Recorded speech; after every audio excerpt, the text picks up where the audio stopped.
From the heart of the jungle comes a savage cry of victory. This is Tarzan, Lord of the Jungle.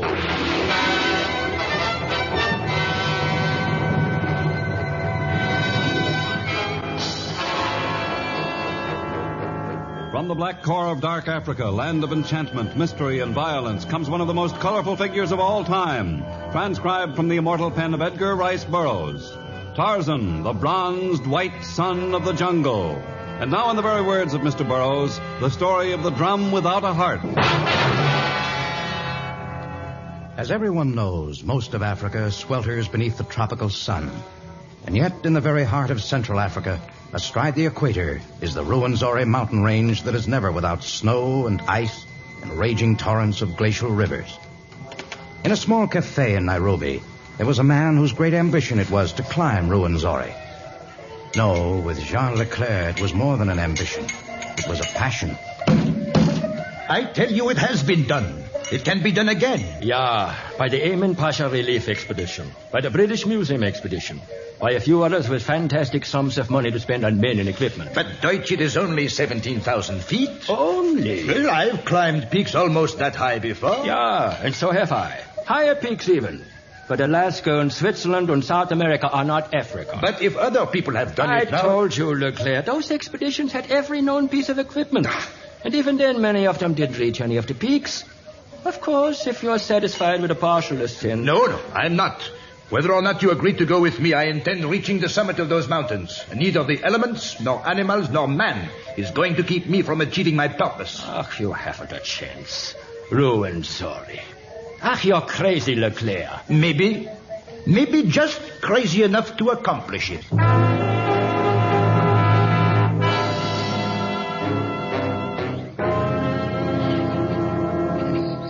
It was strange that in a land of incessant heat, in a country where men used to the jungle had almost forgotten that other climates existed, the snowy peaks of Ruwenzori should have been the subject of another conversation.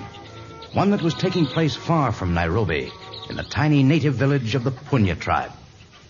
But, Tarzan, many mahogany trees grow in Ruwenzori. Yes, Kuluk, but the land is dangerous. Animals, warlike savages, snow and ice. What's snow, ice, Tarzan? Well, Togo, snow and ice are... they're cold. Cold?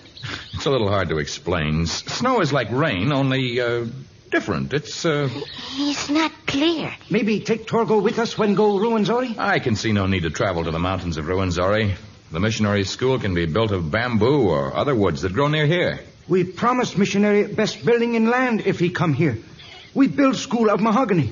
Natal mahogany come from Ruwenzori. Well, if you've made up your mind that we must have Natal mahogany, I'll go with you, Kuluk, but I feel that it's... Tarzan, take Torgo. Show him snow, ice, mahogany. No, this is one trip I can't take you on, Torgo.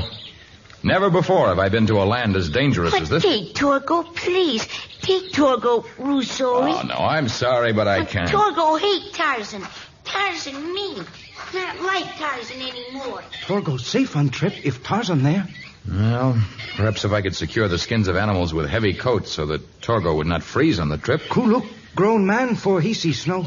Nice for boy to see. Yes, I guess you're right, Kuluk. I tell Torgo. No. Let's keep it as a surprise. Huh? Yes, we make surprise. I'll leave the village now, and I'll do some hunting. When I've secured warm skins and cured them, I shall return here for Torgo and you. We will go to the land of Ruwenzori.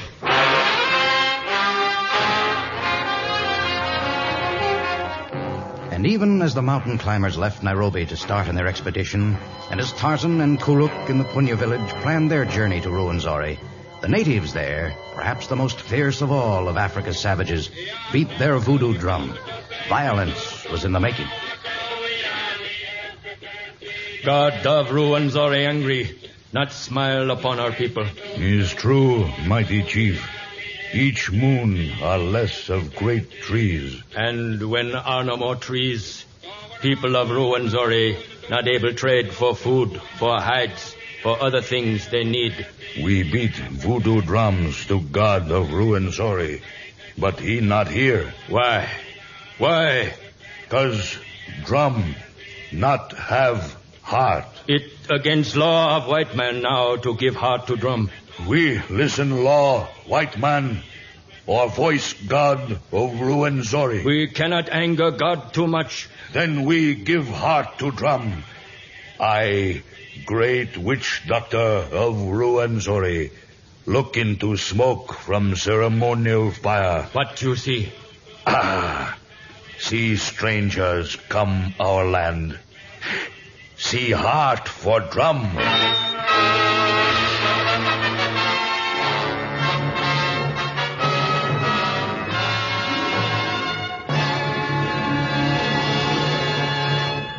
In just a moment, we shall continue with our story, The Drum Without a Heart.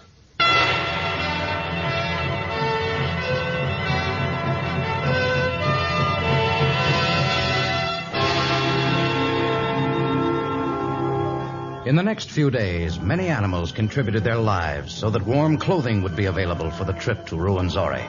And then Tarzan went home to cure the skins and fashion the garments. He was far from the Punya village when the white men who intended to climb Ruwenzori's peaks neared the boma of the Punya kraal. Well, perhaps here we can obtain some bearers. We won't have any more luck here than we did in Nairobi or any of the other native villages along the way. You just can't get these natives to go to Ruwenzori. Then we'll go alone. We've done all right so far. So far. But 2 men to attempt Ruwenzori. I still think you're crazy, Leclerc. Then why did you come along? I don't know. Unless it's because I'm crazy, too. Hey, attendez un moment. Yeah, a native. Jumbo, white man. How do you do? Bonjour. That is your village ahead? Nadio, his village, Punya people. You need supplies, water? No. We already have as many supplies as we can carry, and we filled our water bags only a few miles back. But we would like to hire some bearers and guides. Not today. Some Punya men on safari now. Some on hunting trip. Others start build missionary school. All busy. Well, Leclerc, our luck's still holding. And at least we didn't mention our destination this time, so you can't blame it on any fear of the Ruwenzori. You go Ruwenzori? Well, yes. Why? I go Ruwenzori few days. Wait now for Tarzan. What's that? Tarzan, Lord of Jungle. He here few days, then we guide you Ruwenzori. You wait. Well, that looks like a good idea. Maybe yes, maybe no. How long do you call a few days? Not know. Tarzan come here when hides cured, warm clothes made. Why, you know these jungle people, Dutch. That might mean weeks and months even. I suppose you're right. Well, thanks anyway. Maybe we'll see you there. Yes, that's as likely as bumping into someone in the desert. Good luck, white men. Good luck on Ruwenzori. Thank you, Santa. For a minute there, I thought maybe we'd stumbled on some help. What was that? I don't know. Coming from those bushes. Watch out, Dutch. It might be a snake. A snake, eh? A little native boy. A cute one, too. Did you go through, Zoe? Well, somebody's been eavesdropping. Please, Torgo wants the ice snow. Take Torgo with you to Ruwenzori. Well, you know, it might not be a bad idea at that. But to take a small boy on a trip like that? Well, he probably knows something of the country between here and there. Do you? Yes, Torgo no way. See? And now having a native boy with us will prove to any savages we meet that we are friendly to the blacks. Yeah, it might. Torgo brave, too. To take you from big animals. All right, Monsieur Torgo. We'll take you with us to Ruwenzori. Maybe you'll bring us good luck. Yeah, I have an idea we're going to need it.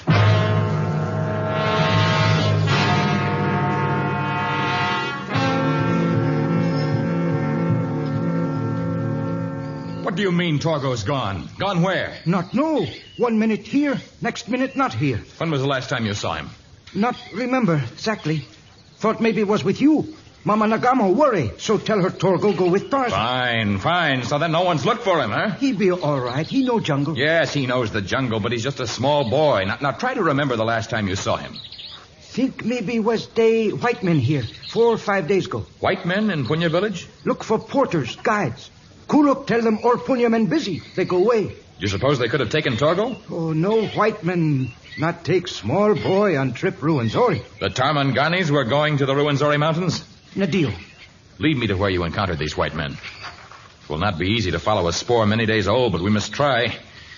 I have a strange feeling that their spoor will be combined with that of Torgo. We follow them, Ruwenzori? Yes, we will follow them even that far if we find that Torgo's trail also leads in that direction. We go Ruwenzori. We get mahogany for missionary school. If we can arrange to get the mahogany, fine. But the life of that boy is far more important to me.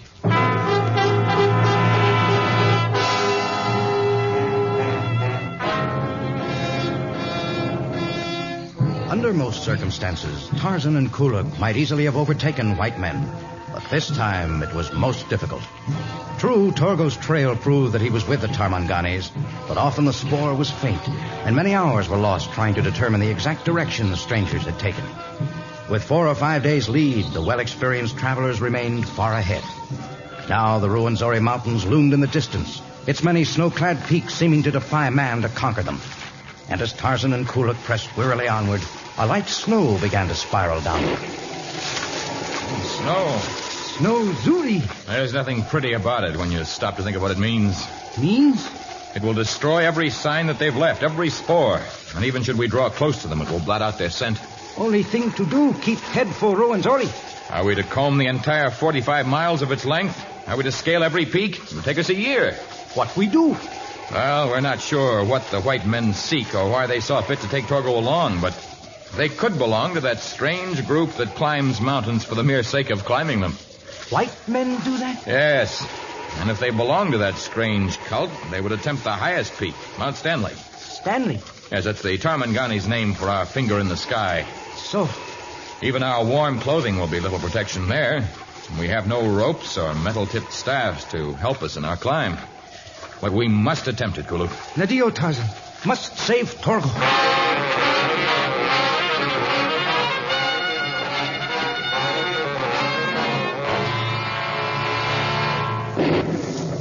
Storm get worse.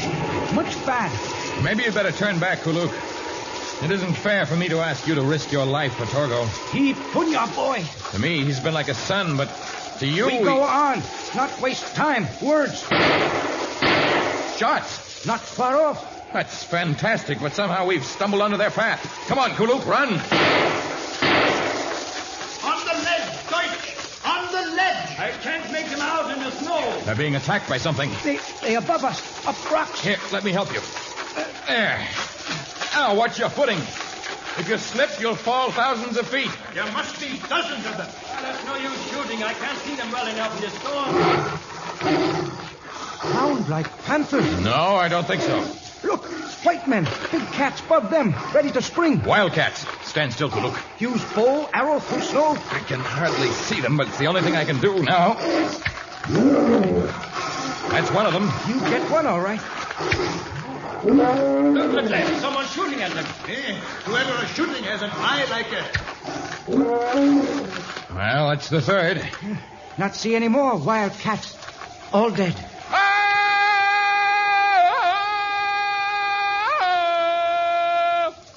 What in the world? Well, it's natives. We are friendly men. We mean you no harm. We come here only to It is climb... not important why you are here. Why, that one's a white man. What? Our only concern is for Torgo, the native boy. Where is he? That was some shooting. 3 serval cats with 3 arrows. Answer me, will you? What have you done with Torgo? But we haven't done anything with him. We gave him warm clothing. We fed him well. I shall ask you only once more. Where is he? We couldn't help ourselves. There must have been 20 of them. Had we offered any resistance, it would have Who been... were there 20 of? Savages, with bones through their noses and discs inserted in their lower lips. Hideous creatures. The fiercest ones I've ever encountered, and still they did nothing to Deutsch and me. What did they do to Torgo? Well, they did nothing to him in our presence. They just mumbled something about a drum without a heart. And then they made off with the boy.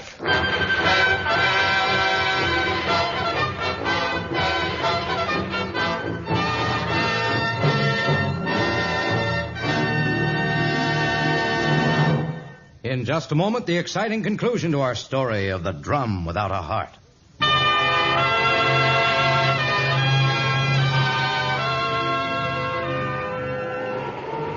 Now, as Tarzan and Kuluk stood facing Leclerc and Deutsch, the fury of the storm increased, and the snow whipped across their faces with glacial fury. At first, the mountain climbers had been afraid of the jungle man, but now their fear of the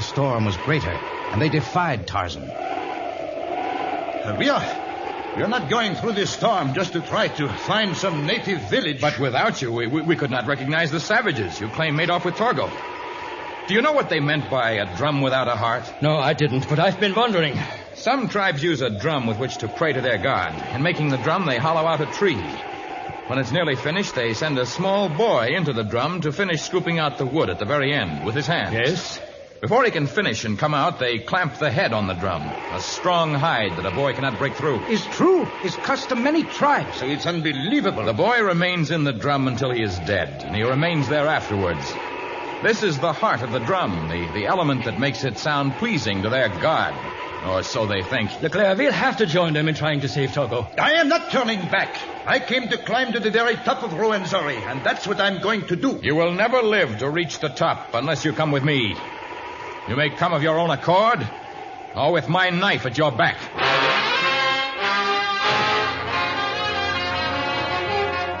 Many miles away from the four strangers to the mighty Ruwenzoris, the savages who had long made the mountain country their home met in solemn shawry.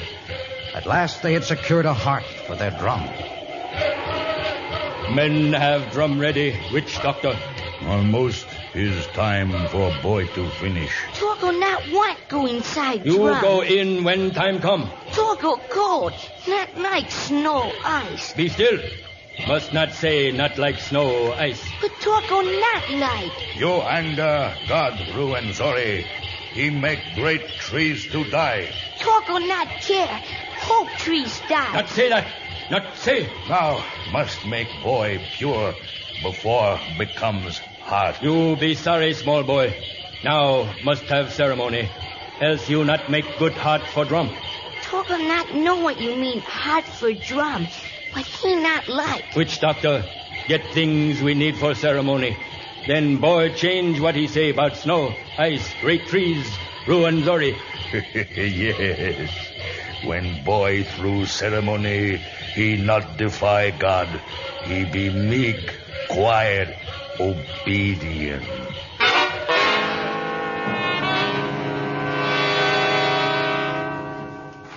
Well, at least the storm has stopped. And what good's it going to do us now? The snow's already blotted out every footprint. When they left us, they headed in this direction, all right, but that's as much as we know. You say there were about 20 of them, and yet they made no sound? Seems likely to me that they must have taken this path. Had they been forced to break through the underbrush, you would have heard them. That makes sense. I would go on in this direction for a while. Leclerc, what makes a man want to climb mountains? Oh, I don't know. A desire to overcome great obstacles, a natural urge for man to climb upwards, an inherent wish. That's like the question, why does a chicken cross the road? Look, Tarzan, river. So the path ends in a raging river. Well, I guess we can't go The any path continues on the other side. You can see that the snow is just a little darker in one spot there. Even if the path continues over there, we have no boat to cross the river. We'll have to swim. In that current? Through the ice floe? It would be suicide. Perhaps if I swam across, I could fasten your long climbing rope on one of those high trees over there. If you secured the other end to a higher point over here, the rest of you might be able to slide across on that rope. Yeah, that's a possibility. But you'd arrive there wet and freezing. Then you'd have to climb a tree and fasten the rope. We could bring you some reasonably dry clothes when we slid across, but by that time You die of cold, Tarzan. Better to die of cold than of cowardice. Give me one end of the rope. Tarzan took the rope in his mouth and plunged into the seething river. His mighty arms flailed the water. His strong legs drove him forward, but the mighty raging current of the river pulled him back. Large, jagged pieces of ice beat against him. Pieces of floating timber battered his body. At times, the men on the shore held their breath as Tarzan was dragged down momentarily. But his mighty courage made him fight on, and at last he reached the opposite shore. Half frozen, he climbed a great tree and fastened the rope. Then he fell to the ground, exhausted, beaten, bleeding. Here. Pile the rest of the hides on him now. Maybe we build fire? Even if we could find any dry wood, we wouldn't dare chance it. Those savages might be even closer than we think. How are his wounds? And he's stopped bleeding. It's the cold that... To reach other side. Have to. You reached the other side, Tarzan. The rest of us have slid across now. Save Torgo. Have to save Torgo. You're in no condition to go on. You'll have to rest. Rest after Torgo's safe. No. Don't try to get up. Yes. Let me go, Leclerc. Maybe it is better if he gets up. He stays there on the ground, he'll freeze to death. I hear their ceremonial drums now. There are no drums. Guess maybe you're a little delirious. Oh, I hear the drums. If there were drums, the rest of us would hear them. Tarzan hear sound of ant walking hundreds feet away. He say he hear drum. He hear. Follow me.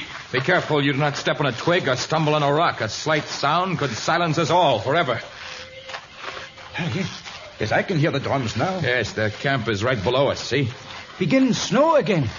Can you recognize any of the natives about their council fire, Leclerc? No, not through this fog, I can't. It's not fog, it's clouds. We're right up in them. Yes.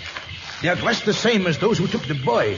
They wear the same ornaments. Those discs in their lower lips, those bones through their noses. And look, in the center of the council ring. A huge log. The new drum they're making. The one that requires a heart. It doesn't seem to have any hide across it. Maybe the boy is still alive. I can't see him. Many of their ceremonies last all night and reach their high point at dawn. Perhaps they're saving Torgo until the end. There are a great number of them. I don't know what we can do. All right, I'm still weak. Had I my strength, I could risk an attack even against their large number. But now Deutsch and I have rifles. They're both automatic loaders, so we could pick off quite a few if these clouds lifted. And you have your bow and arrow. No. We couldn't risk that. Our aim might not be good in this snow-covered land. And the first thing they might do would be to kill Torgo. Besides, I doubt if the clouds will lift before dawn. Well, if we don't use our guns, what then?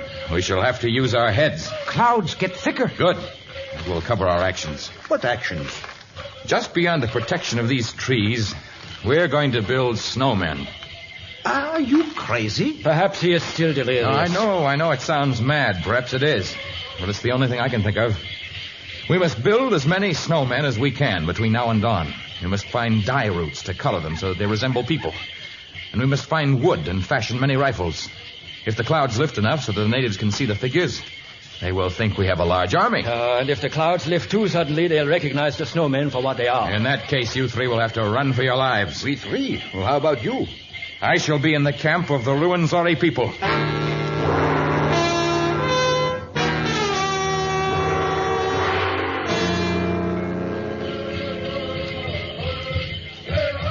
Is dawn. Time to give heart to drum. Small boy, ready. Not fight now. What you want Torgo do? Just climb into log here. You small. You get in. Scoop out loose wood end of log. So log is hollow. Make fine drum. Nadio, Torgo do his chief command. Wait, Torgo! Do not enter that log. Tarzan! Oh, stop song. Let drum be still. Who are you? Where you come from? I am Tarzan, a white man, and I am the leader of a mighty army. I have come to take Torgo from you. Oh, my boy. Not take boy from us. I have come alone and unarmed to show that I am not angry. But should you harm that boy or me, my soldiers will destroy your village. Where, soldiers? In the hill, directly above your village. They have many thundersticks, and they can destroy you quickly. Here's two. Through clouds see many men, all with thundersticks. But we let boy go. God Ruwenzori angry. Even now, less trees each year. You must pass a law among your people. Each time they fell a tree, they must plant 2 seeds so that new trees will grow. This will please your God. He will make your forests grow rich. You speak wisely. And we not want war with white man thundersticks. Go. Take boy. Santa, men of Ruwenzori, you have acted wisely. Put head on drum. Beat loud so all people come. We tell new rule. 2 seeds for each tree cut is new law, Ruwenzori.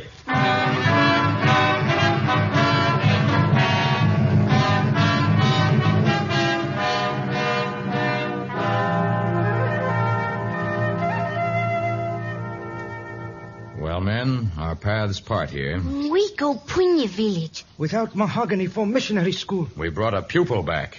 I think that's more important. The missionary will understand. You didn't get your mahogany, and we didn't accomplish our mission. We returned to Nairobi without having climbed to Ruwenzori's peak. No, we won't be able to brag about conquering the greatest of Africa's mountains, but we will have a story. A story, Leclerc? The story of a drum without a heart, and of a jungle savage with a great one.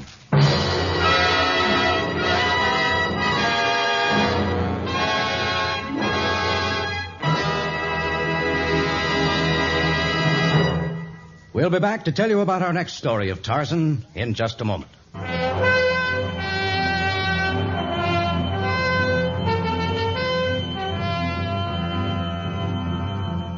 Only when Kuda, the sun, has completed its ride across the heavens, and only on those nights when Goro the moon does not shine brightly, do the strange creatures that inhabit the caves of Gonika emerge from the sable darkness of their dwellings.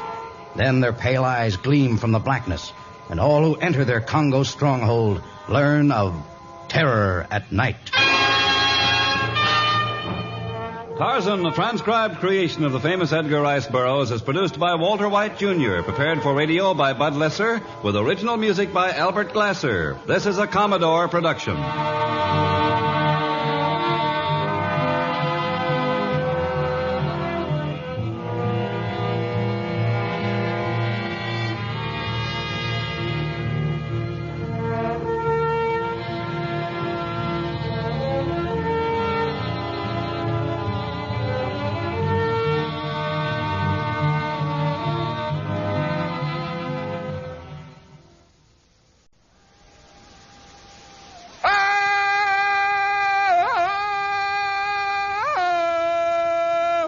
From the heart of the jungle comes a savage cry of victory. This is Tarzan, Lord of the Jungle.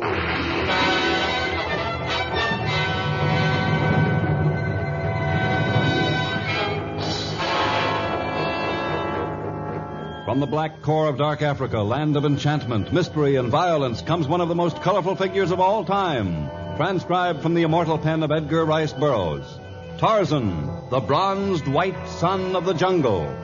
And now, in the very words of Mr. Burroughs, the story of terror at night.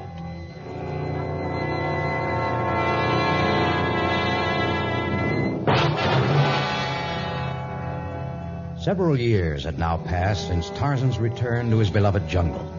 The mask of civilization had begun to slip from him, and once again he had become like the other denizens of the forest, suspicious of every strange scent, wary of the approach of aliens. An hour ago, he had sensed the coming of white men and had left his seacoast cabin and taken to the trees.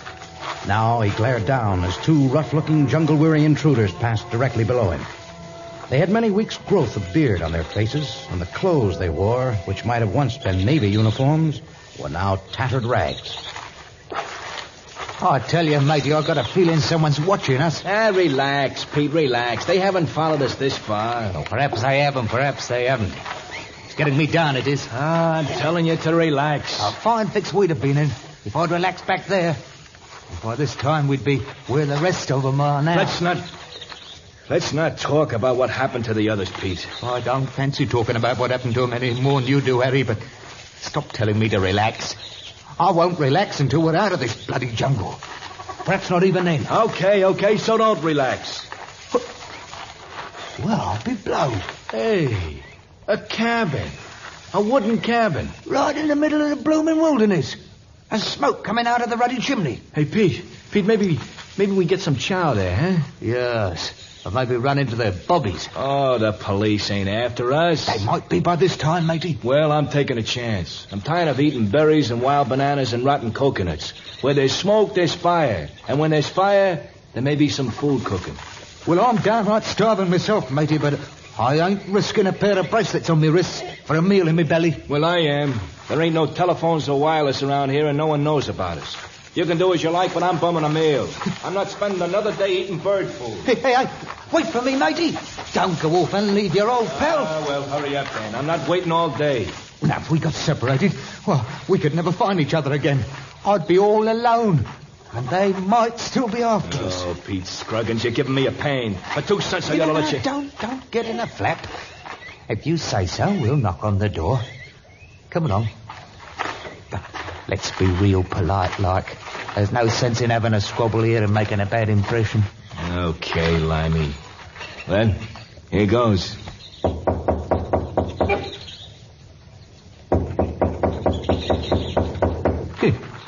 No one home? Just our luck. Perhaps it is luck. Perhaps if someone was home, they... Well, it's not going to stop me. I want some honest grub and I'm busting in. I wouldn't do that. Hey, who are you? You have nothing to fear from me. I do not intend to hurt you, but leave my cabin alone. We didn't mean no harm, Governor. You see, it's this way. We've been beating our way through this ruddy jungle for days now. I can see you've been traveling in the jungle, but that doesn't give you the right to break into my house. Oh, we weren't really planning on doing that, Governor. What No. are you apologizing for, Limey? Sure we were going to break in. We're lost, we're exhausted, and we're hungry. Would it have hurt anything if we slipped in and borrowed a little grub? Hey, Harry, you I know what I'm doing. I know how you have to talk to these savages. Savages have one law. Those who are hungry must hunt for their own food. If you came into the jungle without weapons with which to kill game, you deserve to starve. Well, now, look, Governor, look. Me mate here has a quick tongue, but he don't mean no harm. We're right hungry, we are, and we'd be mighty thankful for a spot of food. Now, you wouldn't really let your fellow man starve, would you? Would you now, Governor? No, I suppose not. All right, I'll give you food. But once you've eaten, you'll have to leave. I refuse to harbor criminals. What? He knows. Well, come on in. Thanks. But let's get one thing straight, Big Shot. We ain't no criminals. And we ain't beggars, either. When we reach Mombasa, we'll have enough dough to buy a palace and fill every room with rib roast and apple pie. That's right. And when we get to Mombasa, we'll send you some brass to pay you for the grub. We'll have plenty, we will, all right. Yes, I'm sure you're men of great wealth. You look it. Oh, yeah? Well, if you think we're lying to you, take a look at this. Pearls. 6 magnificent pearls. You shouldn't have showed him, Harry. Oh, I guess he shouldn't have. So this is why you flee through the jungle in fear. Who did you steal these from? It so happens we didn't steal them. So help me, that's the truth, Governor. They was a present, that's what they was. All right. We'll all return to where you came from, and we'll see who was kind enough to give you a fortune in pearls. No. Please don't make us go back to Gonika. Gonika? No, I doubt that they're even African pearls. Certainly pearls like that never came from the waters near Gonika. Still, we shall make inquiries there. Now, look, wise guy, my pal Pete made a boner when he let it slip we came here from Gonika. But big as you are, you ain't forcing either of us to go back there. That's one land neither of us is setting foot in again. Why are you so afraid of that part of the jungle? But I'll tell you, Governor. I'll tell you all about it. Only don't make us go back there. Take the pearls. Do anything you like, but don't make us go back to that terror. We couldn't stand that again.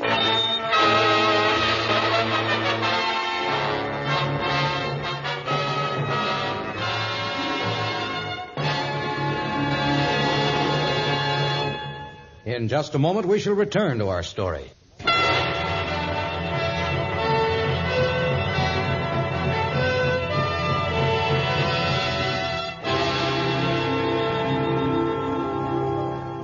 It was more than probable that the little Cockney had let one item of truth slip out, for the rough-looking strangers had come from the direction of Gonika. But Gonika was a poor native village near the coast, and pearls from the African coast are seldom worth much.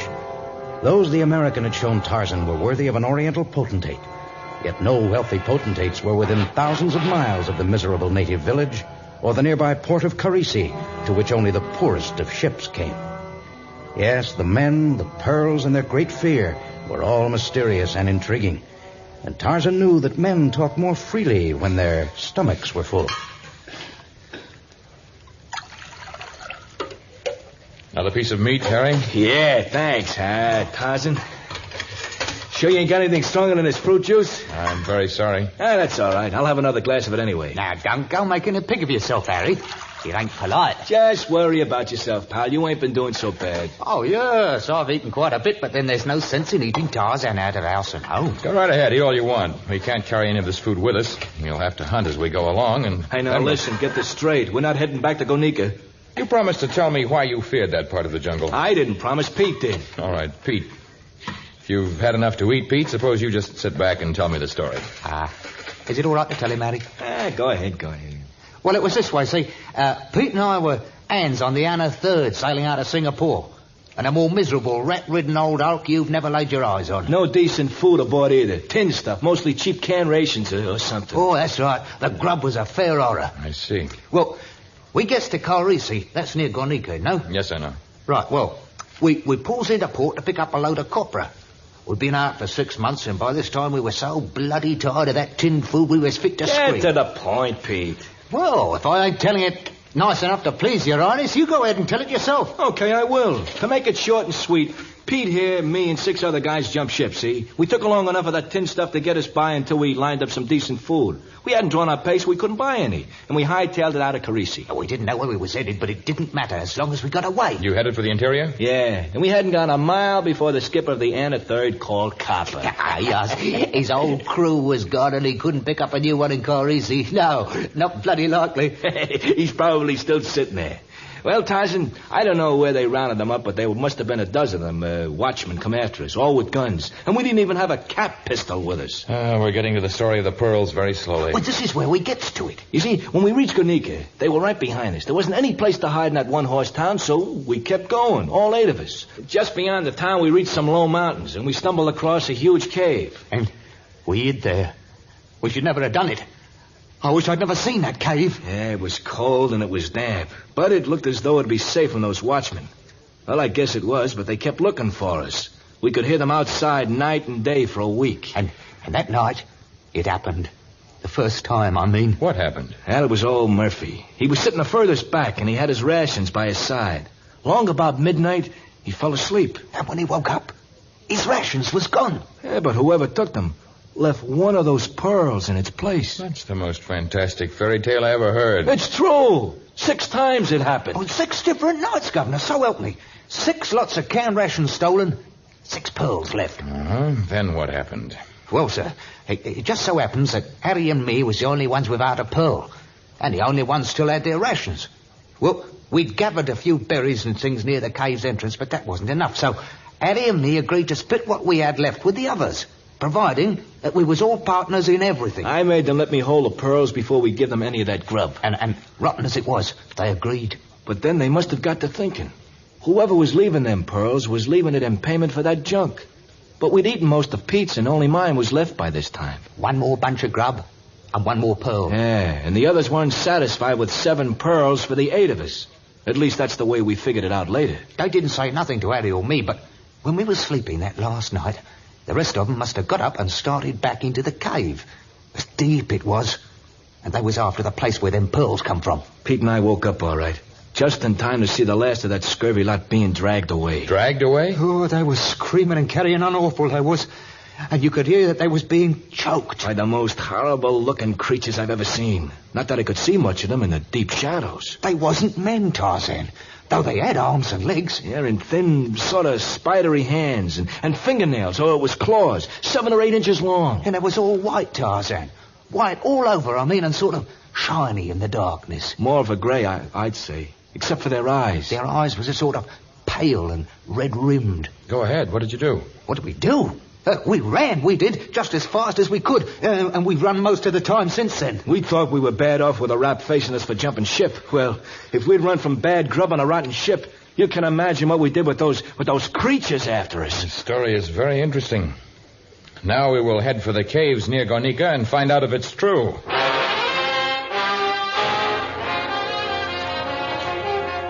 Only a man of Tarzan's strength and determination could have forced Harry and Pete back in the direction of the Cave of Horror. But the 2 men had little alternative, for Tarzan's knife remained a constant threat. Mile after mile of endless jungle was traversed, and the already weary strangers staggered on unwillingly. Suddenly, Tarzan motioned for them to stop and to remain silent. Hardly a dozen feet away, a huge leopard crouched in the shadows. Pete and Harry recoiled in fear, but Tarzan leaped forward, his knife flashing overhead. The leopard roared with pain as the knife found its mark, but with its last breath of life, the leopard clawed out at its killer. Tarzan grasped the great beast in his hands, lifted it from the ground, and then threw it to the earth with enormous violence.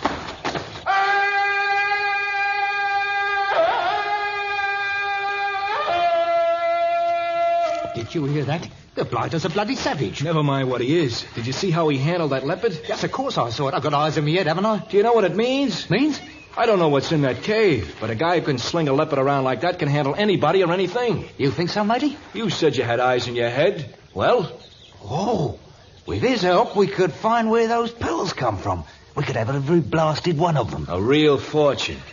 6 pearls. We can have 600. 6,000, maybe. Quiet, matey, he's coming back. I cut off enough meat so we'll not go hungry. We may have a long vigil in your cave if we're to wait for men who will bring us pearls. Yeah, having some food along may not be such a bad idea. Well, let's get going, huh? Yes, Governor. Let's move along towards the cave. We can't be wasting time, you know.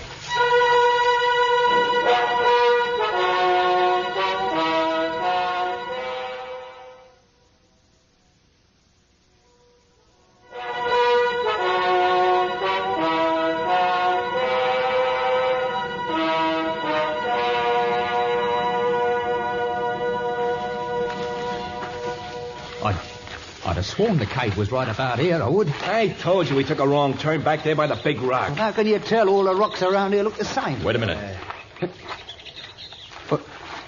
What's up, Governor? That yachting cap on the ground, did that belong to any of your party? Blimey! That's Murphy's cap. Yeah, and he had it on when they took him. I recognize the place now. The entrance to the cave's right over there, behind that bush. Come on, then. Here, let me pick up the cap. I always had hankering for Murphy's lid. Here now. Hurry up, Pete. Let's not get separated. Yes, wait for me. You see this, Tarzan? Right inside the band. Gold letters, too. Dennis C. Murphy. Now, he bought this hat in a little shop in Singapore, down a little side street it was. I was with him I that tell day. you, fool, we're practically at the mouth of the cave. Yes, there's a cave there, all right. This is the one where they gave pearls away? This is it, all right. It's colder inside than it was last time. Seems like it. It is a big cave. You can tell from the currents of air. Over there was where the 8 of us slept. And where did you see these figures? Over that way. That's where we saw them pale eyes and the claws. Harry wasn't spoofing you. 7 or 8 inches long those claws was, Tarzan. Hey, Tarzan, where you going? To find out where those charming creatures came from and where they went. Hey, watch out! Right behind you, Tarzan! The eyes! The pale eyes! And the claws, Tarzan! The claws!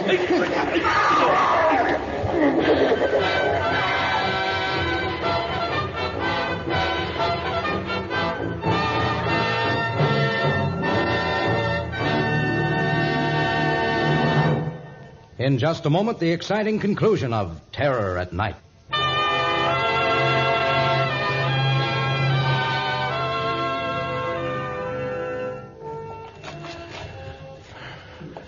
Yeah, you did it, Governor. You beat them scurvy creatures off. Hardly that. I never got my hands on one of them. They slipped right out of my grasp. What do they look like up close, Governor?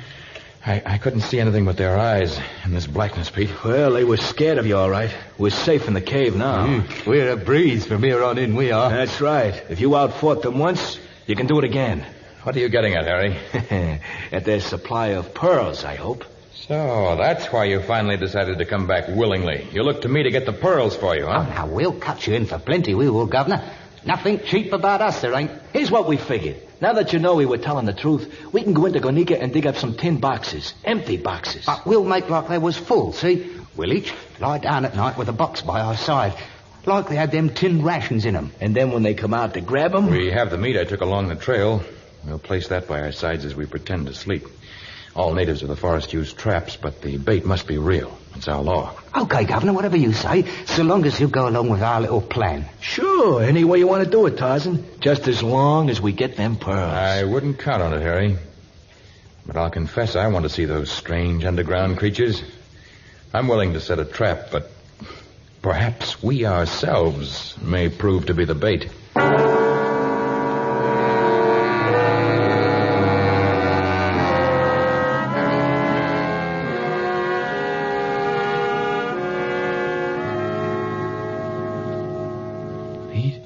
You asleep?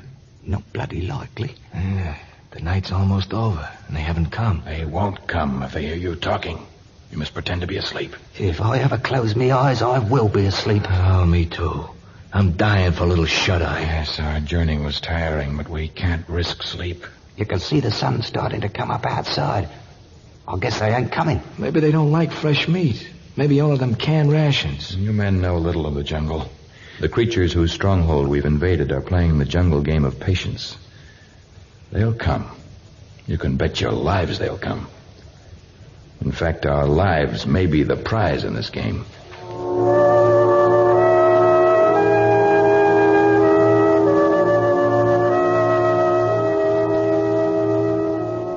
Day came at last, and then night again.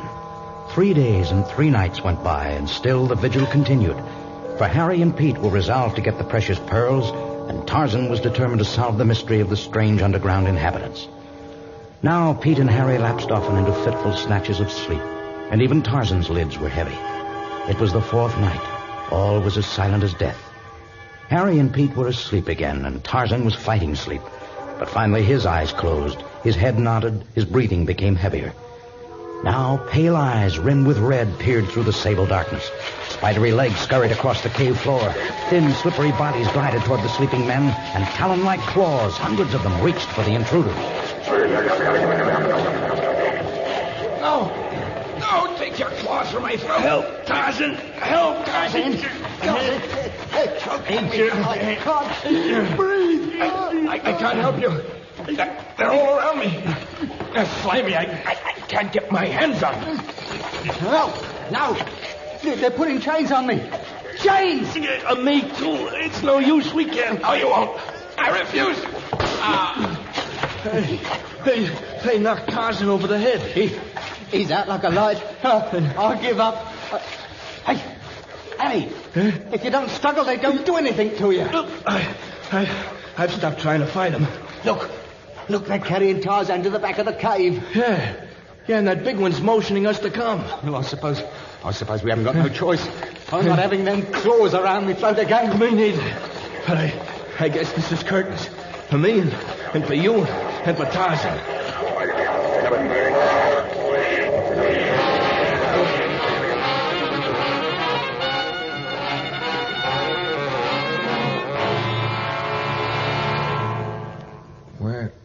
Where have they brought us?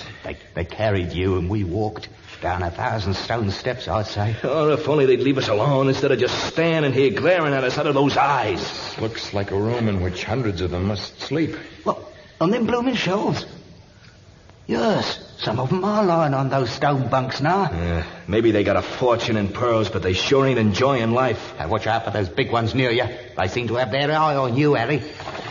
Well, lying here wondering about our fate isn't going to do any good. You! I am Tarzan, Lord of the Jungle. I did not come here to steal your pearls or do you harm. My only wish is to speak to your chief, your leader, your high priest. No use, Tarzan. There it is. Look, one of them's motioning to you. I see you. I shall follow you. Perhaps he's taking me to their leader. Wait for us. Yeah, we're coming with you. No. I guess you aren't. You better walk back before they're all on top of us again. But you ain't going to leave us here, Tarzan. I have no choice. We've found out that we cannot best them in a fight. But he's leading you to a big stone door. Once you go through there... Yeah, look, Tarzan, we got to stick together. If I can make my thoughts known to their leader, should I be permitted to talk with him, I will try to save your lives as well as my own. Even though I have nothing but contempt for you. Well, now, look out, But Tarzan. I can make no promises. For who knows what lies beyond that door. You may approach me, Tarzan. You speak. And you know my name. A few of us are left who know many things, but the accumulation of knowledge is now difficult for us, for we may travel only at night. I don't understand. As a matter of fact, I understand nothing about you or your people. You are people. Humans? We were once a proud race, too proud to bow to the wills of the pharaohs. The pharaohs of Egypt? Yes. We fled from there thousands of years ago, bringing with us only such wealth as we could carry in our pockets.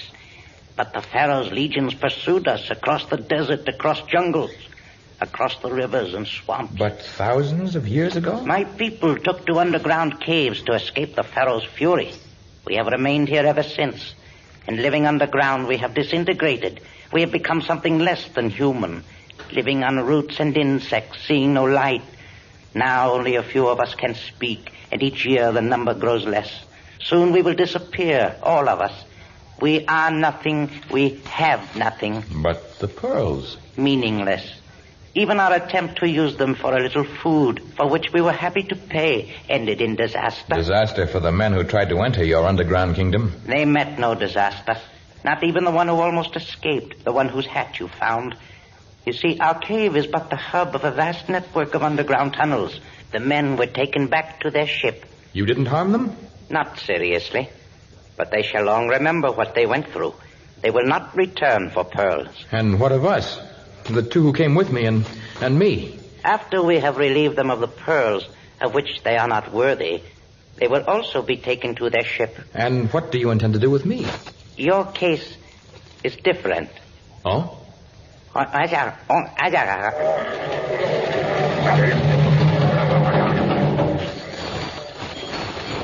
The men are taking off my chains. Does that mean... That you are free on one condition. And what is that? That you take the pearls. All that we have. That hardly sounds like punishment. They are not for your own use, but for ours. You are to buy us healthful foods, books, materials to teach us to live again. Of course. I should be happy to. Perhaps it is too late, but then maybe some of our people may be reborn. Oh, not the miserable creatures you've seen, but their children's children's children. I see. I do see. And instead of being hideous creatures who bring terror at night, we may grow to be real people who laugh by day.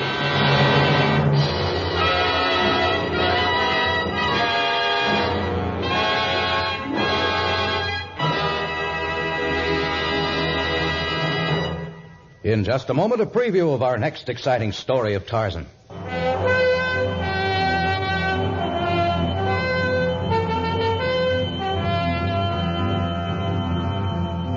Off the southwest coast of Africa, there lies the tropical island of San Lorenca, so beautiful that travelers are apt to forget its dangerous shoals, its perilous reefs, the sea monsters that lurk beneath the apparently tranquil sea. Tarzan faces these dangers and others brought by man in our next story, Danger off San Lorenca. Tarzan, a transcribed creation of the famous Edgar Rice Burroughs, is produced by Walter White, Jr., prepared for radio by Bud Lesser, with original music by Albert Glasser. This is a Commodore production.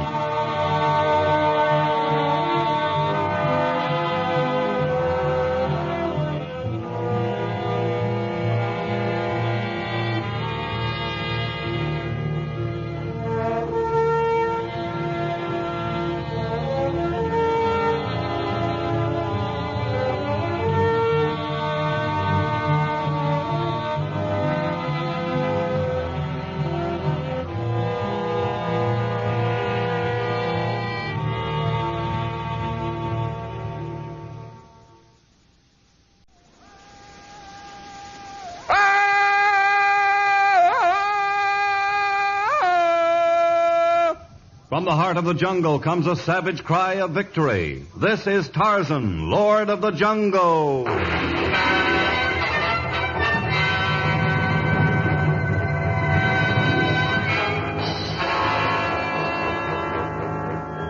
From the black core of dark Africa, land of enchantment, mystery, and violence, comes one of the most colorful figures of all time, transcribed from the immortal pen of Edgar Rice Burroughs.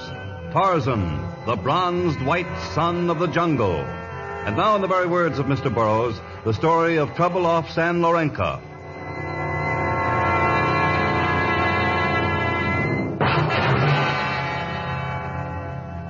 Perhaps it is difficult for those who have never visited exotic ports like Casablanca, Algiers, Tripoli, and Tunis to picture Bekarata.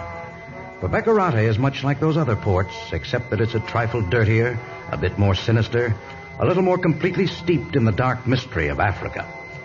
At one end of its narrow, winding principal street is the Café du Diable, the Café of the Devil. It presumably gets its name from the painted figures on its walls, but many claim it has been named for its owner, the small, goateed Monsieur André Devereaux. André, look what just walked in. Extremely pretty. Maybe another entertainer looking for a job. You're a fool. Did you ever see an entertainer who dressed demurely? She's a small-town girl who has perhaps come over here to serve as a missionary. Shall I go over and see what she wants? No. Just let her stand there being uncomfortable. By the time she works up enough courage to walk over here, it will be easier to say no to whatever request she makes. Ah, look, she's leaving. Perhaps she's afraid of all the rough-looking devils. They're the ones painted on the walls. Mademoiselle, miss. Yes? You're looking for someone. There is something I can do for you. I think maybe I made a mistake. This couldn't be the place. You're frightened. There's no need to be afraid of André Devereaux. You are Mr. Devereaux? Then this is the right place. Oui. I'm Della Carter, Simon Carter's granddaughter. He wrote that you were his friend. Yes, he's a friend of Simon Carter's, all right. I can speak to the young lady without your help. Of course, Andre, of course. Adieu, dear friend of Simon Carter. What did he mean by that? Oh, to be truthful, my dear Miss Carter, I'm just a trifle, shall we say, angry with your grandfather. For several weeks I permitted him to occupy a room back of the cafe without charge. Yes, he wrote that you were very good to him. Then, when he left for the Congo, I financed his expedition. It's been 4 years now, and he's never repaid the money advanced. Nor did he ever send me my share of the gold he was so sure of finding. But, Mr. Devereaux, something's happened to him. I know it. Mais oui, many times things happen to white men who go into the jungle in quest of gold. Gold they never find. But Grandfather did find gold. A fortune, I guess. What? About a year ago. It was after that something happened to him. I know he's in terrible trouble someplace. Come into my office, my dear. I want you to tell me all about it. If your grandfather's in some kind of trouble, Andre Devereaux will help him. He said you were his friend. Mais oui, I am his friend. So he found gold, huh?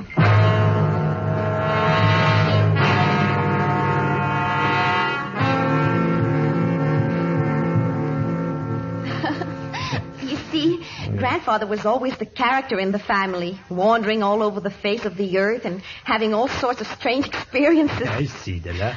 Well, Dad and Mother passed away about 6 years ago. After that, Grandfather and I lived together in a tiny cottage. Oh, lovely. It was nice. But all we had to live on was my small salary as a lower grade teacher. Grandfather wasn't content to let me support him, and I guess he still craved for adventure. So he came to Africa to find a fortune in gold? Yes. First I had his letter from here, the one in which he mentioned you. Then there was a long silence. And at last a letter came saying that he was on his way home. That all the wealth he had accumulated during the years was mine. That he was bringing it to me. So he didn't intend to give me my share? Oh, I'm sure he would have sent it to you. He was very honest. Well, he didn't come home with the gold anyway, I assume. No. I never saw nor heard from him after that. 6 months ago I quit my job.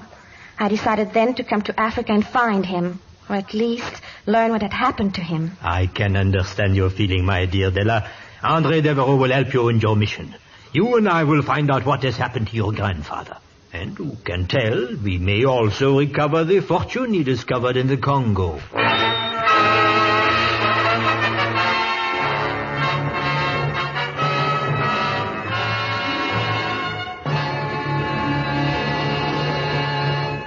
In just a moment, we shall find out what happens to Della Carter and Monsieur Andre Devereaux when they enter the jungle and meet Tarzan.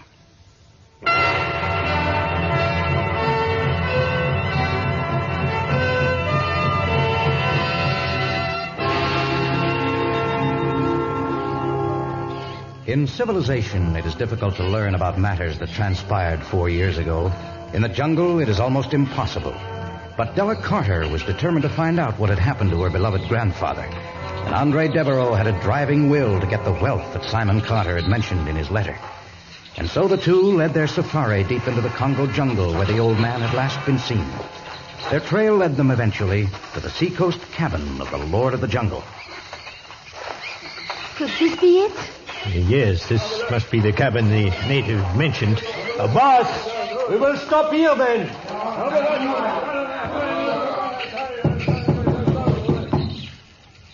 I don't hear anyone inside. It looks deserted, all right. But if this tip doesn't pay off, I don't know where we can go from here. Grandfather's last letter was postmarked Cape Town. Perhaps if we headed in that direction... It might have been carried thousands of miles before it reached the Cape Town post office. And our small safari could never get that far. No, I suppose not.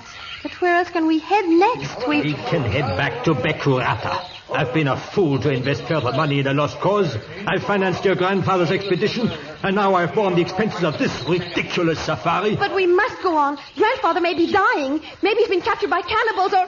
Oh, please, Andre. I'm going back to Bekurata. And you're coming with me. You'll earn the money I've spent on this foolishness. Andre Devereaux does not make bad investments. I won't go back with you. You slapped me. And there will be more slaps unless you listen. There will be no more slaps. Do not be afraid, young lady. Oh, I thought you were some huge animal. I'm sorry if I frightened you. I am Tarzan. Ah, we have been looking for you. I am Andre Devereaux of Becurata, and this is De La Carta, an American girl. Why did you slap her? It was just a slight misunderstanding, that's all. A Latin temper inflamed by the jungle heat. Actually, we are genuinely fond of each other. Is that not right, ma chérie? Yes, I guess so. I overheard your slight misunderstanding. I was in a tree almost directly overhead. You see, I have grown unused to civilized people, and I planned to remain in hiding until you'd gone away. What made you decide to come down? I have always reacted strongly to man's cruelties and woman's tears. I don't usually cry. It's just that we've come so far, and every lead we followed has come to nothing, and... From my hiding place in the trees, I heard that you searched for your grandfather. Yes, and some distance from here, we met a native who told us about how you'd saved a man from a wild boar. From the native's description, we thought that the man you saved might have been my grandfather. His name is Simon Carter. Do you know him? Yes, I know Simon Carter. When did you see him last? It was more than a year ago. Where did he go when he left here? Only the jungle can answer that. Did he have gold with him? Did he mention a fortune? I am a man of the jungle, Andre Devereaux. I do not try to disguise my actions or my feelings. I do not like you. And I do not like this cross-examination. Still, because of this girl, you are invited to come inside my cabin. I will tell you what I know of Simon Carter.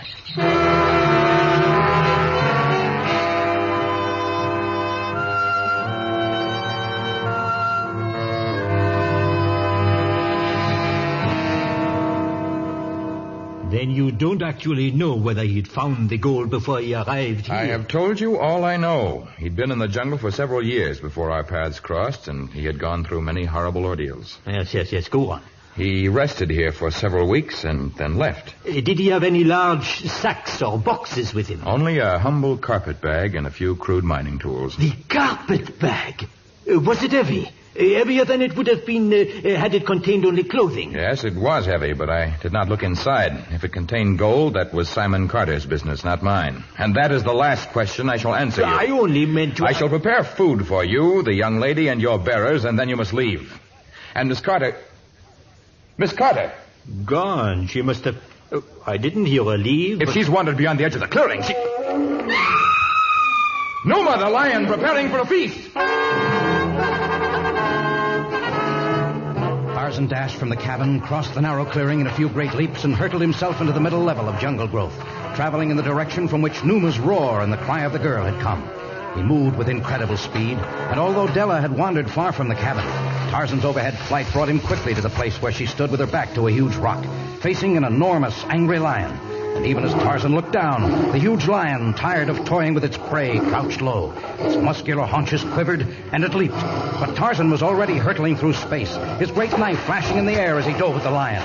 Man and beast were one for a moment, an indistinguishable mass.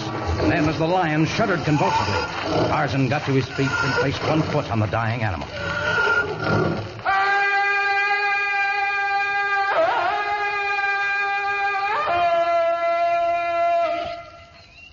You saved my life, just as you did my grandfather's. You were very foolish to leave the cabin.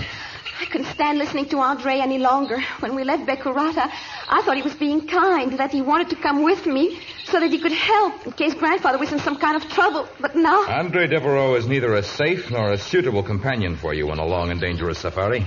I know. I think I'm more afraid of him than I was of that lion. But, well, I have to go on. And I shall come with you. You're not afraid of me, are you? Of course not. I think you'd inspire confidence and trust in anyone. Thank you.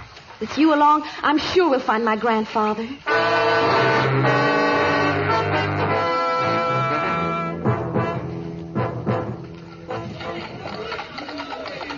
They'd never call this a city back home. Well, this is an African city, although Lagos doesn't compare with some of our great cities, of course. This office we search for, is this it we are coming to? Yes, if Simon Carter sailed from Lagos, and every report seems to indicate that he did, they'd know all about it here. The Zabin Navigation Company is the only one operating ocean-going ships out of this port.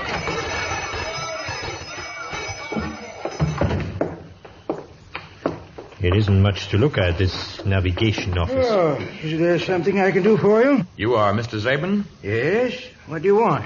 We seek information, Mr. Zabin. Ah, a savage dressed in a leopard skin. Perhaps you'd like to know when the next of my ships is to sail into your jungle. We're trying to find out something about a traveler who may have sailed on one of your vessels. Oh? As closely as we can determine, it was about 6 months ago. They described him perfectly in the last native village we passed, and it was only a few miles from here. Oh, what is the name of the man you want to find out about? Simon Carter. My grandfather. Do you have any record of his sailing? Yes, I remember him. He arrived at the dock only a few moments before the Pride of Lagos sailed. Despite the heavy carpet bag he carried, he ran the entire length of the dock. The carpet bag? Did he sail on the Pride of Lagos? Yes, and it carried 6 other passengers and quite a valuable cargo. Not valuable enough, however, to make salvage operations worthwhile. Salvage operations? The ship went down off the island of San Lorenca. All aboard were lost.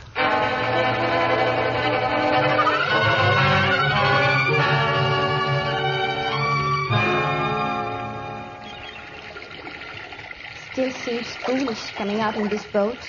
Grandfather's dead. We know that now. Yes, and he won't have any more use for the treasure he had in that carpet bag. Bring the boat around a little. The reefs are dangerous here. I know these waters. Tarzan, I really don't want you to dive down to try to recover the treasure. It isn't that important. It is to me. If Tarzan doesn't get it, I'll hire a professional diver. I'll find that carpet bag and the wealthy tools. You see, Della, if we abandon our search, your friend Andre here will continue without us. For the investment of a few mining tools, you'll get all of the treasure your grandfather intended you to have. But deep-sea diving is dangerous. I've always heard that. I know you're strong. Look, right below us. The hull of a ship.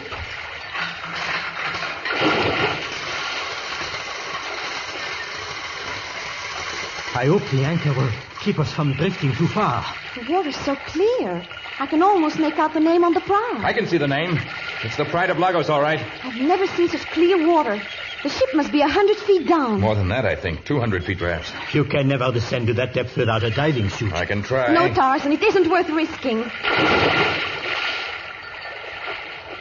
Look at him go down, as though he were made of rock. Sometimes Tarzan seems so gentle.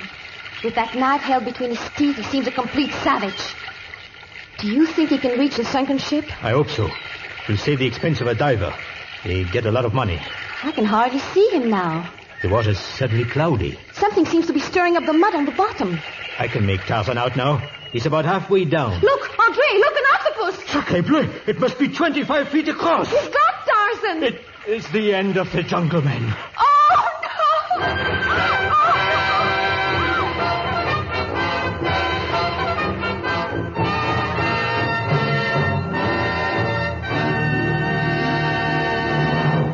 In just a moment, we shall continue with our exciting story of Tarzan.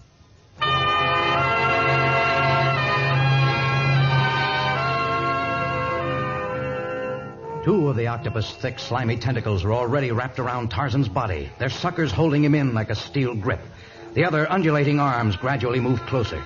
Within a few seconds, they too would encircle the jungle man, squeezing out his life. And the huge devilfish had still another weapon, the poison that would paralyze its victim. Now the water was suddenly cloudy with the poison, but Tarzan fought to overcome it. He struggled upward, gasping for breath. His knife arm struggled free, and one of the tentacles was severed. As they reached the surface, the knife descended again, and the water was red with blood. Now Tarzan was almost unconscious from the poison, but years of jungle training made him strike out with his knife again and again and again. The suckers relaxed now. The remaining tentacles began to lose their strength. Tarzan grasped the side of the boat and pulled himself onto the deck. If he'd been killed, it would have been on my conscience all my life. It was unfortunate his encountering the octopus. If it hadn't been for that, we might have had the treasure by this time. I don't care now if we never get it. If you would sign away any rights in your legacy, perhaps... She's signing nothing. All right. Then as soon as you have regained your breath... He's not going down again. I won't let him. Perhaps you're right, my dear. Suppose you remain here and take care of Tarzan. I will go ashore on the dinghy. Maybe I can find a diver. We can divide the expense equally from our respective shares of the treasure. All right. But do you think you'll find a deep-sea diver on a tiny native island like San Lorenca? I took the precaution of making inquiries on the mainland. I understand there is a diver there, one with whom I believe I can make a satisfactory arrangement.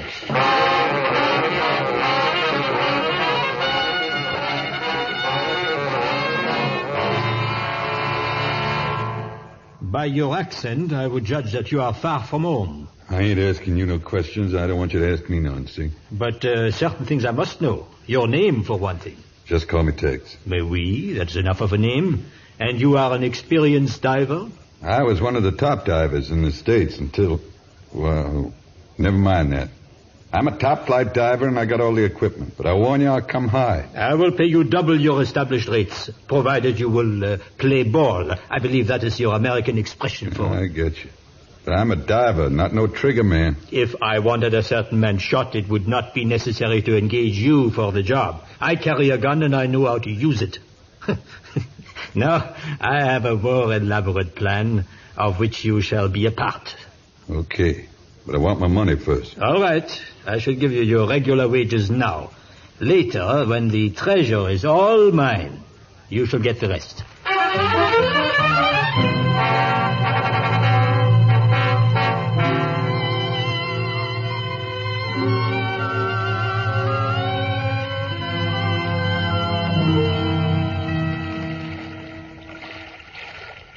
Here comes Andre. I guess he got his diver. There's another figure in the boat, too. Would a diving suit protect him from another octopus? No, but I doubt that another will enter these waters while the scent of the dead octopus remains. Oh, there! Catch the line! Go ahead, throw it. All right, I've got it. Merci. Climb aboard, Tex. Thanks. Here you are, Mr. Devereaux. I'll give you a hand. Tex, this is Stella Carter. Stella, this is Tex. I'm glad to know you, Tex. Pleasure's mine, man. And this is Tarzan, the gentleman I was telling you about. Glad to meet you, partner. I'll help you with your heavy equipment here. Well, handle it gentle, pal. That stuff can mean the difference between life and death. In my racket, you learn a lot about both.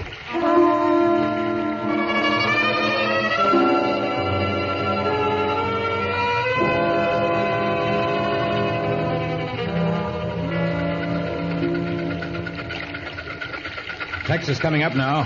Della, keep reeling in that air hose. If it ever gets fouled, he's finished. I'm being careful. Pulling him up. You think he has the treasure? He's been down long enough to have a dozen treasures. Help me haul him up. I can't go quickly enough. But he must have the treasure. Help me, Tarzan. But he said to bring him up slowly. I can't wait.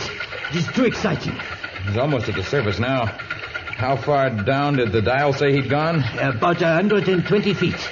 If the water wasn't so clear... Yeah, he's reached the side of the boat. Help me lift him up. There's nothing in his hands. Here you are, Tex. Now I unfasten your helmet.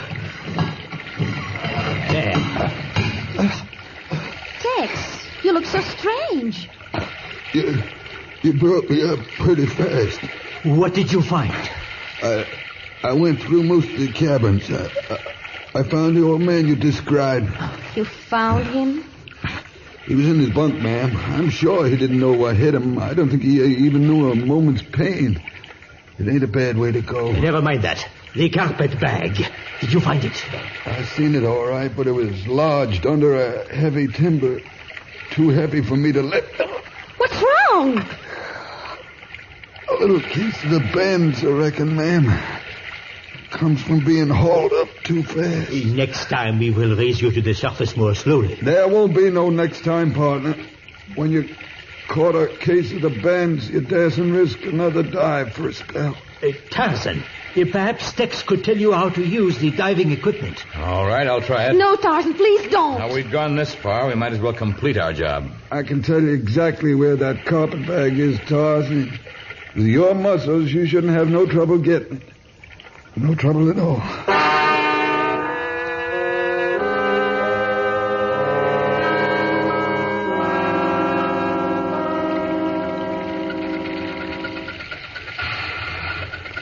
Can you see him, Tex? Nope, not today. Water's a little clouded this morning. He's been down there an awful long time. He's very strong. Nothing will happen to him. You sure he's all right, ma'am? It seems to me you've recovered from your bends awfully quickly. What do you mean by crack like that? Tex, he's signaling with the lines. How many pulls? Quoi? Speak English. 3 times he jerks the line. He wants to come up. If only there was some way of knowing whether he found the treasure. Why aren't you holding him up? I'd give my right arm for a telephone system to him. If you had first-class equipment techs, we'd be able to... Shut up and turn off the compressor. You're shutting off his air. And you don't intend to pull him up until after he's dead. Keep quiet, or we'll finish you off, too. Oh, no, you won't. Turn that compressor on again. My gun! You stole it out of my cabin. That's right. Now start the compressor and begin hauling Tarzan up right away. We ain't doing nothing of the kind, ma'am. I'll fix you, you fellow. Now if I can only get the compressor going and haul Tarzan to the surface.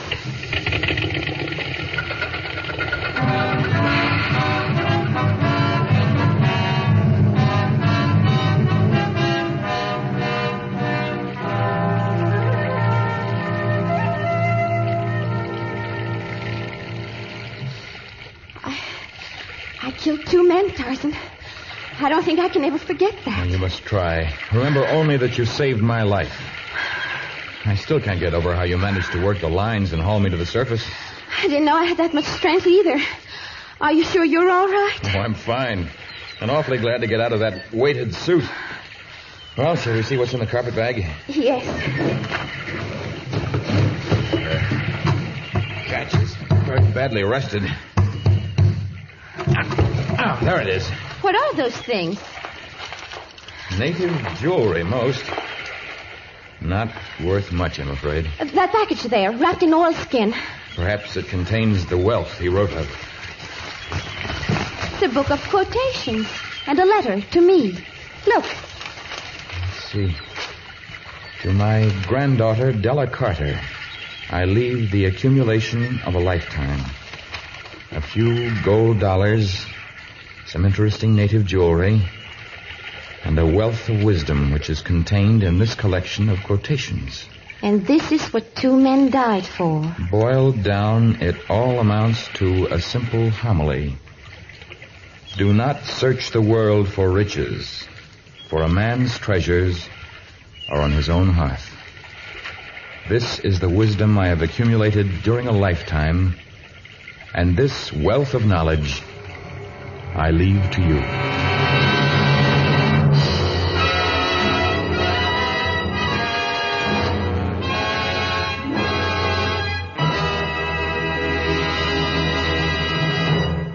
In just a moment, a word about our next story of Tarzan.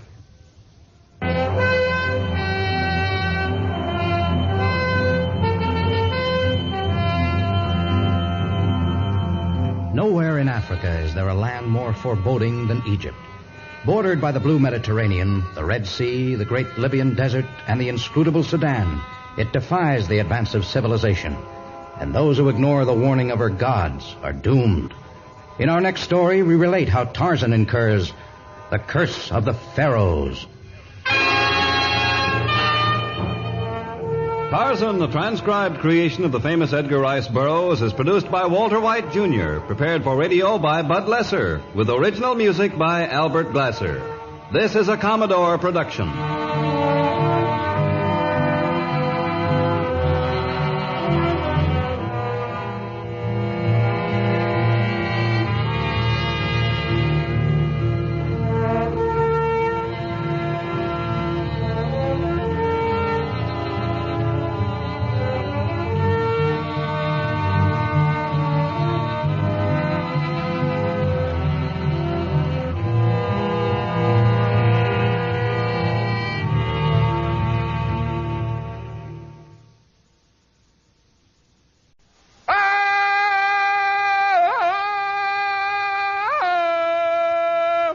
From the heart of the jungle comes a savage cry of victory. This is Tarzan, Lord of the Jungle.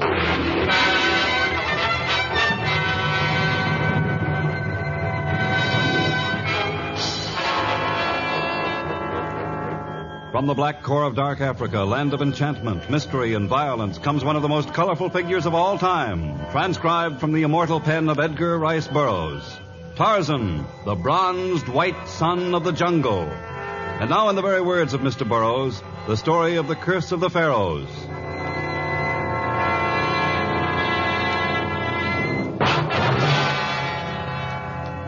Once Tarzan's curiosity had taken him to distant lands, to America, to England, to France. But in recent years he had remained in the jungle that had been his birthplace and his home. And with each succeeding year, the veneer of culture grew less apparent, the deep core of savagery more pronounced. And Tarzan's friend, Captain Lawrence of the governmental police, worried about this change in Tarzan. He used every device at his command to bring the jungle man into contact with civilized people. And it was Captain Lawrence's letter that had brought the Lord of the Jungle to the expedition camp near El Amoun, in a small oasis of the great Libyan desert. Halt! Halt! Yes, I shall halt, but take that bayonet from my ribs. We have had much trouble in our camp. We are wary of strangers. What do you want? This is the camp of Dr. Erickson?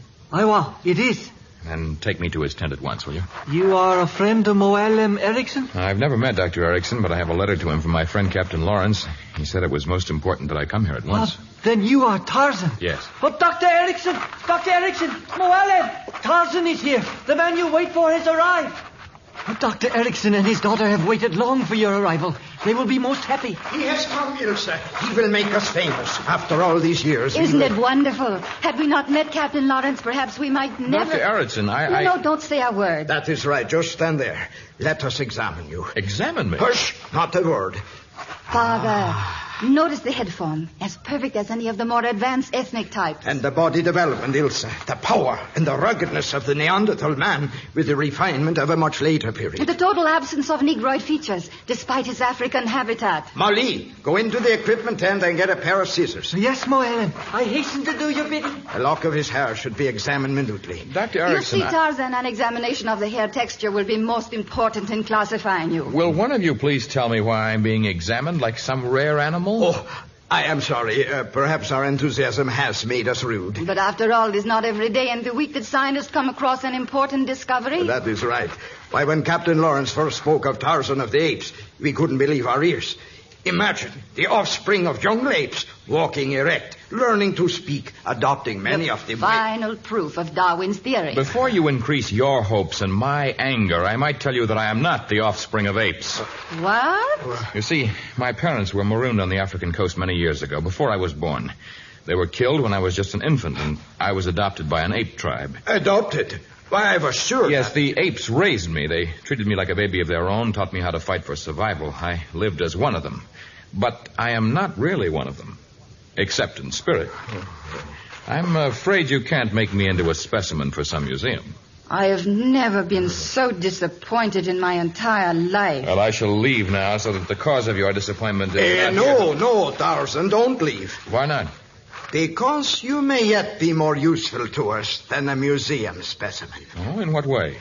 Our little camp here, meant only for scientific research that can cause harm to no one, has recently become the object of some unexplainable hostility. With your great strength and jungle cunning, you could help us, perhaps. Just what is the nature of these hostilities? Well, when we left Cairo, we had a complement of almost 20 Egyptian diggers, men engaged to help us in our archaeological work. Excavating to find remnants of early civilizations. Yes? But one after another, the men have disappeared. Frightened away by some power they refuse to divulge. Only Mauli, the Egyptian you spoke with when you first entered the camp, is left. Aside from Arnold Brown, Father's assistant. Have you any clue to the disappearance of these men? There was one note written on ancient parchment and fastened to the outside flap of my tent by a golden pin in the shape of the traditional scarab. The image of the sacred beetle of Egyptian antiquity. The note, written in early Egyptian characters, warned us to leave this small oasis at once, or bring down the curse of the pharaohs. Naturally, the note bore no signature, huh? Only the symbol of two entwined snakes, their fangs extended menacingly. You see, Tarzan, we do need help. Please forgive the way we insulted you a few moments ago. Please remain with us. Will you, Tarzan? As I have explained, I am not a simian. But I do have the curiosity of the monkey, the ape's enjoyment of combat, and the gorilla's love of violence. I shall remain to fight these mysterious enemies.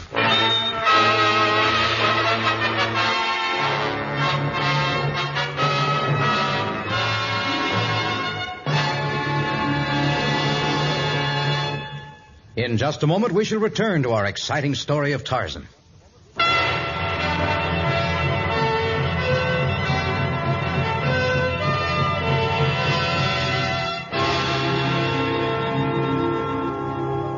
In equatorial countries, there is little dawn nor dusk. The sun appears and disappears over the horizon quickly. Now night suddenly enveloped the small oasis where the expedition of Dr. Erickson had established headquarters.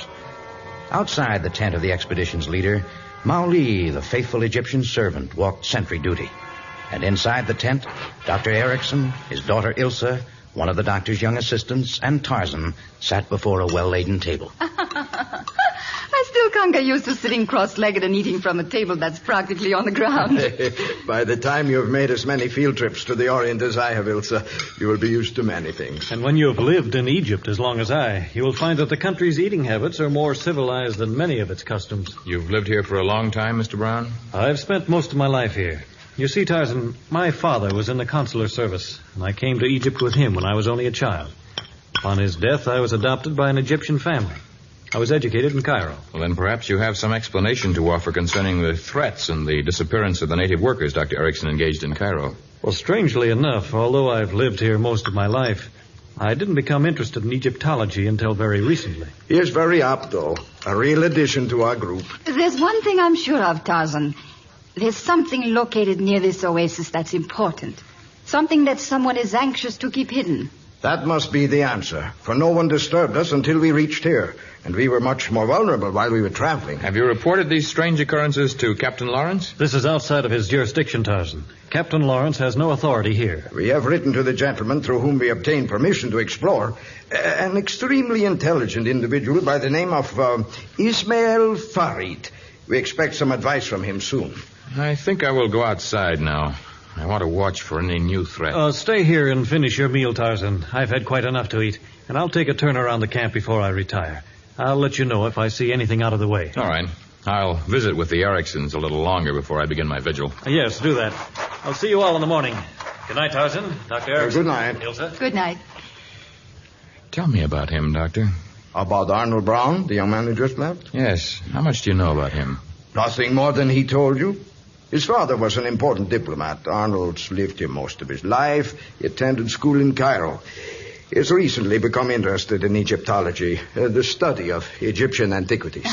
I guess I was responsible for his employment. He's terribly attractive, isn't he? Yes, and he wears such interesting jewelry. Jewelry? I have never noticed him wearing any jewelry. What are you referring to, Tarzan? The ring he wears on his little finger. I've never noticed it. Nor I. Well, perhaps he put it on only tonight, as a warning to me. A ring? As a warning? Yes. You see, it bears the symbol of the two entwined snakes. What was that? It sounded like Maoli. The cry of death. I've heard it often. Get out there, find out what it is. It's too late to save Molly's life. The two snakes have resorted to murder.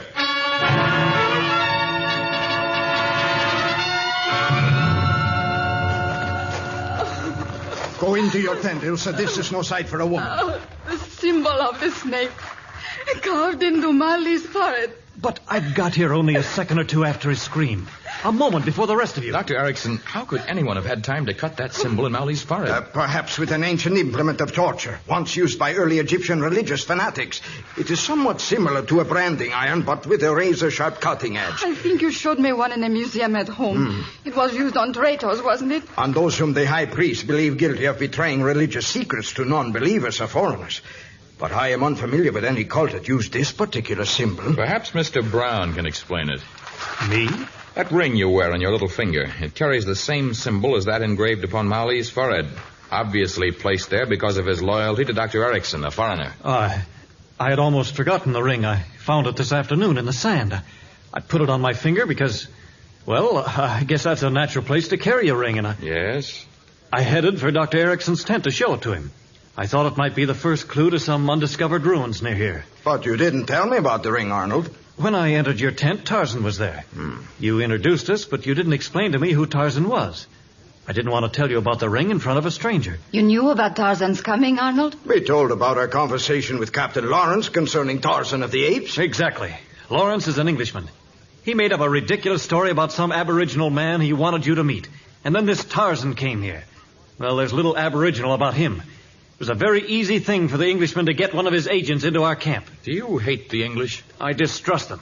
Too many of Egypt's treasures are already in English museums. Perhaps you came with Dr. Erickson to make sure no further treasures would be taken out of the country, huh? That is the law here. No items of antiquity may now leave Egypt. I am not a policeman to enforce that law. No, but you could be a member of some ancient cult determined to protect the property of the snake god, lest the government officials be lax. That's a ridiculous accusation, Tarzan. Isn't it, Father? Well, I don't know what to think, Ilse. We will give Maury a decent burial, and then we will all retire for the night, taking turns standing guard. Perhaps in the morning these strange occurrences may be examined with calmer eyes. I'll take the first shift as a sentry. And I shall retire until it is my turn. But I warn you, Arnold Brown, I always sleep with one eye open.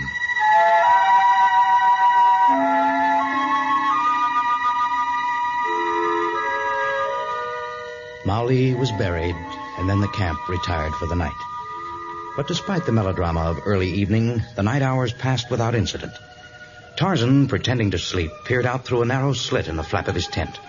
All was peaceful within the confines of the encampment. After 2 hours, Arnold Brown turned over the sentry duty to Tarzan. As night prepared to become morning, it became Arnold Brown's turn again. He wandered toward the edge of the oasis. He passed out of Tarzan's vision, obscured behind scrubby desert growth. What was that? What has happened, Tarzan? I don't know. Brown disappeared behind those bushes over there, and a moment later I heard that scream. But nothing could have happened to Brown. I'm sure you were right when you suspected him. No, I guess I was wrong. Look. Arnold Brown. Dead. What's happened? I am sorry, my dear. I wish you hadn't seen him. The sign of the snakes again. Why did he come over here? Why did he wander away from his sentry post? Well, perhaps he heard something and came over to investigate. I heard nothing, and my hearing is most acute. Whoever killed him must have been lying in wait here, and when his act was done, he must have disappeared as though into a hole in the ground. Look, the ring is gone from his hand. If only he'd told us where he'd found it. It must have come from a hidden tomb or ruins near here somewhere. Then we're going to find it. They're not scaring us away. You are right, Ilse. If there's something worth discovering here, we are going to remain until we uncover it. I know little of your science, Doctor, but you can count on my help. I beg your pardon. I think all three of you would be acting more wisely were you to return to your respective homes. Who are you? Where did you come from? Are you going to do the honors, Dr. Erickson? I... Then permit me to make my own introduction, Tarzan. I am Ismail Farid. I have come here from Cairo to supervise any archaeological work and to protect the treasures of antiquity from foreign hands.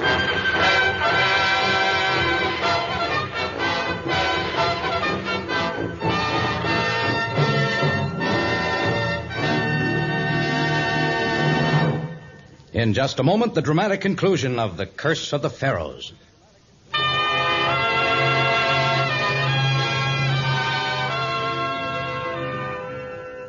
Objects of antiquity may be taken out of Egypt only with the consent of its government.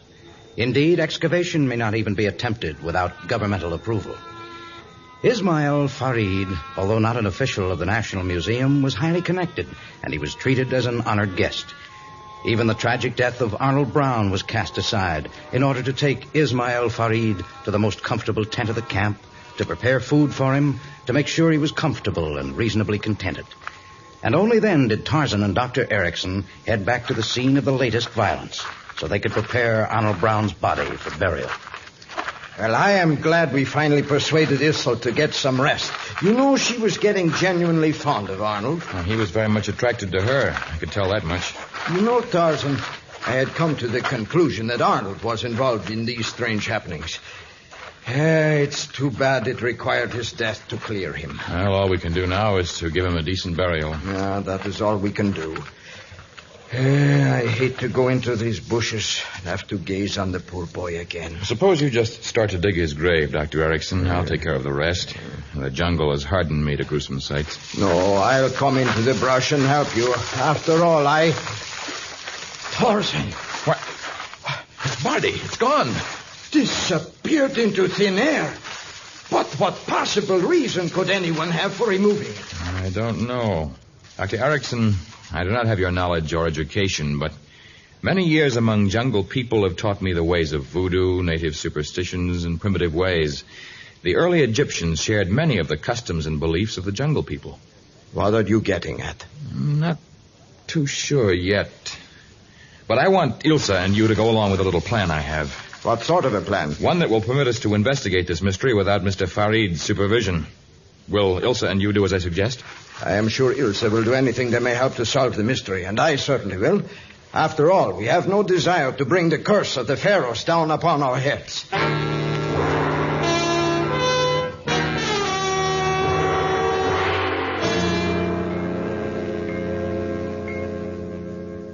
No, I cannot explain the strange disappearance of the body. But of course, Egypt is a land of strange puzzles. Well, I'm not going to wait for the solution of this one. I'm going to accept Tarzan's offer. I did not hear of any offer on Tarzan's part. I volunteered to take Dr. Erickson and Ilsa to Tripoli. They can board a ship there that will take them home. But Cairo is so much closer. Why not? Cairo is Egypt. And if I never see this country again, I'll be more than happy. Murders, disappearing bodies, all sorts of strange happenings. There was nothing in my college courses on archaeology that said anything about that. You are most wise in leaving the land of the Pharaohs, Ilsa. And you, Dr. Erickson? My daughter's life is more important to me than the discovery of some new tomb or ruins. We shall leave as soon as we can pack our supplies. Of course, without servants, this may take some little time. Well, since you have decided to abandon any attempts at excavating this territory, there is no need for my presence. I shall leave now. We bid you speed, Ismail Farid.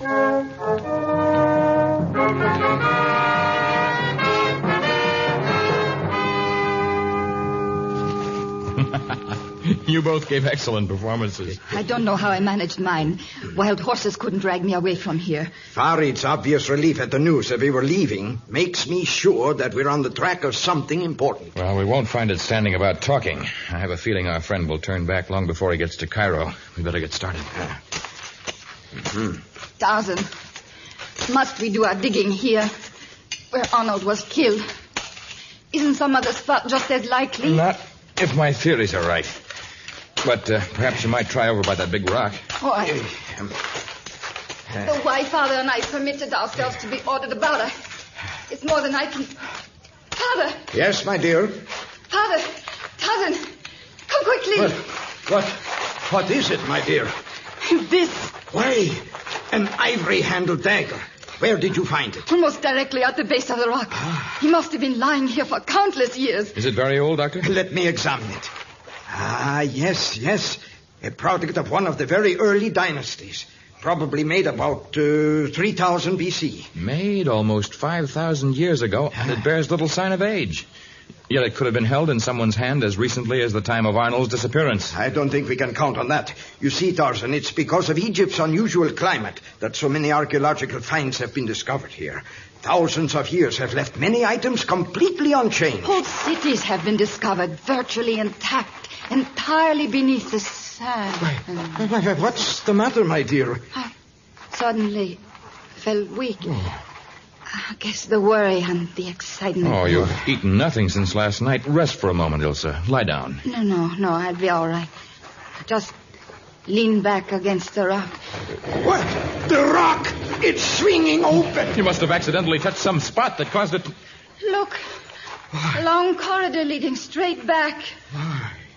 A long hole. Pure gold. Look, Father. Why, the characters on the sides of the walls. From the very earliest of the dynasties. Perhaps even from a pre-dynasty period. Advance carefully. It's more than possible that... Ilsa! Dr. Erickson! Yes, What is it? The rock swung shut. We may be imprisoned here. If it is open to let us in, it must open to let us out. We can find out about that later. You cannot appreciate our feelings, Tarzan. This is the culmination of a lifetime's work. We will get out all right. If we're lucky enough to find the one spot that yields to a touch. Won't be easy in the dark. Perhaps it may prove impossible. You are right, of course. For the ancients' new engineering tricks we have not even begun to learn in our present civilization. But even life is less important than the thrill of such a discovery. We look for a means of escape later. Now we must explore this tomb. If you want to, Tarzan, you can remain here while Ilse and I search the splendors created by men long since dead. The native diggers who deserted you were not frightened away by men who died thousands of years ago. Nor did any men of 3000 BC kill Muli and Arnold. I shall come with you.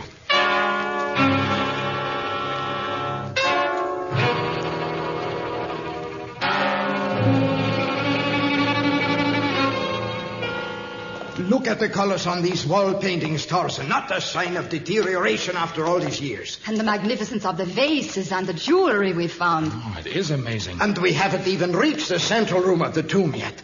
It is obvious that the mummies we have discovered are merely those of the wives of the pharaoh who is buried here.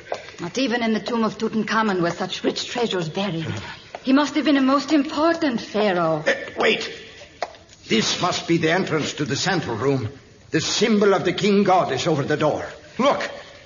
The sign of the two entwined snakes. Yes. And the ancient lettering that proclaims this to be the final resting place of Zarathus's, Snake King of the Egyptians. There. The gem-encrusted coffin. In the center of the room. Hurry. Oh, this discovery will make my name go down with those of Ryan, Mariette, and Petrie as one of the great Egyptian archaeologists. Tarzan, help me raise the lid of the coffin. Raises easily. Hilsa, your touch opened the tomb. You should have the first look. All right. I stand on this stone step, and then I... What is it? Arnold Brown. Wrapped like a mummy of antiquity. His clothing and ornaments, those of an ancient pharaoh. Just someone who looks like him, No, it is Arnold. Oh. Arnold. The sign of the snakes engraven on his forehead. And the wound is still fresh. Tarzan, what does it all mean? Quiet. The chanting. Many people are coming. Where can we hide? There is no place to hide. Stand behind me. My knife may be of little protection, but they shall have to kill me before they... Somebody's in the temple! Infidels are silence, loyal subjects of Zarathus! So, you did not leave our land. You remained and found the entrance to the tomb of our god. I warn you, Ismail Farid, my knife will plunge into the first person who attempts to attack us. There will be no attack. You can do no further damage to us now. Ilsa Eriksson ended the days of our cult. I ended the days. Long have we, the sons of Zarathus, kept this tomb inviolate. We have met here, determined to resist the interference of strangers. But now that is all past. This is no longer our meeting place.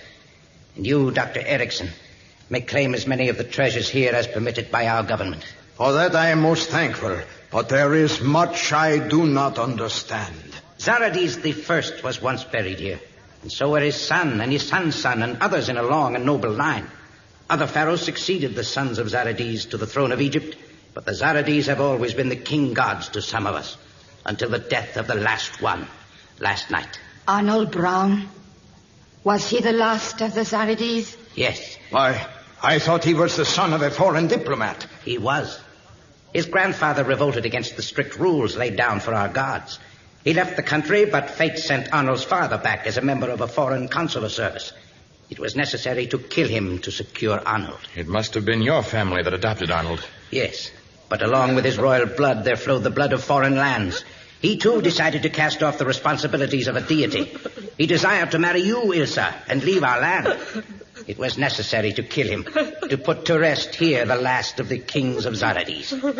May we leave here now, Ismail Farid? Yes, go forth and permit us to hold the last of our religious rites. Then we shall turn ourselves over to the authorities. You, Doctor, may announce the finding of another symbol of a world that can never be again. Yes, Ismail Farid. Many of the things we treasure fade with the passing years. But violence can never halt progress, and killings can never win a battle of the soul. It is a lesson I have learned in the jungle.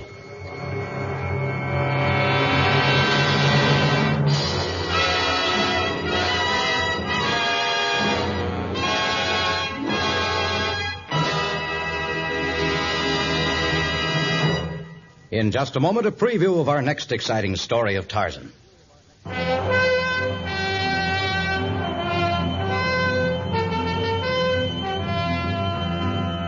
Unaware of the fierce eyes that watch them from behind every rock and tree, the safari of the American plunges deep into the jungle. And what he cannot see, he refuses to believe. The mysteries of Africa have been highly overrated. But the mysteries and violence become real when he hears the throbbing of the voodoo drums, the chant of the savages, the incantations of the headhunters of Wombesi. Tarzan, a transcribed creation of the famous Edgar Rice Burroughs, is produced by Walter White, Jr., prepared for radio by Bud Lesser, with original music by Albert Glasser. This is a Commodore production.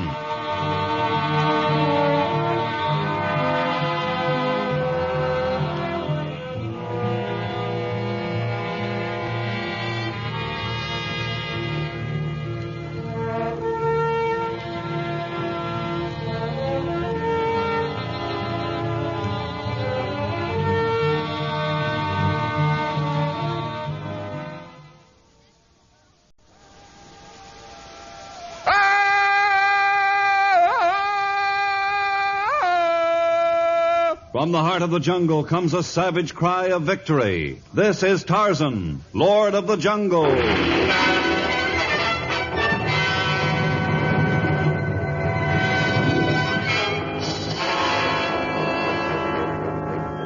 From the black core of dark Africa, land of enchantment, mystery, and violence, comes one of the most colorful figures of all time, transcribed from the immortal pen of Edgar Rice Burroughs.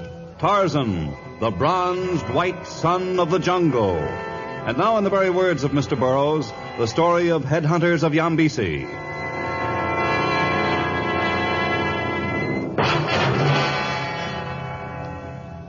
Some parts of Africa have changed little since the days when the first white men crossed the dark continent. And those changes that have occurred may be traced to the patient missionaries, the determined colonists, the intrepid pioneers who have long battled against the aboriginal cruelties of the wild people who inhabit a wild land. But laws passed in foreign countries and relayed to colonial administrators will never alter the nature of the Congo. Instead, these laws often cause resentment and stimulate fresh outbreaks of terror. The enactment of a recent law had brought Tarzan to Saint-Dizier to speak to Jean Aubert, Governor General. But why should anyone want to tear down the curtain barriers which mark the forbidden trails? Well, those who enacted the law do not realize that these trails forbidden to white men, they are merely small paths used for native ceremonial. They cannot understand that these trails lead only to sacred places of no importance to civilized man. But if they knew that these barriers saved the lives of those inexperienced in the jungle, surely they would... Now, someone mentioned these forbidden trails in a report, and it stirred up a controversy in the Chamber of Deputies. Then one fat politician spoke of restraint of trade. Another said the natives are attempting to halt colonial expansion. Can't they realize that it's dangerous to stir up the natives? Well, to them, thousands of miles away. The stories of native voodoo, of savagery, of idol worship, barbarism, they are mere exaggerations to make our task here seem more important. If those who pass your laws could only witness some of the native practices that flourish in the Congo. No, I doubt they would believe their own eyes. Even now, in an anteroom, there sits a gentleman who has asked me to stage some native ceremonies for him. To stage them? He is an American magazine photographer. He has learned of Africa through the cinema. He has come here to do a feature article on the modern Africa. And when he completes his task, the world will believe our citizens are as easily controlled as students in a classroom. You mean he's already made up his mind what he will find in the jungle? He's a brash, red-haired idiot has already confided to me the title of his article and the accompanying pictures. The heading is to read, Africa Debunked. But such a view of our country will only bring fresh misunderstandings, new laws to infuriate the natives. Can't you forbid him to enter the jungle? My instructions are to accord him every courtesy. I cannot disregard these orders. Then permit me to be his guide. I promise you that he will not find my Africa a land of gentle people who can be ruled by a shelf full of law books. Hello? You are hereby appointed his official guide, Tarzan. You have my permission to make his red hair turn white, but I shall hold you responsible for his life.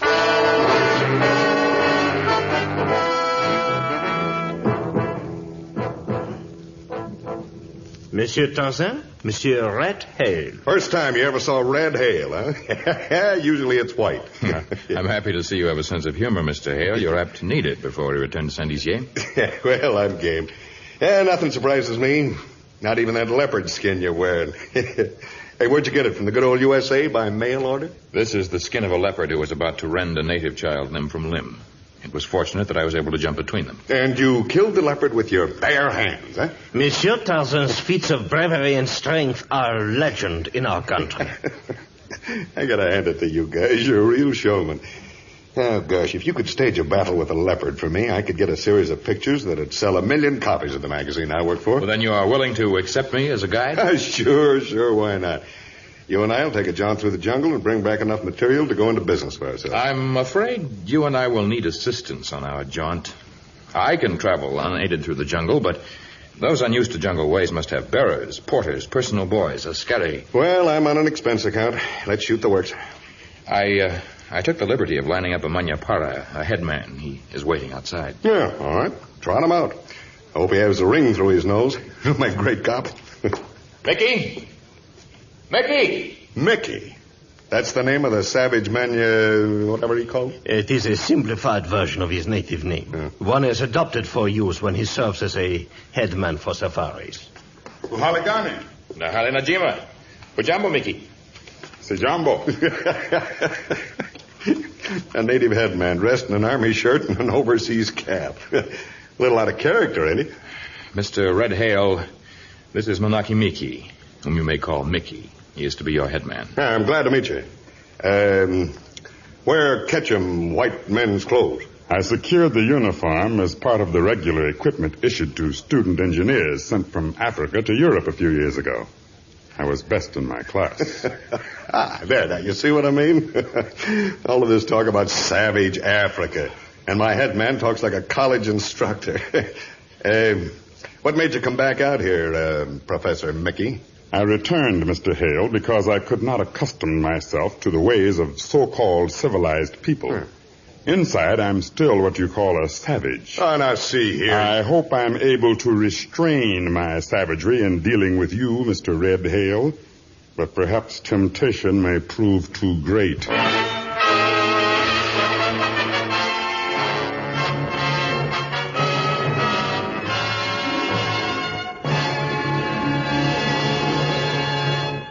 In just a moment, we will learn what adventures befall Mickey, Red Hale, and Tarzan when they plunge into the jungle.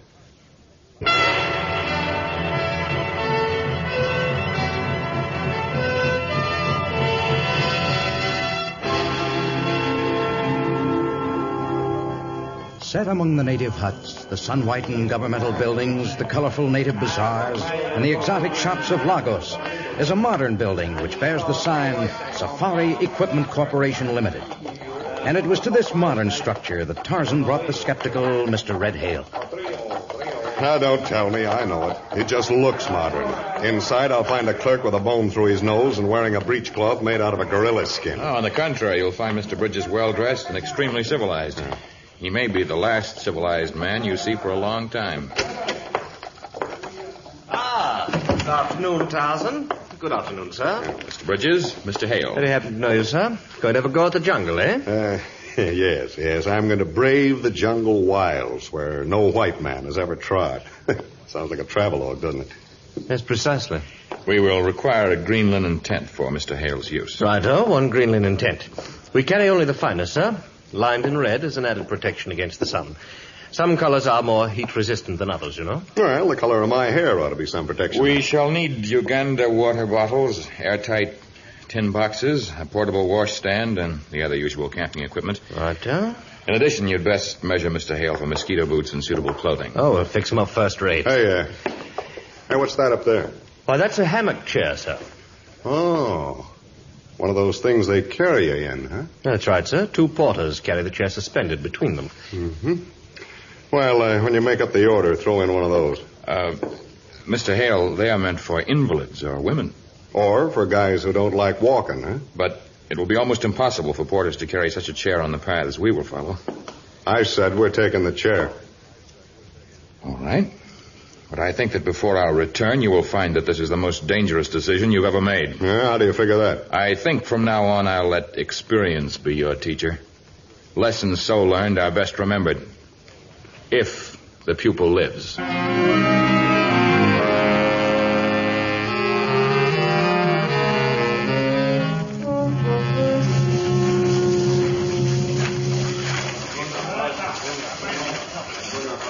The porters and bearers are already complaining, Tarzan. I know. It's most difficult to carry Mr. Hale in his hammock chair. I don't know what we can do about it yet. Yeah, their complaints are only partly caused by the weight of the chair and the heavy photographic equipment he insists on carrying within it. Even though many of them understand not a word of English, they sense his scorn, his contempt of them. I know. But he doesn't realize what their friendship may mean to him. He still thinks our jungle is a stage setting.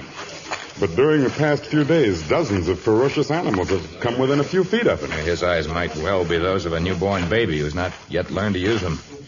He's seen neither the animals nor the unfriendly tribesmen who have peered at him from behind every bush. Hey!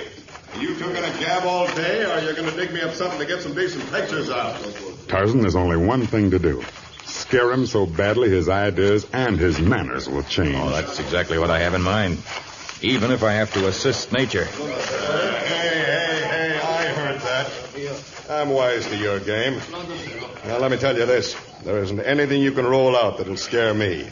I don't scare easy. I'm sure you're very brave, Mr. Hale. Hey, you guys, hey, just keep this chair moving along. When I want to slow up, I'll tell you.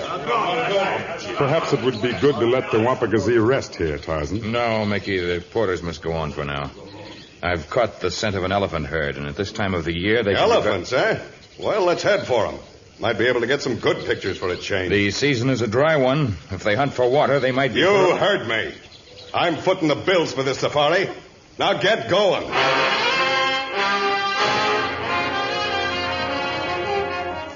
With many misgivings, Tarzan ordered the safari in the direction from which he had caught the scent of Tantor, the elephant. Now the jungle path wound through a tangled bamboo forest and then emerged into a small, peaceful-looking clearing. But as the safari crossed the small open space, the elephant herd crashed through the dense undergrowth on the opposite side. The native bearers, in sudden panic, dropped the hammock chair containing Mr. Hale and fled. Tarzan grasped a vine and swung into a tree. Now, with unerring accuracy, the jungle lord dropped on the head of the lead elephant, kicked it savagely on the side of its head, causing it to swerve. An instant before the hammock chair would have been tinder beneath the mighty hoofs. Following their leader, the rest of the herd also swerved. Tarzan grasped the limb of an overhanging bough and pulled himself up into a tree as the elephant herd thundered away.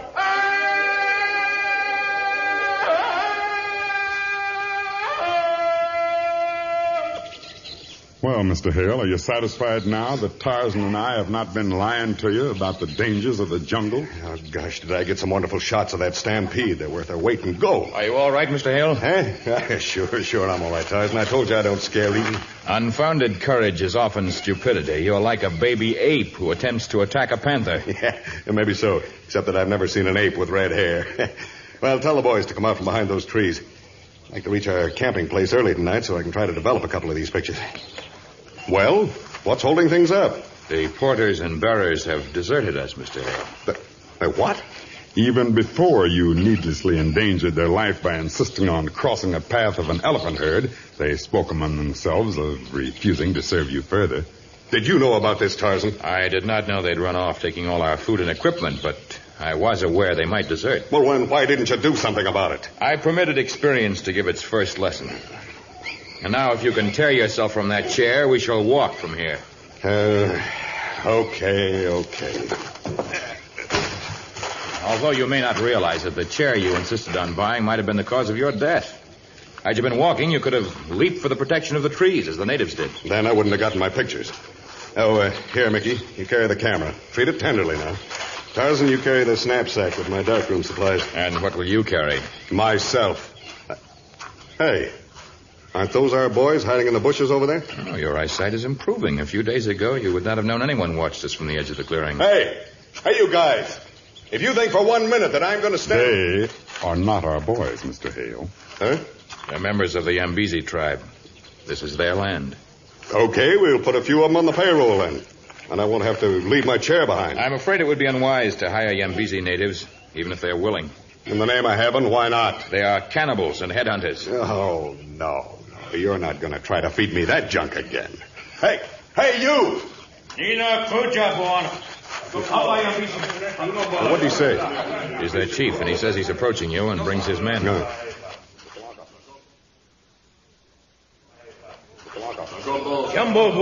Yeah. Hello yourself. I'm glad to meet you. Hey, lay off, will you? All right, quit mauling me. Hey, leave my hair alone. Do not touch the white man. Why did they do that? They've never seen red hair before. Yeah. Perhaps they think it would make a nice trophy. Oh, so that's the angle now, huh? Mickey and you have cooked up this yarn about headhunters just to scare me. Oh, honestly, why This don't is you... not something Mickey and I have cooked up. These men are the fiercest savages of the entire jungle. Oh, good. Hey, what does the chief mean by these motions he's making? In sign language, he's inviting us to their village so that we may share their evening meal. Well, that's lucky with all our food. No. I can hunt for food. It's not wise to enter their village. For the last time, I'm tired of this game you're playing. I'm going to their village. You coming? Yes, if you insist. Mickey and I shall accompany you. Yeah. And now what? They will return by that path over there. We are to reach their village by the elephant trail that skirts the small mountain just east of here. They're going to cut through there, and we have to go all the way around that mountain? Well, why? They were on the trail taking part in the ceremony when our encounter with the elephants disturbed them. The trail is for ceremonial purposes only, and none but members of the Yambezi may walk upon it. Oh, it's one of those trails they just passed that new law about then, huh? Yes. And it is taboo for strangers to go beyond that curtain of dried palm fiber. You mean those old dried leaves are supposed to keep us out? No, we're to be kept out by our knowledge that those who break the taboo are apt to meet sudden death. Well, now, in the first place, I know all about that new law. It makes these forbidden trails open to everybody. In the second place, I'm not taking a long way when there's a short one. And in the third place, I'm fed to the teeth with all this hocus pocus. I'm taking that forbidden trail. It is not wise. I'll get along all right. I've got a head on my shoulders. Yes, but it may not rest there long.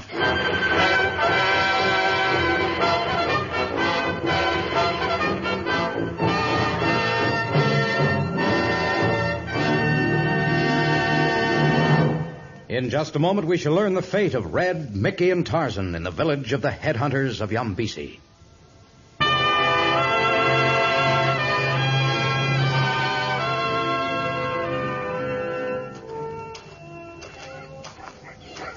Well, Tarzan, I guess our friend Mr. Hale has reached the village of the Yambezi by now. Yes, the forbidden trail he insisted on taking must be hours shorter than this path.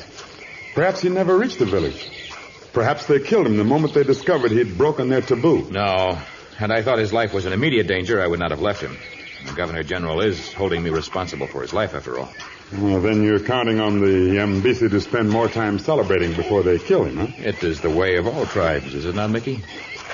Yes, but when his time comes, how will you save him? I may not. But your promise to the Governor General, you said... Mickey, more sacred than anything is my love of the jungle and its people. Even these savage Yambezi who merely follow the teachings of their fathers. And if Red Hale continues to scoff, if he writes an article that will cause more ridiculous laws to be passed, the jungle people will suffer? Is that what you mean? Exactly. Until Mr. Hale shows fear, until he has learned to respect the ways of the jungle, I cannot help him. I believe there's more savagery left in you than there is in me. Perhaps. Come, Mickey. We're reaching the edge of the village here.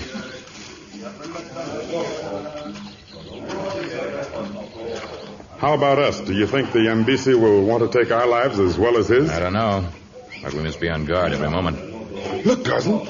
Hale. All alone, unguarded. They're watching him. See how they stand about in small groups? They've certainly given him the best hut in the village. And look, they've decorated him with necklaces and bracelets. Maybe we're wrong, Tarzan. Hi there. Hi. Come on over. The grub's swell. And look, don't tell me what I'm eating. Don't want to know. So you have made friends quickly. Yeah, I told you I'd get by. The forbidden trail, they didn't attempt to stop you? No, they were just bringing some young girls back to the village. Seems they'd had some sort of a tribal rite that made it okay for these girls to take husbands. You interrupted the bride ritual? Oh, interrupted nothing. They were tickled to death. I took pictures of all the girls, the chief, and a guy who calls himself the Grand something or other. And when I got back here, I developed the pictures. Now they think I'm some sort of a witch doctor. Just give me another week here, and I can run for vice president. I see. All this talk about headhunters, cannibals. You know, you had me half believing I'd find one of those iron kettles in the middle of the village with a missionary stuck in the center of it. The Yambezi do not cook their meat. Oh, well, whatever I'm eating here is cooked, and it's darn good. Hey, pals, bring some of the stuff over for my friends here, huh? You need one up. Hey, wait a minute, where's the other guy? You know, one of them talks a little English. Oh, there he is over there, see? The witch doctor. Uh-huh. And he's wearing his sacrificial dress. Yeah, like a kid in Halloween, painting his face white, wearing all that funny junk. Do you know what that junk is he wears about his waist? Some of those voodoo dolls I've read about, I guess. They are human heads. Human heads? Are you kidding? They're no bigger than my fist. The Yambezi are clever in shrinking heads without altering a single feature. And despite his apparent friendship, I believe the witch doctor plans on adding another doll to his collection. One with red hair.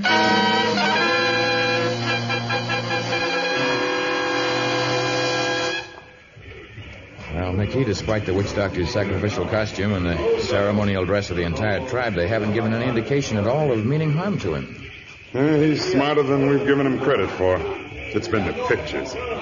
They've never seen anything like it before. That's right. And they're doing exactly what he says. They're staging their ceremony so he can use his magic box. Yeah, as long as he gives them prints to fasten on their totem poles, they're happy. Hey, did you see that?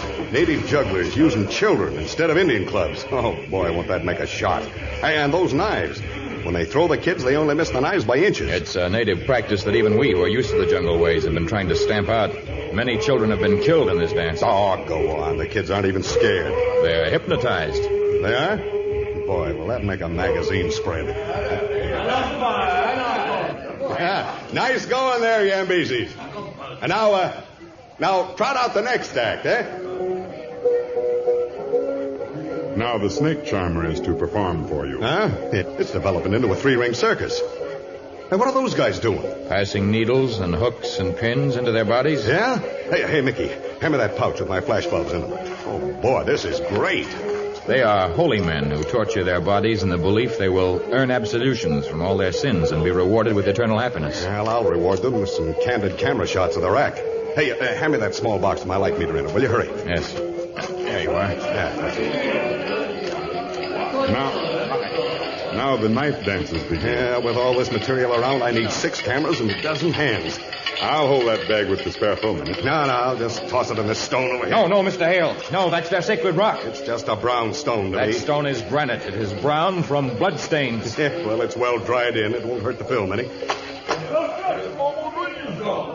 Man with red hair, you defile sacred rock. Oh, come on now, come on. Let's keep the show going. Much we let you do. Walk forbidden trail.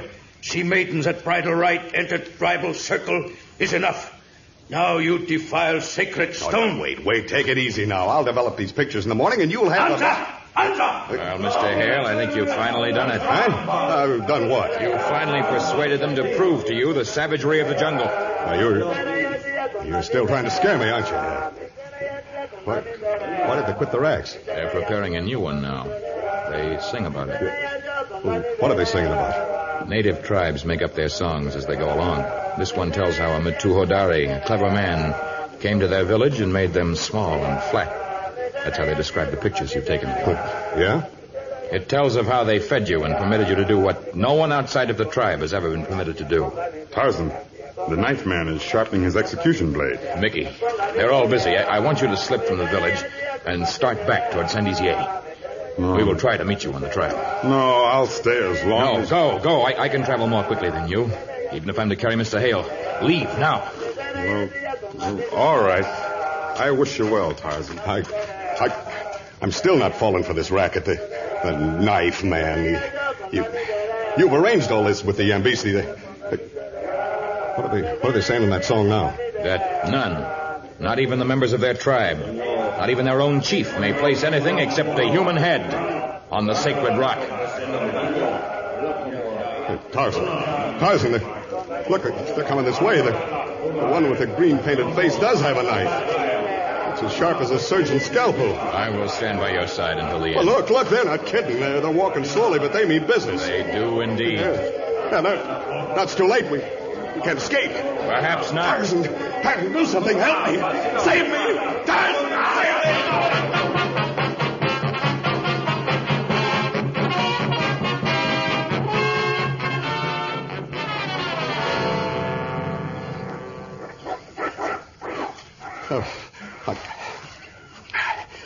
I've never been so scared in my life.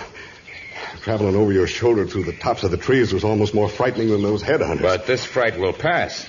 Had the men of Yambesi advanced a step closer, you would not have recovered. Yeah, I know that now. It wasn't until they were inches from me that I suddenly realized the difference between what I've seen in the movies and the real thing. Oh, brother, I know now. I've seen enough of the jungle, Tarzan. Good. I will take you back to Saint-Dizier, Mr. Hale. And when you write your article and publish those pictures you did not drop in your fright, you will tell the world that Africa is still Africa, and civilized men must understand and fear her ways.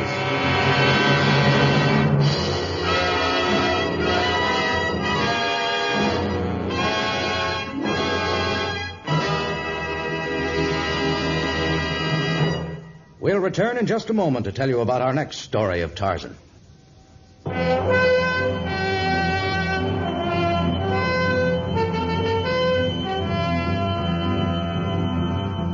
A sudden scream in the jungle night brings Tarzan to the rescue of a beautiful golden-haired woman who has wandered alone into the most dangerous part of the Congo. And through her, Tarzan meets the most ruthless man Africa has ever known. A man with a driving urge to kill every type of animal alive, including man. Tarzan becomes the quarry of a savage manhunt in Trophy Room. Tarzan, a transcribed creation of the famous Edgar Rice Burroughs, is produced by Walter White, Jr., prepared for radio by Bud Lesser, with original music by Albert Glasser. This is a Commodore production.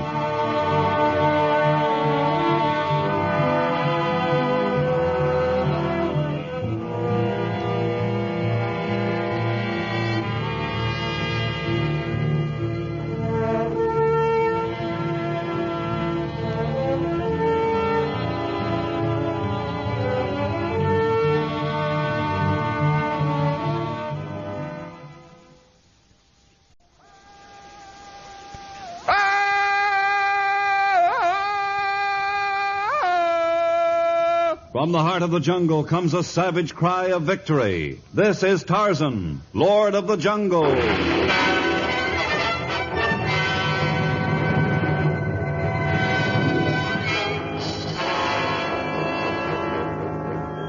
From the black core of dark Africa, land of enchantment, mystery, and violence, comes one of the most colorful figures of all time, transcribed from the immortal pen of Edgar Rice Burroughs. Tarzan, the bronzed white son of the jungle. And now, in the very words of Mr. Burroughs, the story of Trophy Room.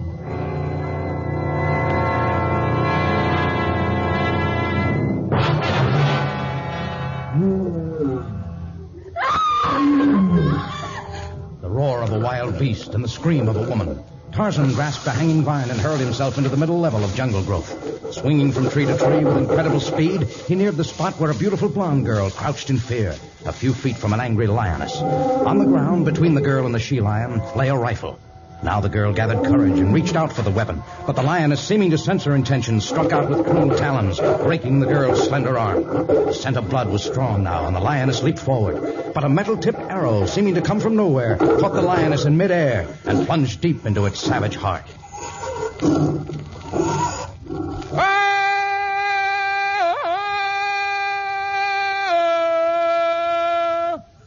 Oh, you horrible savage. You've spoiled everything. I've spoiled everything by saving your life? I could have reached the gun. I would have reached it. I see. Well, then I apologize for interfering. Apologies won't help now. I have no intention of claiming the animal. I can find meat elsewhere. Meat? I didn't want the lioness for food. Your attitude is most strange. In fact, the very presence of a white woman here is most mysterious. There's nothing mysterious about my presence at all. This land belongs to my husband. We have a large house less than a mile from here. In the middle of the jungle? Yes, in the middle of the jungle. But why should you question me? You're a trespasser on this land. It's up to you to explain what you're doing here. This section of the jungle is one of the few I have not explored up until now. I like to explore. I did not know that this was private land. Well, you know it now, so you'd better leave. I shall. But next time I'd suggest that you exercise a little more care when you take a walk. It isn't safe for a woman to wander aimlessly in the jungle. I wasn't wandering aimlessly. I saw the lioness prowling out here. I can see a great distance from my bedroom window. You came here deliberately to stalk a lioness? Why? Oh, you ask too many questions. I advise you to get off our land at once. And I'd advise you to hurry home and have that arm looked at. It's badly injured. I'd have given my whole arm to take that lioness home. But you can take it home. I told you I'd not claim it. I'll carry it to your house for you and then leave your property. Thank you, but it wouldn't do any good now. My husband could tell at a glance how it had been killed. He'd know I hadn't shot it. Byron knows all there is to know about hunting. Byron, that's your husband's name? Byron Baldwin. I'm Althea Baldwin. I'm Tarzan. And I apologize for spoiling whatever it is I've spoiled. I thought you were in danger. Oh, I was. I couldn't have reached the rifle.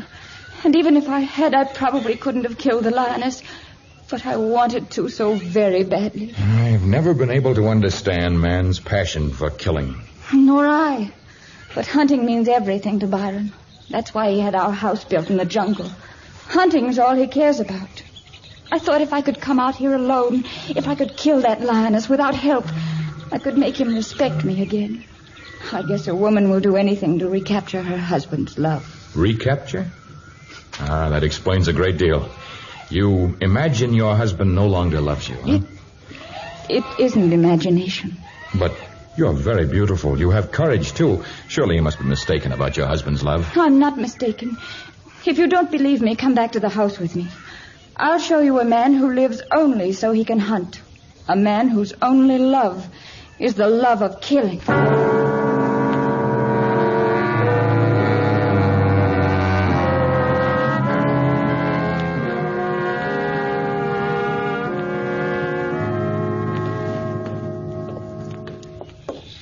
It's a fabulous house, Althea. Carved right out of the jungle. Yes, it's quite a showplace for the animals and the handful of natives who sometimes come here by accident. Byron! Byron! I guess he's still out hunting. Sometimes he doesn't return for days. You don't know what it's like being all alone in this big house. Alone? But surely you have family or servants here with you. We've had a few native women from time to time, but they never stay more than a few days. Not that I blame them. Why do they leave? Because of Mueni. I didn't tell you about Mueni, did I? No, you didn't. I think I'm more afraid of Mueni than I am of Byron when he's aching to kill. More afraid than I am of spending nights alone here in this barren house. More than the fear that I'll go mad unless I can leave here. Who or what is Mueni? Come into the trophy room with me, and I'll tell you. Only walk quietly, because maybe Mueni's here. Maybe Mueni didn't go with Byron today.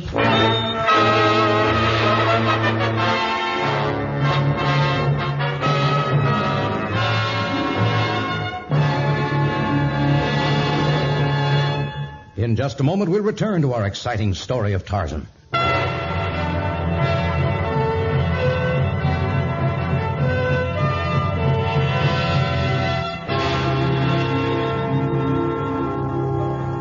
Althea led Tarzan down a long, narrow hall until finally they stood before a heavily paneled door of polished oak. This was the trophy room. Althea swallowed hard and then swung the door open, admitting a narrow shaft of light that illuminated a few mounted heads of animals and reptiles hanging on the walls. Beneath them were large gun cases made of glass and containing every conceivable instrument of death. Aside from the narrow shaft of light, the room was in total darkness. Tarzan crossed to open the somber black drapes, but as he did so, a figure moved in the shadows, and a huge Negro, the largest man Tarzan had ever seen, came at him, his dark face contorted with rage. No, Mueni, no, put that poker down. You'll kill Tarzan. Drop that poker or I'll break your arm. All right, if you won't drop it, There. And now I've got my hand on my knife. No, Tarzan, don't harm Mueni. He didn't know what he was doing. He's like a child. I'll find out what sort of a child he is. Tell me why you attacked me, or I'll plunge this knife into your heart. Tell me! Please, Tarzan, let him go. He can't tell you what was in his mind. He has no powers of speech. You what? Oh. All right, I'll let him go. For now. There you are, Mueni. But I warn you. Thank you, Tarzan. If anything had happened to him, Byron would never have forgiven me. Mueni, go to your room. I'll call you when the master comes. I said go to your room. Well, if that's the reception Mueni accords every newcomer here, I don't wonder that you're alone. I don't think he's actually vicious. He just has some sort of strange idea that he must protect everything that belongs to Byron. And of course, he thinks of me as one of Byron's possessions. I guess I am. Has he never spoken? I don't think so. Although, of course, we're not sure. You see, Byron bought him at a slave auction when he was full grown. Despite his size and his strength, he was quite a bargain, being mute. Is he deaf as well? Oh, no. He has superhuman hearing. The way Dr. Sloan explained it, he's extremely sensitive to vibrations. I suppose that's why he can sense the coming of an animal from an incredible distance, even against the wind. A valuable asset for a hunting companion. Is that why Byron keeps him? Of course. Dr. Sloan examined Mueni and said that with his sensitivity to vibrations, he could be taught to speak. Byron was furious. He hadn't given Dr. Sloan permission to examine Mulvaney, and he had no intention of having his perfect servant changed. Who was Dr. Sloan? Oh, I didn't tell you about him, did I? No, you didn't. He was a well-known hunter as well as being a famous doctor. Byron invited him here, and he was our guest for several months. I suppose he would have remained longer had it not been for his interference in the case of Mulvaney. That's incredible. Byron suddenly decided Dr. Sloan was a meddling fool, and he was afraid Mulvaney might hear the doctor say he could be taught to speak. Byron didn't want that. He drove Dr. Sloan out of the house in the middle of the night at the point of a gun. Well, I'll open the drapes so you can see my beloved husband's altar room more easily. Oh, I'll do it. You call this his altar room? Yes. This is where he does his worshipping to the only God he knows. I've seen him spend hours here just polishing the stock of a favorite gun. Althea, when we met, you said you wanted to kill the lioness so you could recapture your husband's love. And yet you speak of him with hatred in your voice. Do I? Why did you marry him? Oh, he was quite a catch. Tall, handsome, wealthy, a well-known sportsman with a romantic hunting lodge in Africa. Any girl would have jumped at the chance. Yes, I can understand that, but now that you know what he is, why don't you leave him? I tried that twice. Oh, yes, I have a great chance of trying to get away from Byron and his watchdog, Mulvaney. No one should be forced to remain in a place they find unbearable, with people they've come to hate. I'll help you escape, Althea. Oh, would you, Tarzan? Would you take me with you to another land? To a place where Byron can't find me? Of course I will.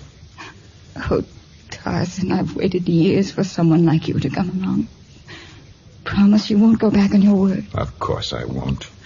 Well, this is a pleasant little scene. Byron. It's quite a surprise to come home and find my wife in the arms of another man. She was hardly in my arms. She'd started to cry, and I was merely comforting her, patting her on the back as I would a small jungle creature who was lost and frightened. Yes, I can see from your attire that you're more used to the jungle than to the drawing room. Yet certain, shall we say, gifts seem instinctive. Among the apes who raised me, there was always one crime that was unforgivable. The taking of another's mate. It's a crime I could never be guilty of, for I myself have helped a pack of apes tear the violator of this law limb from limb. I have no intention of attempting to tear you limb from limb, Jungle Man. But I think you will find that I am not without my own forms of punishment.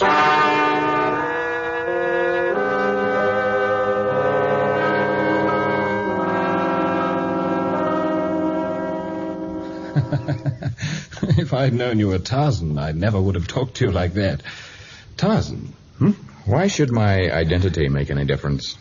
We'll get to that. But right now you've got to promise to stay for dinner. Althea's fixing it now, and I have to admit she's a good cook. Is that why you keep her here against her will, so she can cook for you? Oh, so she's been off on that tack again, eh? I suppose she told you I was a little off my rocker, and I kept her a virtual prisoner here. Yes, she did. Poor Althea. I wish I knew what to do with her. She has the most incredible imagination. Are you sure that what she's told me stems from imagination? Well, of course, I don't know exactly what she's told you, but I know her usual line. It's part of her malady. I had a famous doctor come all the way here to examine her. He said she'd have to be placed in an institution for an indefinite period. Was that Dr. Sloan? Yes, it was. So she told you, huh? Well, your stories concerning him differ slightly. I never told Althea the whole truth. I was so furious at Dr. Sloan's diagnosis, I'm afraid I ran him off. Althea told me you drove him off because he threatened to teach Mulvaney how to speak. Poor Althea. She knows I'd give my right arm to help Mulvaney lead a normal life. I bought him from his parents because they planned to kill him out of fear of his muteness. They thought he was the reincarnation of some evil spirit. Yes, knowing the native mind, I can believe that. You can believe everything I've told you, Tarzan. What reason could I have for lying? I don't know. Here comes our dinner. Put the tray on the low table, Mulvaney. Are we to eat here, Mr. Baldwin? Please call me Byron. We're going to be great friends, Tarzan. You don't mind eating here? To be truthful, I dislike this room, the display of guns and the mounted heads of animals killed only for the satisfaction of killing them. We could eat in the dining room, Byron. Nonsense, my dear. I'm not having you go to additional work.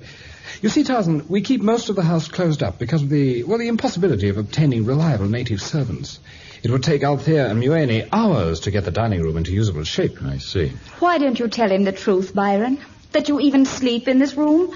That you can't bear to be separated from the animals you've mastered? Oh, now, please, dear, try to calm down. I know you're upset today, but all Yes, I am upset. I'm upset because now I can see from Tarzan's expression you've convinced him I'm crazy. Please, Althea. It'll be the same as it's always been. He'll go away convinced I'm insane and you're normal. Well, I won't let you fool anyone else. I will... Althea. No, you ain't back. I'm holding her wrists. Althea wasn't going to hurt me. She's just a little overwrought. Tell Mueni you weren't going to hurt me, Althea. No, Mueni. I wasn't going to hurt the precious Byron. See, Tarzan? Yes, I'm afraid I do. He has convinced you, Tarzan. You didn't raise a finger to help me. You think I'm mad now. The way you flew at him, it wasn't the act of a sane person. I've seen such fury in the jungle, but only from animals who had...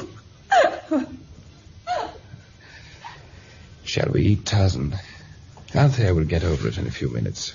She'll sulk over in that corner for a little while, and then she'll join us. Mueni, better take the coffee back to the kitchen and heat it again.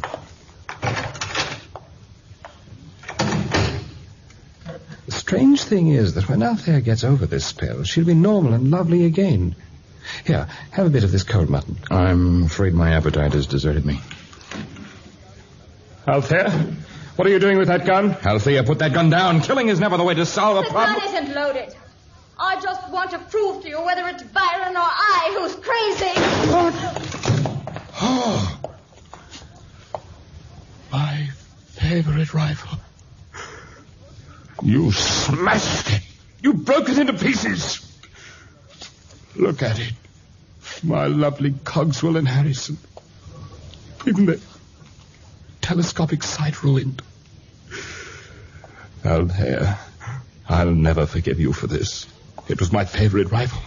My very favorite... Byron, after all, it's only a gun. Only a gun?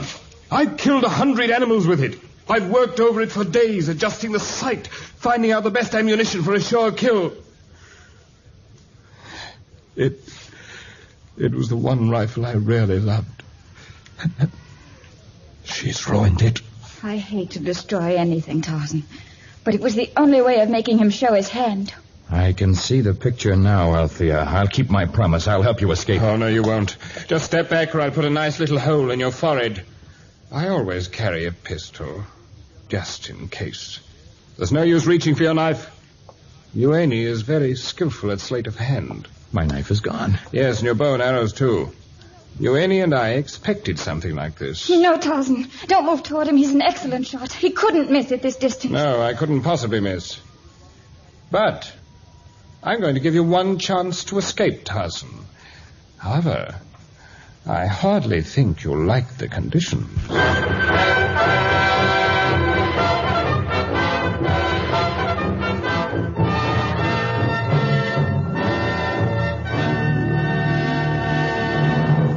In just a moment, the exciting conclusion of Trophy Room.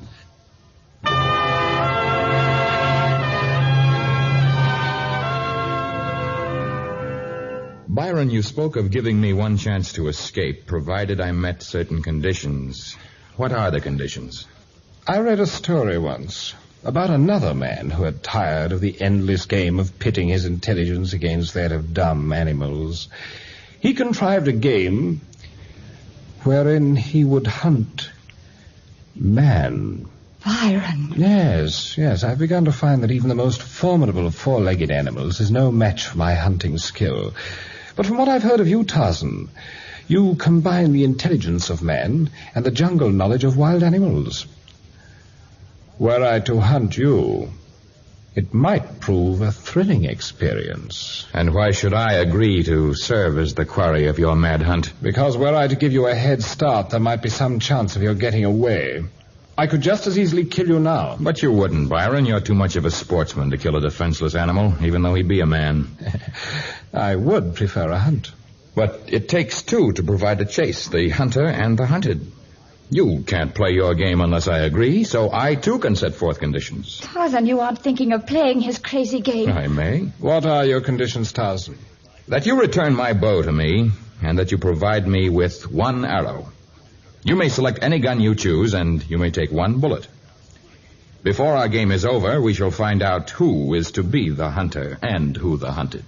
Why should I agree to such ridiculous terms? Because were you to merely set me free, were you to give me the head start you mention, I I could take to the upper level of jungle growth and be miles from here, almost before you left the house. Why don't you take Byron up on it if you can escape? Why do you stand But if there? you agree to play the game my way, Byron, I will remain within a certain area. I promise that I shall not travel further than you can follow between now and dawn. All right. It's agreed. Let's take my property as the area for the hunt. There are fences on two sides, to the north and the east. The western boundary is marked by a wide creek, and the southern by the bamboo forest. I understand. The area is acceptable. And you shall have one arrow, and I, one bullet. It shall be a contest between one man and another, with life as the prize. Are you mad too, Tarzan? No, Althea, I'm quite sane, but this is the only method I can think of to free you from your captivity. Your only chance of a future rests in my ability to kill Byron before he kills me. Tarzan knew well the odds of this strange game, the advantage that a man with a gun had over one with a bow and a wooden arrow.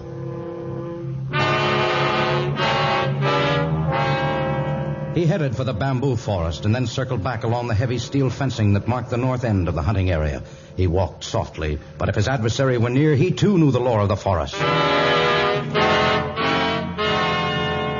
No rustling leaf nor cracking twig revealed his presence. The wind was still, but even if it had not been, Tarzan realized his opponent was enough of a hunter to circle away from the wind. There was no scent, no sound. No hint that death in the form of a bullet might be waiting for Tarzan behind a bush, behind a small rock, from the creek bed, or the fork of a tree. Hours passed, and still there was no sign of the hunter who had selected Tarzan as his quarry.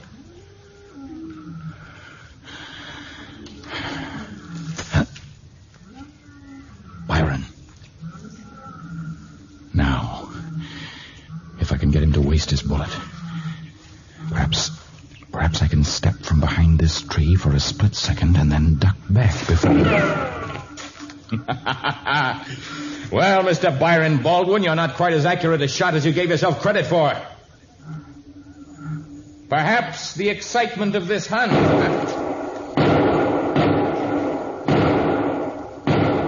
So, you're neither a good shot nor a good sportsman. You have many bullets. I am a more resourceful opponent than you have ever met before, Tarzan. Yes, excitement spoiled my aim, but it will not do so next time. Or if it should, I will shoot again, and again after that, if necessary. I have but the one arrow, but my hand will not tremble. Now there was little doubt of who was the hunter and who the hunted. Tarzan used every trick at his command, but Byron kept on his trail, firing each time Tarzan exposed himself for a split second, never permitting Tarzan to draw close enough to use his bow. Now the jungle was quiet again. Tarzan had evaded his pursuer for a moment. He breathed more easily. And then, rounding the turn of the creek, he saw Mueni, waiting for him in the shadow of a great tree, a gun in his hand. But Tarzan saw one thing more, a deadly python, hanging from the tree, about to wind its life-crushing coils about the mute. Tarzan raised his bow, fitted his lone arrow carefully to the string. He let the arrow fly, and the python dropped to the ground at Mueni's feet, the slender missile through its brain.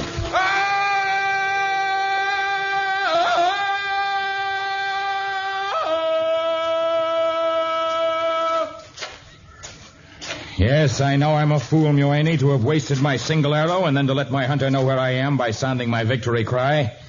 But perhaps life isn't the most precious thing in the world anyway. Maybe self-respect is. Well, Mueni, we've cornered our quarry, haven't we? And his arrow is spent. Go ahead, Byron. Shoot me. You've won the game. Oh, it's too easy this way. At point-blank range. Start running. I want to hear you beg for your life. Go ahead. Run and plead. You have never yet heard an animal of the jungle plead for mercy. Go ahead, Byron. Prove once more that you're a great hunter, a noble sportsman. You sound brave. But you'll crack yet. You'll crack now.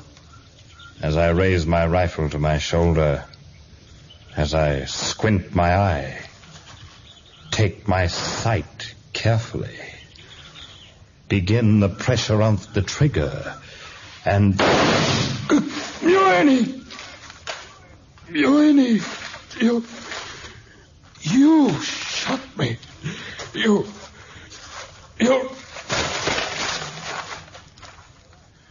Annie, you saved my life. And you killed the man who called himself your master. Baron! He's dead. Tarzan, did you have to kill him? I didn't kill him. But surely you aren't sorry to see him dead. I loved him. No matter what he was or what he did, I loved him. I told you when we met this morning I was only trying to regain his love. Oh, I know I'm a fool. You didn't kill him. Then who? Nueni, why? Tarzan. First friend. He spoke. Nueni spoke. Your doctor friend once said he could learn to speak, and sometimes out of great feeling come lessons not even science can teach us. Great feeling. I don't think I'll ever feel anything again. Yes, you will learn to feel and love and live once more. And Nueni will learn to speak and to make a new life. Each of you will be a whole person with no master to rule your soul. Nature intended it thus. And in the end, only the laws of nature triumph.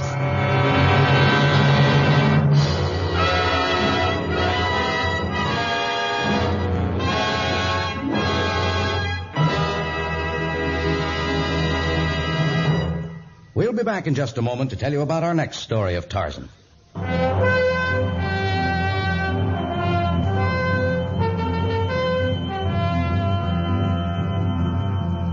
With courage and determination, the small group of pioneers push forward the development of new lands in the jungle wilderness. But disaster lurks behind each rock and death behind each tree, for these pioneers are opposed by a powerful jungle ruler, one who is referred to as the Lord of the Jungle. In our next story, Tarzan's Mistake. Tarzan, a transcribed creation of the famous Edgar Rice Burroughs, is produced by Walter White, Jr., prepared for radio by Bud Lesser, with original music by Albert Glasser. This is a Commodore production.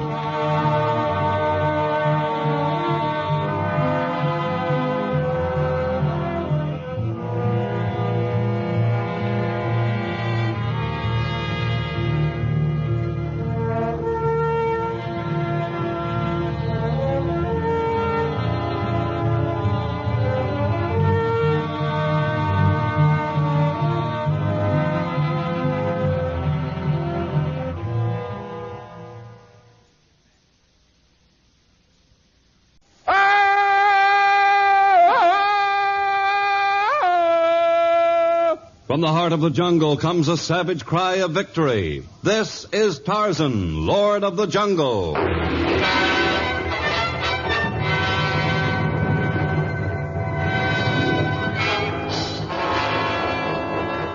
From the black core of dark Africa, land of enchantment, mystery, and violence, comes one of the most colorful figures of all time, transcribed from the immortal pen of Edgar Rice Burroughs. Tarzan, the bronzed white son of the jungle. And now, in the very words of Mr. Burroughs, the story of Tarzan's Mistake.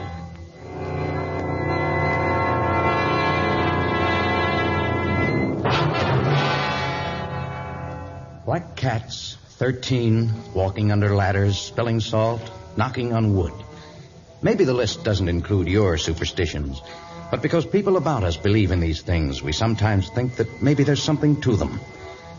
Tarzan had lived among the African natives for many, many years, and the voodoo and the jungle magic he had once scoffed at had become more and more a part of his own beliefs. Now he sat in the small windowless hut of Nadenga, sorceress of the Manobo tribe. Sitting cross-legged opposite the old woman, he watched her intently as she sprinkled secret powders into the kettle between them, began to sway rhythmically, and utter a magical incantation. What do you see in the kettle, Nadenga? Nadenga see nothing. But you must see something. I came hundreds of miles because you summoned me. You must see something there. You must tell me. Nadenga try. Into cauldron eagle's beak. Make the magic kettle speak. Eye of toad, wing of bat, fur of lion, tooth of cat, claw of panther, claw of mate. Tell us Tarzan's fate. Well, Nadenga? I see now. I see Tarzan and steam from magic cauldron. Yes? Jungle is no more. White men tear down trees, build roads, cross land with wagons that breathe fire. Railroads? White men kill blacks, destroy all in their path. Tarzan go live in white man's city. But I wouldn't do that. There's no other place. Jungle gone. Black men who Tarzan's friends dead. Now I see Tarzan sick. He pale, dying, cannot live in city. So he too go to the land of spirits. But is there nothing I can do to change this, Nadenga? Tarzan must stop white man from destroy jungle. White men come now near village Manobo people. Near here? Tarzan must stop Tarmangani from build iron road for wagons that breathe fire. Tarzan must destroy tools, supplies. White men must kill.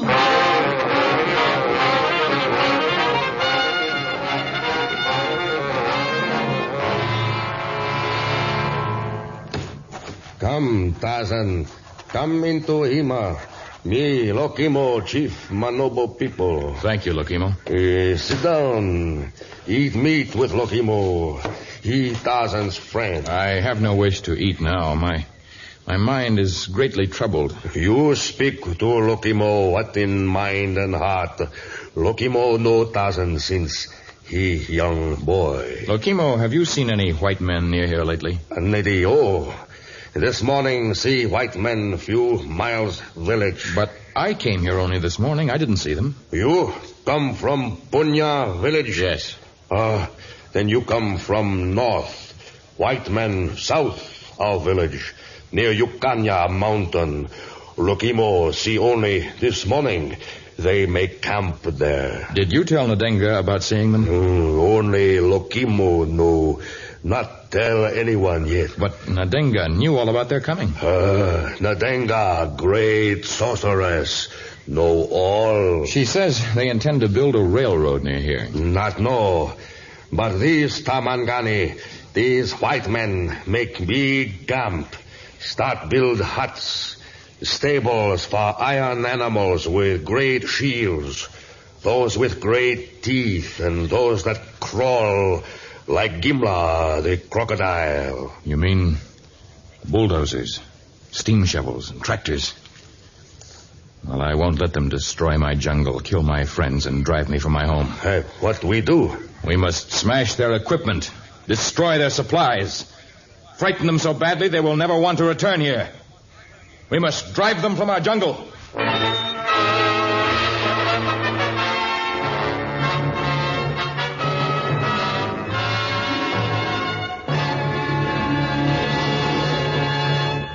In just a moment, we shall learn what happens when Tarzan and the warriors of Manobo attack the camp of the white men.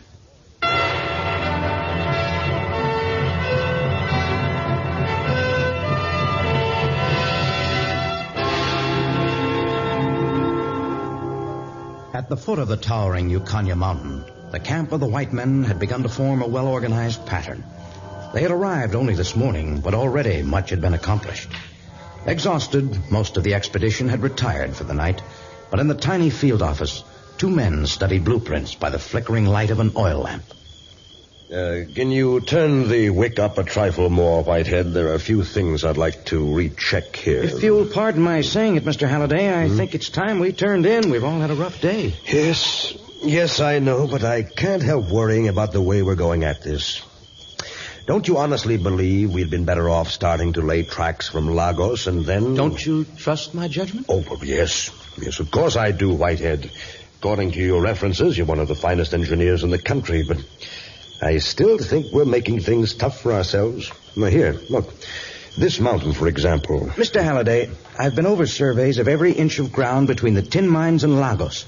And if we're going to build a railroad between the two, there's no way of avoiding that mountain. Yes, but the costs of making the cut through the mountain will be fantastic. If we run into rock deposits, it'll break me. I'm willing to bank on my knowledge of geology, Mr. Halliday. The mountain's free of rock deposits except for some shaly sandstone that we can cut through like butter. Well, I hope you're right, but I'd still feel a lot happier if we didn't have to start with the cut. It's our toughest problem, I admit that. But I like to take the toughest hurdles first. You won't be sorry you took my advice. Well, I'm banking heavily on you, Whitehead.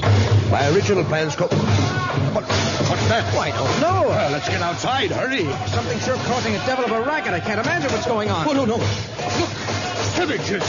Hundreds of them.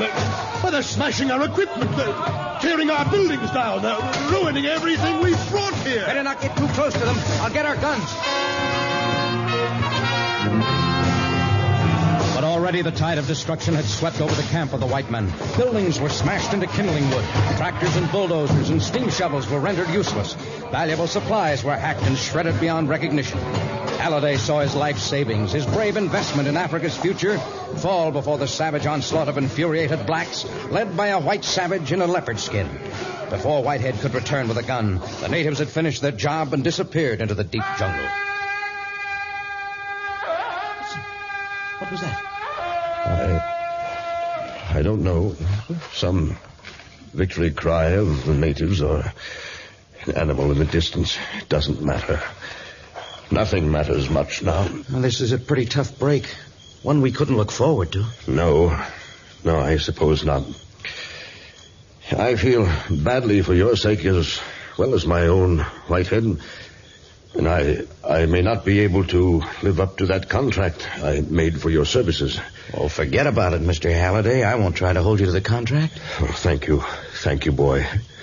I suppose we'll be heading back in the morning. No.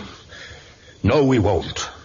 I don't know what I'll be able to do, but I'm not giving up my dream of this railroad. If I have to, I'll build it rail by rail and tie by tie with my own hands.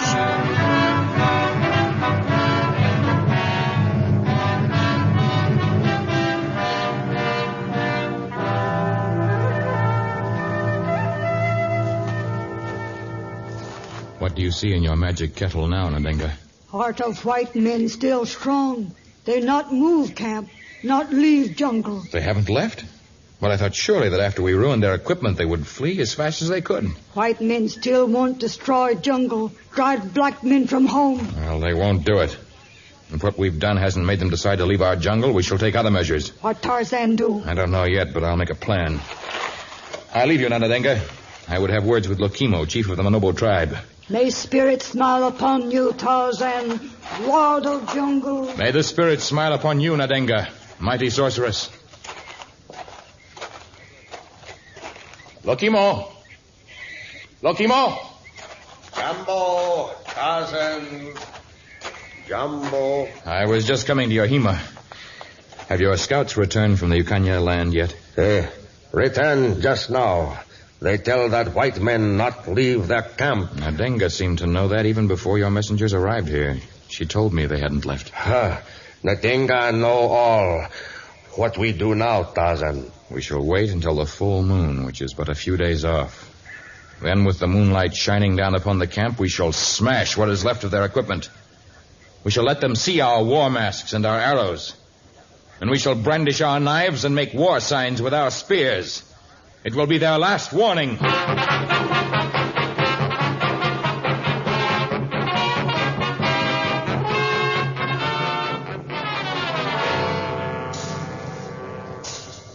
Hello there. You're Mr. Halliday? Yes, I'm Halliday. Well, I'm Captain Lawrence of the Governmental Police. Oh. I came here just as soon as your runner reached town. Well, thank you, Captain Lawrence. Meet Mr. Whitehead, our chief engineer. Oh, I'm delighted to know you, Mr. Whitehead. By the sound of things, you haven't given up your construction work yet. No. Things weren't quite as bad as we thought at first. Oh, we've had to send to Lagos for a great many replacement parts and repair materials, and I was forced to send a letter back to the bank asking for additional financing. But without further setbacks, we still have a chance of building our railroad. Well, I certainly wish you luck. And I'll try to find out something about the attack made on you. Did you see any of the natives closely? No. We were some distance from them. You couldn't describe any of their native tattooing, then? Their tribal marks? I'm afraid that's a blind trail, Captain Lawrence. We couldn't possibly identify any of them. All we can do is to repair our equipment, pray they won't attack again, and get to work. No, wait. There might be one clue, Captain Lawrence. Yes? Their leader was a white man. A white man? Well, that might explain a good deal. I understand the owners of the tin mines near Curaca aren't anxious to have a railroad servicing their competitors. Well, this man was no tin mine operator. He was a savage. Yeah, I think he may have been the one who gave that unearthly cry as they disappeared. An unearthly cry? No, it's not possible. It couldn't be. Well, what are you talking about, Captain? The cry. Did it sound like the victory cry of the bull ape? Well, I've never heard a bull ape, but I rather imagine an ape might sound like that. Captain Lawrence, where are you going? Into the jungle to find Tarzan.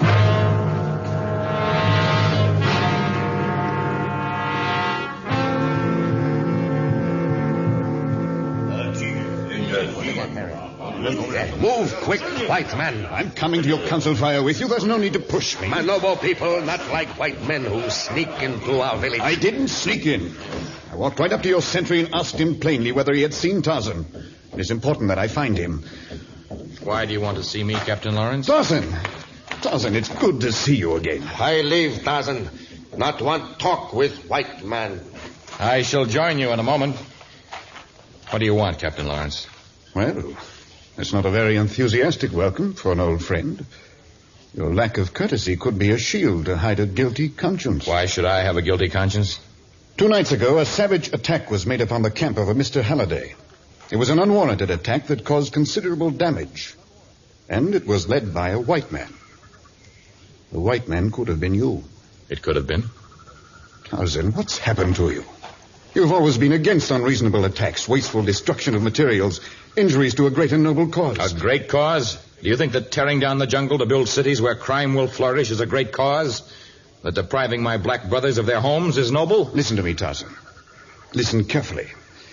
Charles Halliday is a friend to the black men, and he has invested every cent he has to build a railroad for their help. What do you mean?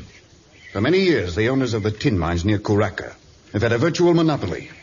They have dictated the poor wages paid the miners. They've set the price to be paid at Lagos. And they've established the unbearable working conditions under which the blacks have long suffered. I know that well. But Halliday, because he is a great man, has hired engineers and has bought expensive equipment to run a railroad to other mines. Once the line goes through, if you permit it to go through, all of that will be changed. Is it possible? It's more than possible. It's a fact. When or if tin is delivered quickly to Lagos from these new mines, the mine owners of Curaca will no longer be able to pay starvation wages.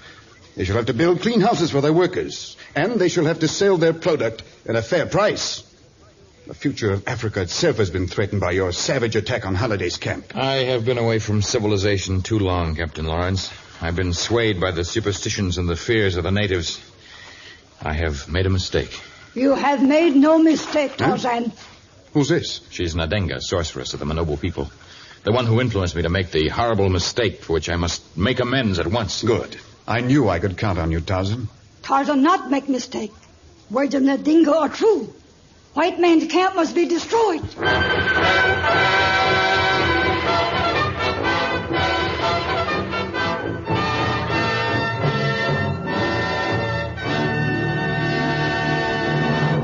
In just a moment, the exciting conclusion of our story of Tarzan's mistake.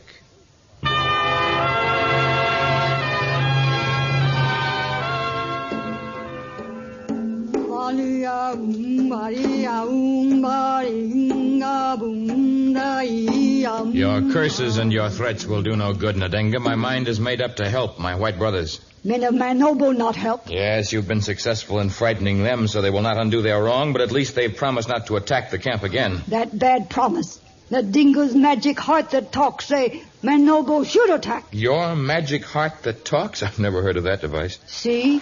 His new magic tells Nadenga future. Look. Here.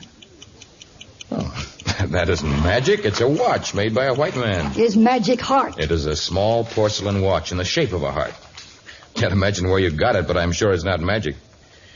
No, Captain Lawrence has opened my eyes, and I will not be misled again. Goodbye, Nadenga. Evil spirits haunt your sleep. Double troubles shall you reap. Poison be your meat and bread. Voodoo curses on your head.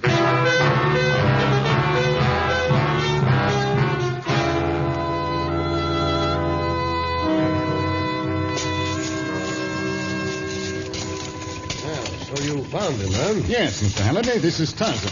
Tarzan, this is Mr. Halliday. And Mr. Whitehead is chief engineer. Glad to know you, Tarzan. I'm afraid I can't add my salutation to Whitehead's, Tarzan. No amount of apologies will make up for what you've done. I don't blame you, Mr. Halliday, but I did not intend mere apologies to atone for my crime. Well, we could use a man of your strength on the labor gang, but I have to have men here I can have faith in. If you'll pardon me, Mr. Halliday, I don't believe you're being fair. He's admitted freely that he was the one who led the raid. Let's give him a chance to make it up. I'll have to make this decision, Whitehead. Mr. Halliday, what damage that we did caused you the most inconvenience? The most serious damage, well, I'd hardly term it an inconvenience, was the hacking of the railroad ties. We may not be able to get more, even by the time we're ready for them. I bought the last they had in Lagos. I'm sure they'll come through, Mr. Halliday. And even if they don't, we can use local woods. I am not taking a chance on anything but the best ties. Mr. Halliday, I know of woods in the jungle that are even harder and tougher than those we demolished. I shall make it my personal responsibility to fell the trees and fashion the ties you need. And I still have serious doubts about you, Tarzan, but well, if you can make good on that promise, I'll be willing to concede that I'm wrong about you.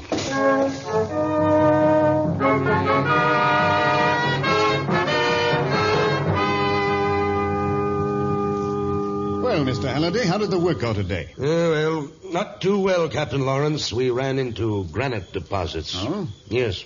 Whitehead was certain there was nothing but shale there. But I just can't understand how he made such a mistake. Well, I guess we're all entitled to one mistake. Even Tarzan, who's made few in his lifetime, made one when he led the attack against you. Yes, and you made one when you didn't arrest him after you'd found him. There's no sign of him or the railroad ties he's promised. Hey, what's that? Another attack! I was right in not trusting that white savage. Your stations, men! Your stations! Ready! Aim! Fire!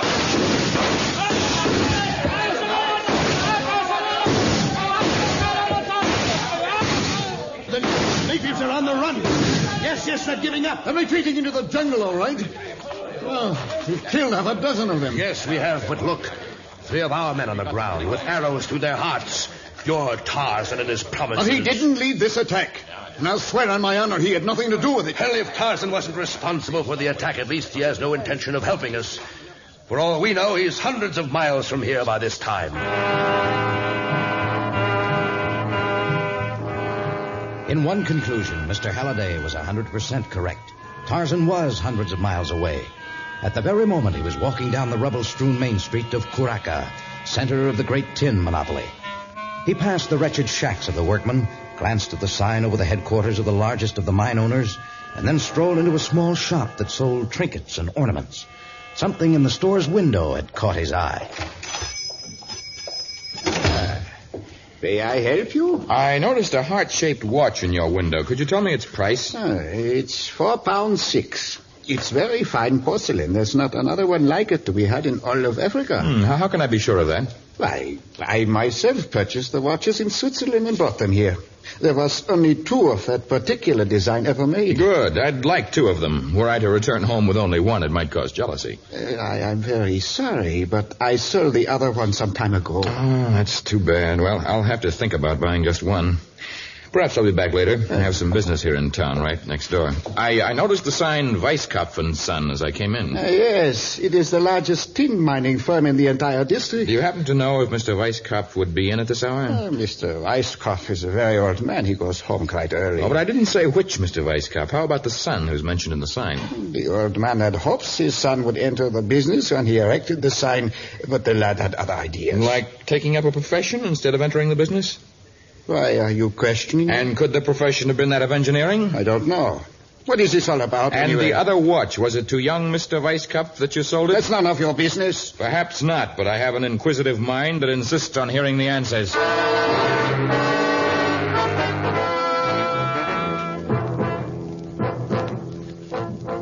Well, Captain Lawrence, I guess you were wrong about Tarzan. But he couldn't have felled the trees and fashioned enough ties during 2 weeks. Perhaps in a few days. No, I'm sorry, Lawrence.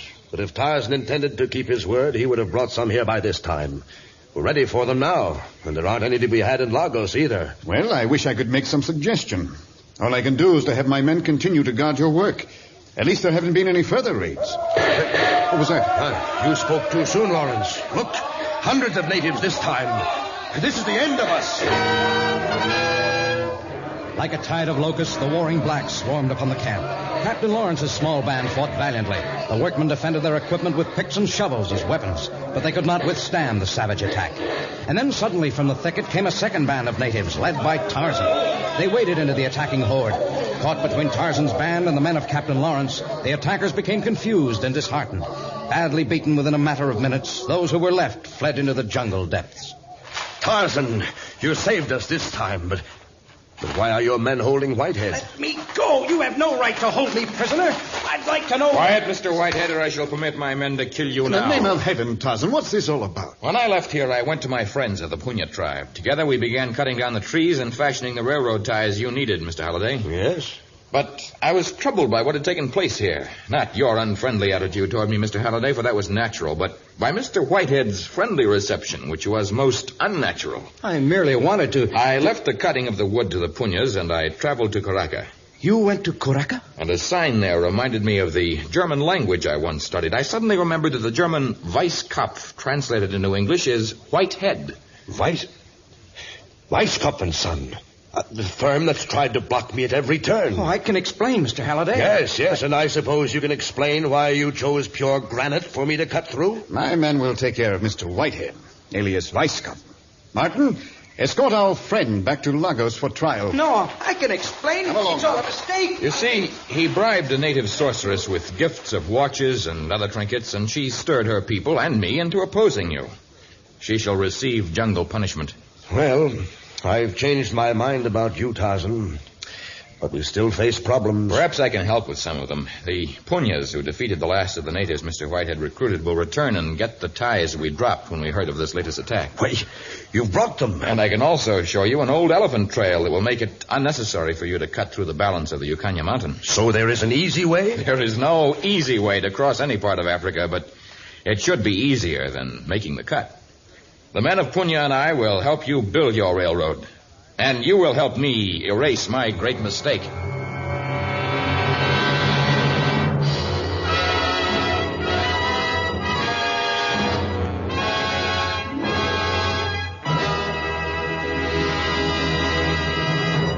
In just a moment, a preview of our next exciting story of Tarzan.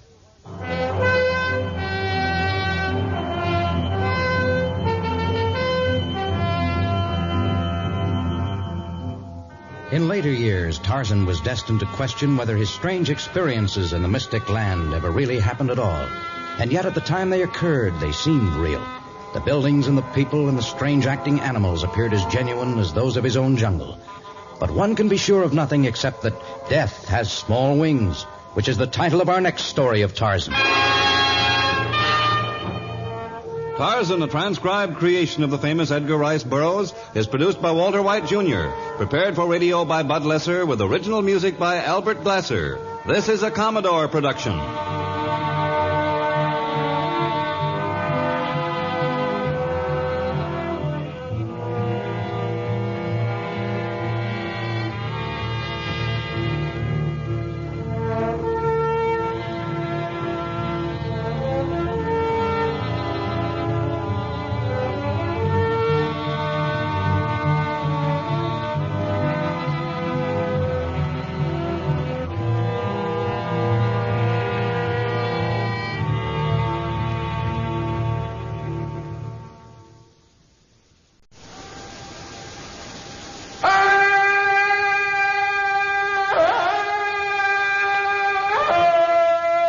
From the heart of the jungle comes a savage cry of victory. This is Tarzan, Lord of the Jungle.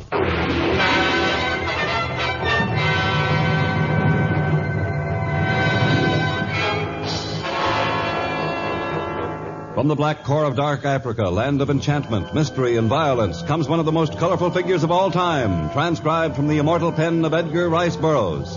Tarzan, the bronzed white son of the jungle. And now, in the very words of Mr. Burroughs, the story, Death Has Small Wings.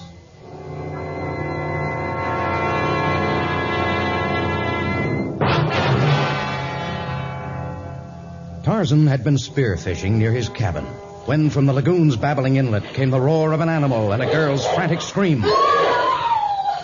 Tarzan clambered up the lagoon's bank, scrambled over rocks, and then streaked to the small inlet. There, a mammoth crocodile was about to close its hideous jaws on a scantily clad young white girl. Tarzan's spear catapulted downward with tremendous force. The crocodile leaped high into the air, its tail lashing furiously. But it was only the last frantic spasm of death.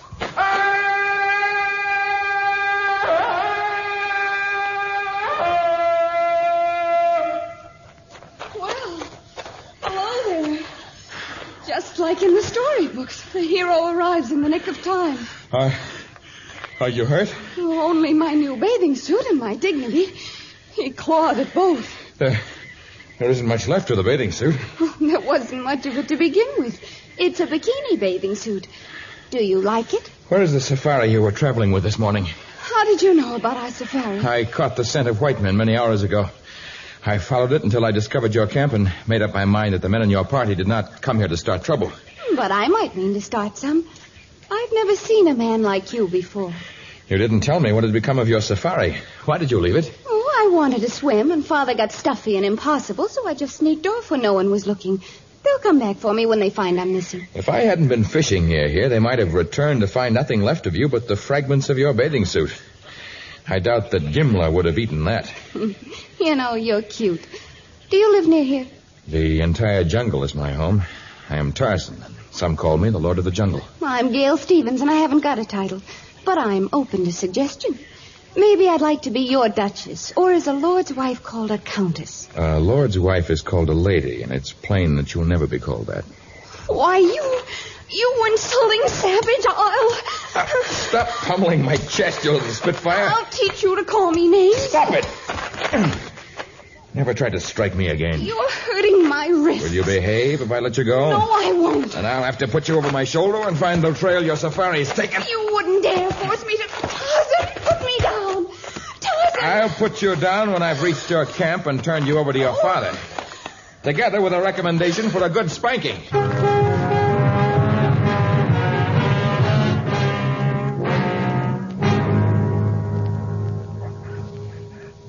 I originally planned this trip so I could get away from Gail for a little while. But her plane was waiting for me when I reached Mombasa. She's too much for me to handle, always has been. Has your wife no control over her either? My wife died when Gail was a baby. I guess that's why she's spoiled. Oh, I suppose now we'll have to wait hours until she gets dressed before we can push on. The terrific heat of this part of the jungle makes traveling by day almost impossible. You would do well to camp here and then resume your journey later by torchlight. Our head man suggested traveling by night, but Gail wouldn't hear of it. Do you let this young daughter of yours dictate everything you do? I don't let her. She just, well, there's no sense trying to cross Gail. Oh, I've got enough troubles without that. Business worries, my digestion. I do not believe in spanking children, but if Gail were my daughter, I might make an exception in her case. I tried it once when she was 3. She bit my hand. Anyone who can spank Gail will win my admiration and my respect, as well as my pity. Hi, Dad. Hi, Tarzan. See, it didn't take me long to change. How do you like the way I look now, Jungle Lord? A white riding outfit is hardly suitable for the jungle. Oh, you're a wet blanket. Come on, Dad. Tell the porters we're ready to start again. We're ready to start, men. Aye, aye, sir. And you'd better tell them to move faster or we'll never get to Kol Hadeni. To Kol Hadeni? But you mustn't go there. Oh, why don't you mind your own business? Well, this is my business, for I've decided to travel with you until you've passed beyond the jungle. Oh, maybe my charms are beginning to work. To me, you're only a spoiled child, but I have determined that your safari is too small for a trek through the jungle. At best, this is no land for a white woman. Oh, see, you admit it, I'm a woman. Maybe by the time we've reached Kol Hadeni, you'll realize Kol Hadeni is in the heart of the Dudu country. The Dudu country? Sounds cute. Dudu. It is the natives' word for the tsetse fly, whose sting causes sleeping sickness. I'm not afraid of a few tiny flies. Perhaps you have not the intelligence to be afraid of anything. A few tiny flies. In the land near Kol Hadeni, the natives say that death has small wings.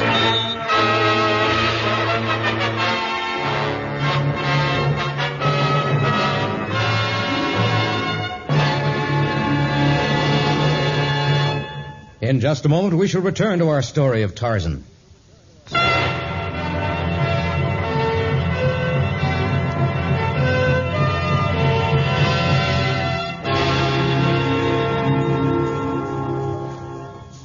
Day after day, the small safari cut its way deep into the jungle, ever in the direction of Kol Hadeni, in the Dudu country.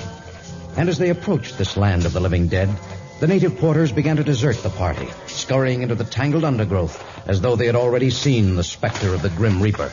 Tell me, Gale, what makes you so determined to reach Kolhadeni? Why did you choose it as your destination in the first place? Because the man at the travel station in Mombasa said it was the one place we mustn't go. And the moment he said it, I knew what Gale's reaction would be. He was a funny little man who looked all frightened and mysterious when he spoke about it. He called Kolhadeni the Forbidden City. Why, I'd rather die than pass up something like that. Many people have died for having gone to Kolhadeni. Oh, you're not scaring me with all that yakety-yak about tsetse flies and sleeping sickness. I know it's just a cover-up. A cover-up for what? I figured out that Kolhadeni must be one of those places where they hold all those weird native rites. The ones white people aren't supposed to see. You know, with child brides and crazy dances. I will tell you what Kolhadeni is. It's a miserable collection of earthen huts. Each one seething with wretched natives who've been torn from the bosom of their families by the dread disease. Oh, you're just trying to scare me. Perhaps the sight of them may make you realize that the world doesn't begin and end with your own selfish being. Now, Tarzan. You'll see hundreds of wretched blacks who are nearer to death than to life. Desolate humans who merely wait for the gentle hand of death to release them from their suffering. You're making it all up. I don't believe you. You haven't the sense to recognize the truth. You're a shallow-minded, selfish child. What? You can't talk to me that way. Why, Gale. When we first met, I told you never to strike me again. But it was just a playful slap. She didn't mean it. Oh, yes, I did. And I mean this one, and this, and this. It's time someone taught you a lesson. Let me go. Take your hands off me, Tarzan. Dad! Tarzan, perhaps. What do you think you're going to do? I'm going to give you the spanking you've had coming for a long, long time. No, Tarzan. No, please, I'll never... Of course this hurts me more than it does you. I hate you. I'll get even with you. I'll pay you back for this. Oh!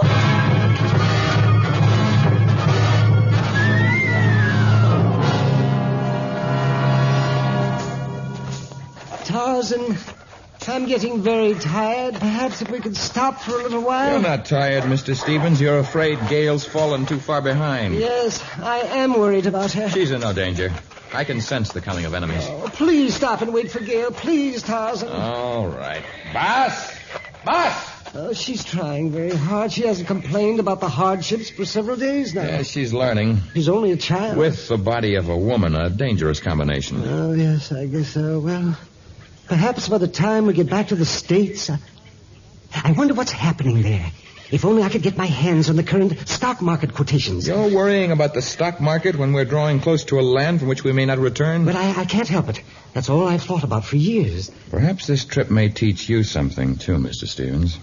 You may discover that the stock market returns are not so important. Gale? Yes, it's left of me.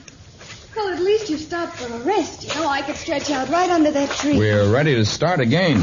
We were merely waiting for you to catch up with us. All right, if you'll just wait a second until I take these heavy boots off. No. Your mosquito boots will remain on.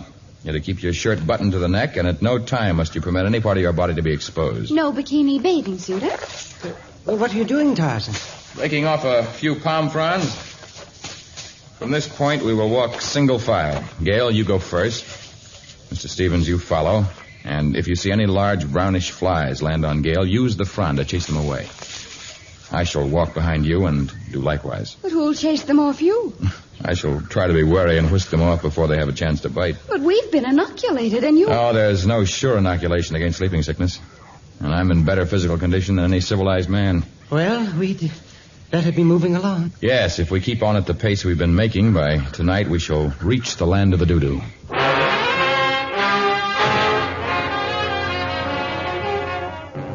Darkness had already painted the village of Kolhadeni in somber tones by the time the white travelers had reached there. Before them stretched endless irregular rows of huts made of hard-baked clay. From every doorway, frightened eyes peered out at them. Mangy-looking dogs sniffed at their heels, and ill-fed goats bleated at them from behind piles of unsightly rubble. A few humans, if they could be called that, leaned against broken fences and watched the advance of the strangers as they made their way toward what looked like the principal building of the Death Colony. Well, Gale, are you satisfied now that I told the truth about Kolhadeni? It's very interesting. I'm glad we reached here. Why, the people are nothing but skin and bones. They look tubercular. Look, one of them's coming toward us from the big building. Oh, he looks healthier than the others. Jumbo, stranger. Jumbo. I am Tarzan, who comes from the Punya country. And this is Mr. Stevens and his daughter Gail from the land across the seas. And I am Dr. Kolruza. You're a doctor? Why, you look like a jungle savage? I am, but I left my people for many years. I studied medicine in the white man's country and have returned here to help them. Why have you come to our land? Well, we'd like to help, too. We came for various reasons, Dr. Kolruza. The young lady because of childish curiosity. Mr. Stevens because he is too weak to deny his daughter her slightest whim. And I because of a perhaps mistaken idea that I might teach this spoiled child a lesson. You have chosen a bad time. The season is both hot and moist, and despite everything I've tried to do, the tsetse flies are multiplying alarmingly. Oh, look at that tiny child. Almost completely wasted away. She is but one of many. I suggest that you do not remain here more than a few moments. The elephant path leading north from here... I'm afraid it's quite impossible to continue traveling tonight. Mr. Stevens is exhausted. Gail has only now begun to see the things I hope will make her grow into a woman. And I have not closed my eyes for many nights. Well, I'll give you my own hut. It's reasonably clean, and there are a few pieces of mosquito netting about, but you're taking a great risk. Tarzan isn't afraid of risks. He's the lord of the jungle. You're very kind, Dr. Kolruza. We'll take advantage of your offer, and in the morning we'll move on. I'll show you to the hut. You're welcome to it for the one night. I hope it will not prove one night too many.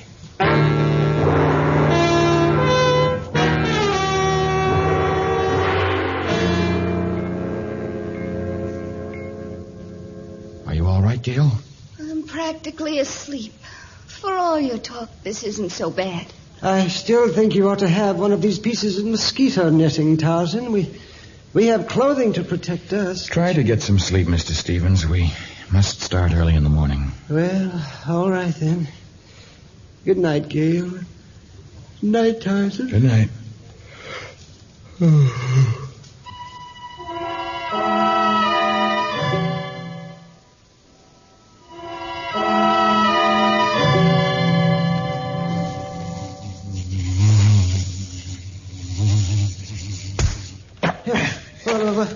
What's wrong? Something bit me. I don't know what. There, on the ground, beside you. A large brown fly. A tsetse fly. Gail, get that native doctor. That doctor, what's his name? Maybe he can... No, there's no sense in getting excited. Many of the flies are not infectious. How long does it take to... I mean, if it was an infectious fly, how long I don't know. Some say the disease strikes at once. Others claim you have it for days before you... Tarzan, what's wrong? You look so strange. My head, everything's beginning to whirl. I guess it was an infected fly. Maybe I better... Oh. Tarzan!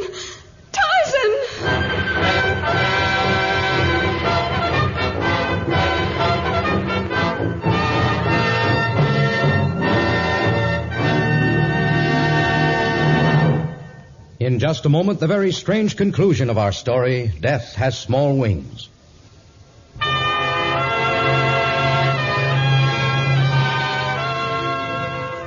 Tarzan could feel consciousness draining from him. Struck his head. And yet, although he could neither move nor speak, there was no black pit of unconsciousness, but instead a sort of twilight gray in which he could see and hear Gail's terror. You've got to save him, Doctor. Mr. Stevens' querulous concern. He's our only chance. And the practiced examination of the Negro doctor. Suddenly, Gail and Mr. Stevens dissolved in a purple mist. Now the hut was filled with burly natives, and Tarzan could feel them lifting his body from the ground. He was being carried through the village on their shoulders. Carry him gently. Only now he couldn't see. The gray of his mind had turned to sable blackness. They'd stopped carrying him. They'd put him down someplace and gone away. It was getting lighter now. Day was breaking, and Tarzan was feeling better. He was feeling a lot better. He opened his eyes and looked up into a face that was familiar and yet strange. Who are you? Now. You've been sick. You must not waste your strength on idle questions. You look like Dr. Kolruza, the native doctor, but your skin is white. Do you see those mountains in the distance? Mountains? Near Koladeni? Yes, I do see them. What color would you say adorn their peaks? Color? I'd call it a sort of rosy pink. Not orange? Yes, it might be described as orange. And yet some people might call it red or yellow or even golden. You see, my friend, color is only in the eyes of the observer. Here we do not call a man black, nor white, brown, nor yellow. We are all one in this land. In this land? Where have they brought me? It is not for me to explain matters. Even now the High One awaits our coming. The High One? The chief of this land? Your ruler? We have no ruler. We need none. Will you follow me along this path? Yes, of course.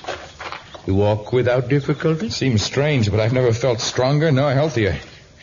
And this is a strange path, like one through my beloved jungle, and yet the rocks do not hurt the feet and the bushes have no thorns. That is so. Am I a prisoner here? No more than are the fish prisoners in that stream over there. Look at them, hundreds of them leaping over the rocks. If I had my spear, I could... We do not kill in this land. Food is provided without the need to kill. It sounds ridiculous, perhaps, but tell me, have I died? Is this the land of spirits? Ah, here comes the High One. He's coming to welcome you. It's Mr. Stevens. Mr. Stevens dressed in a long robe and with a white beard. This is the strangest thing I've ever... Welcome to our land, man of the jungle. You speak as though I were a stranger to you, as though we hadn't spent the last few weeks together. Indeed, we have spent countless centuries together. For are we not both men and thus brothers? This is crazy. I must be delirious. You speak thus because always in the past when you entered a strange land, you were surrounded by unfriendly people who held spears at your back and threatened you with knives and other implements of war. Is that not so? Yes, I guess that's what I was thinking. Perhaps the delirium exists in those lands. But come, you are hungry, and we have food prepared for you. The dining hall is but a few steps away, if you'll come with us. I've never seen such a beautiful place. The marble columns, the golden ceiling. Ah, you see, High One, he's learning already. In his eyes, the columns are of marble and the ceiling of gold. Daughter, bring food for the hungry traveler. Even now I approach with his repast, my father. Gale. You are Gale? My name is Abigail. It is a Hebrew name. I have never been called Gale, though a few souls have sometimes called me Abby in jest. You have never been called Gale? No, I have not. It's fantastic. You look somewhat different, and your long robes look unaccustomed, but I would have sworn I shall place the food on this low table, and you can sit on this brocaded cushion. You will find it most comfortable. When you have refreshed yourself with food and drink, we will talk again. Peace be with you. I, too, will leave you now, our guest, so that you may feast undisturbed. If you wish anything more, summon me by clapping your hands, and I... No, don't go, please. I want to talk to you. I shall be happy to stay if you desire my presence. Here, I shall sit beside you on this other cushion. There. You once vowed to get even with me, Gale. Is this crazy world I find myself in part of your scheme? I have never seen you before this day. My name is Abigail, not Gale, and vengeance is unknown in this land of ours. But why do you have troubled thoughts? Do you not like our country? Oh, it is beautiful, but somehow strange and unreal. The way the birds fly blithely in and out of the windows of this palace, the manner in which the small beasts of the forest peer in without fear of man. They have no need to fear us, nor have you any cause for fear. You keep watching me so strangely, and yet my only desire is to serve you. That's what I can't understand, your desire to be helpful. For the Gale you resemble strangely thought only of herself. A girl who thought only of herself? Oh, but that was in another land. And your father, in that other world, he was weak and spineless. Here he's a tower of strength who's called the High One. What is the secret of it all?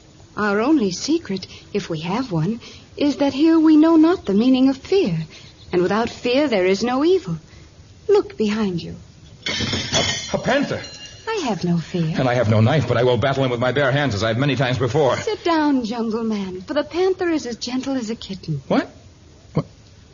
It's true. He's fawning against you like a household pet. Of course. He wants to be petted. There you are.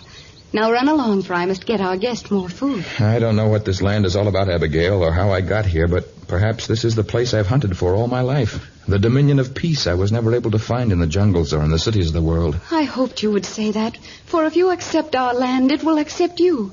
I will open my heart to you and do your bidding always.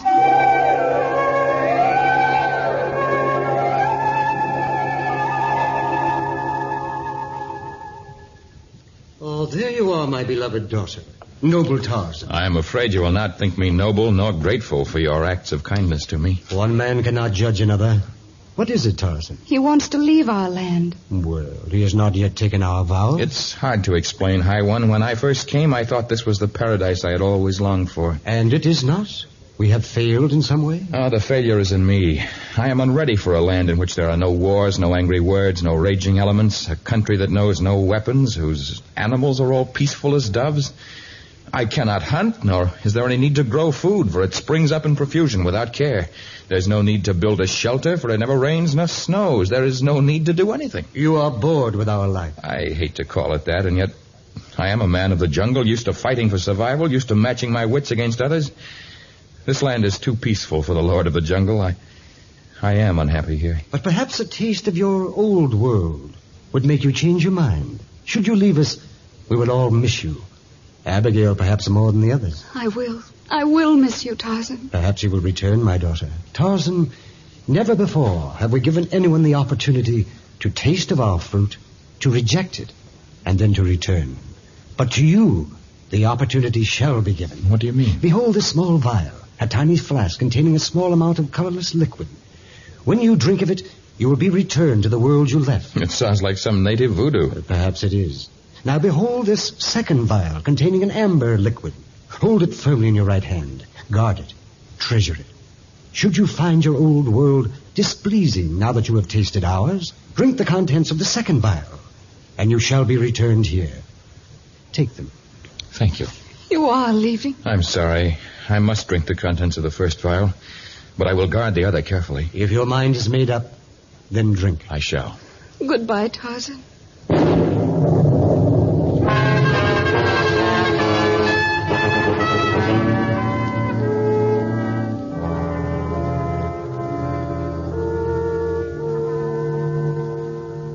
He's coming to, Mr. Stevens. He is indeed. At last. I was afraid for a while his death would be on my soul. I insisted on coming here to call her Denny. The color is coming back to his face, Dr. Coruza. What's happened? High One? Abigail? I don't know what you're talking about, but you've certainly given us a scare. You've been unconscious for weeks. Gail and I thought you were a goner. But now you've passed the crisis. I think you'll be all right. The liquid in the vial worked. I gave you no liquid. I've been giving you liberal doses of Bear 205. It's frequently effective when you catch the disease in its early stages. Have I been here all the time? What are you talking about? Of course you've been here. Where else would you be? Oh, I guess everything I thought was happening occurred only in my feverish mind. You did mumble constantly as though your mind was filled with many strange, delirious thoughts. But you've had two good nurses, Gail and Mr. Stevens. I think they've learned a few things while you've been unconscious. I have learned, Tarzan. Hey, we both have. Tarzan, what in the world are you clutching in your right hand? What? I don't know. I'm not sure. Well, open it. Let's see. A tiny vial filled with a strange amber-colored liquid. Where in the world did you get it? No, Gail, give it back. Gail, what are you doing with it? There. You broke it. The liquid's gone. Of course it is. I don't know what it is or where you got it, but we have to watch what you eat and drink very carefully. You've taught us a great lesson, and it's up to us to nurse you back to health. Yeah, that's right. You see, while you were ill, Tarzan, Gail resolved to spend the rest of her life helping the sick. And I've decided that whatever money I have will be devoted to advancing the cure of tropical diseases. We can't afford to lose our first patient. Well, at least I'm glad I came back. It's nice to know that miracles can happen in this world, too.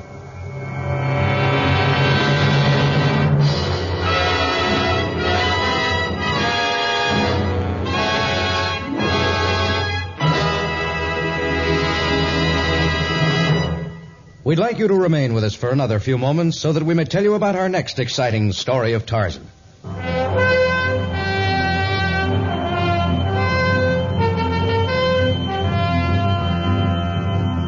Often have men asked the origin of Tarzan's courage. How can a man steel his nerve against the terrors of the jungle? How can he boldly face a giant gorilla, a rhino, or a mad bull elephant with only his bare hands as weapons? Ruka, a native youth who knows he's to be poisoned before the next moon is past, looks for a source of courage, and he finds it in Tarzan's magic amulet. Tarzan, a transcribed creation of the famous Edgar Rice Burroughs, is produced by Walter White, Jr., prepared for radio by Bud Lesser, with original music by Albert Glasser. This is a Commodore production.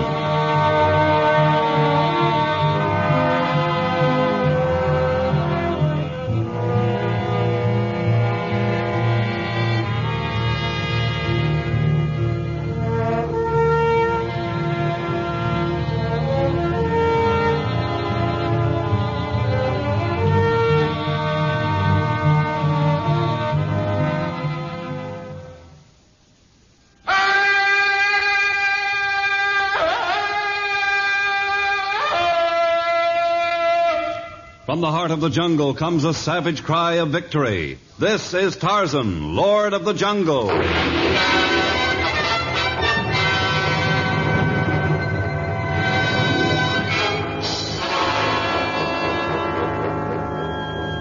From the black core of dark Africa, land of enchantment, mystery, and violence, comes one of the most colorful figures of all time, transcribed from the immortal pen of Edgar Rice Burroughs. Tarzan, the bronzed white son of the jungle. And now, in the very words of Mr. Burroughs, the story of Tarzan's magic amulet.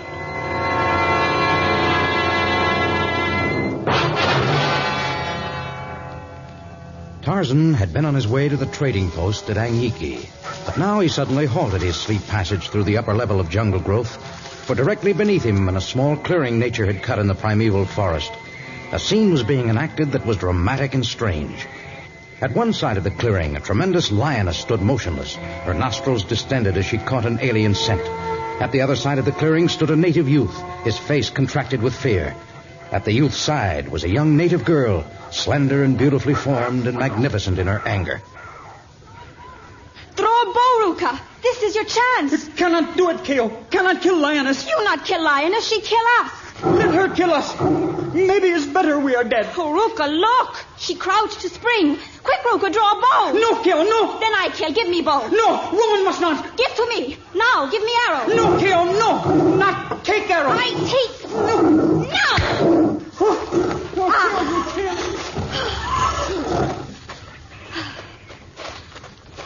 Lioness dead. But Keo not tell she kill. She say Ruka kill. Now, Ruka take knife and rip heart from great animal. No, Ruka not want take knife to ugly beast. You must. Is ritual. Must cut heart from lioness and eat while still is warm. Ruka must get courage from saber. His lion, mate of dead one. Oh, another arrow, Ruka. Give me another arrow. No, we die, Keo. Die together.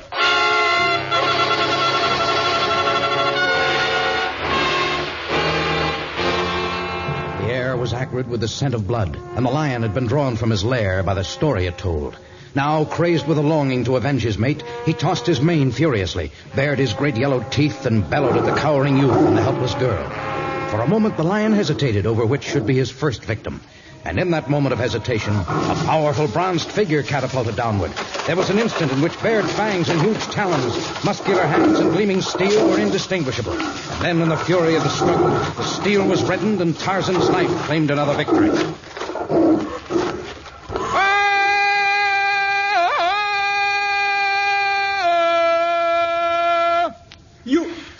You killed lion with hunting knife. You see, Ruka? Man can kill animal even without arrows or spears. There's no need for fear. He not ordinary man, Keo. Ruka knows. It's Tarzan, Lord of Jungle. Are you Tarzan? Yes. How did you know me, Ruka? Father and warriors have tried to tell about Tarzan's bravery. Always say Ruka should be like Tarzan. But Ruka not brave. You eat heart, lion, while still warm. Will make you brave. Is not true, Tarzan? Many wise witch doctors and medicine men say it's true. See, Ruka? Eat. No. Cannot cut into warm flesh or eat heart. Would make Ruka sick. Anyway, Ruka not believe lion's heart make him brave. Well, then do not eat it. For if you do not believe it will help you, it probably won't. All medicines require faith as one of the ingredients. Oh, Ruka not believe in anything. Not in customs of people or books of missionaries or words of Keo. Well, he should listen to your words. Seldom have I seen a sister so concerned over her brother. I'm not sister. I'm promised one of Ruka. The promise is forgotten. It is no more. Leave me alone, Keo. Leave me in woods to die. Oh, you're not being very gallant, Ruka. Why do you not desire this beautiful girl as a wife? Ruka will not take Keo for wife. Only to have her made widow almost before she is bride. A widow? Oh, come now, Ruka. I've known many men who were not physically brave, but using reasonable caution, they managed to live for many, many years, even in the jungle. Ruka will not live. But Keo wanted him to go through tribal ritual that make him warrior of tribe before he die. For only after he kill lion and eat heart can he become warrior and claim wife. We could be happy for a little while. He looks strong. What makes you think he's going to die? Cannot tell. Is secret of tribe. What tribe do you belong to? Not tell, K.O. No. It would do no good to tell the business of our people. Well, perhaps it would do good. If some sorceress or witch doctor has placed a curse on you, maybe I can Is help. not curse of witch doctor or sorceress. Before next moon has come, Ruka's father to be poisoned. Once he is dead, Ruka to be poisoned. To be poisoned? K.O., is this the truth or something Ruka has invented? Is truth. K.O. try make Ruka brave, and she fail. But whether he become brave or not is same in end. First, Ruka's father poisoned. Then Ruka. Nothing anyone can do. Not even Tarzan.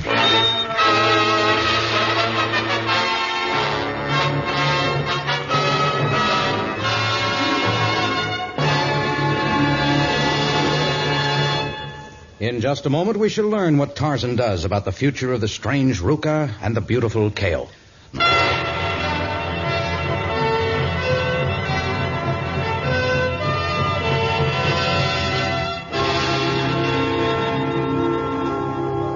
Tarzan had stripped the hides from the two dead animals, and the rough pelts had been cached, together with most of the meat, in a small cave near where he had encountered Ruka and K.O. Now, although the jungle sweethearts had firmly refused to tell the direction in which their village lay, they walked in an easterly direction with Tarzan. Ruka hung back, walking slowly, but K.O.'s long legs, moving smoothly beneath her brilliantly colored skirt, kept pace with the giant strides of the jungle lord. Am I walking too quickly for you? No, Tarzan. Ruka seems to be having difficulty keeping up with us. Ruka very strong, but walks slow. For him, danger is behind each rock. He afraid snakes, animals, man. He seems to resent my presence, and yet my only desire is to help him. Well, if he does not want to walk with us, let him follow. We will hear if he encounters any danger. His life short, and yet K.O. worries for him with falling of each leaf. You seem to worry only about Ruka's fate, and yet, unless your people are far different from other jungle tribes I've known, you too may face death. If they discover you've broken taboos by entering the forest alone with Ruka, you will be... K.O. wise in ways of woman. We get back soon. Warriors not discover she gone. K.O., that cloth you're wearing knotted about your waist, it's Americana cloth made by white men, isn't it? Perhaps. Your village must be near a white man's settlement, huh? Perhaps. The quiver which holds Ruka's arrows is most interesting. It's of hippopotamus hide, is it not? The deal Or did he make it himself? was made by his umbu. Well, if his sister made it, then your people must have access to the hides of hippos. I also like living by the side of a river. K.O. know what you try to find out. She not tell name of river, not tell what our tribe, or where is village. But why should you want to keep these things secret? If was K.O.'s secret, she asked Tarzan's help. But his secret of Ruka, and Ruka must shape own fate. But perhaps if you encouraged him to trust me... Well, where is Ruka gone? He's not following us. Oh, he must get lost long path. Please, Tarzan, look for Ruka. He not able to fight animals. Please, find Ruka. I'll retrace my steps. You wait here. And call if danger threatens. Tarzan hurried in the direction from which he had come, but nowhere was there any trace of the native youth. There had been no sound of an animal attacking, and yet the boy had vanished as though he'd been swallowed whole by some great monster. Tarzan searched the brush on either side of the jungle path, but there was no sign of him at all. Now Tarzan turned back to rejoin K.O., but she too had disappeared, leaving no spoor that might be followed. Together, Ruka and K.O. must have planned this method of shaking off the man who threatened to pierce their tribal secrets. For a week, Tarzan roamed the district, searching for the two who had vanished into the jungle night. And then, his search exhausted, he resumed his journey to Anyiki. When he entered the lazy African settlement, he went directly to the small store of Alfred Blount.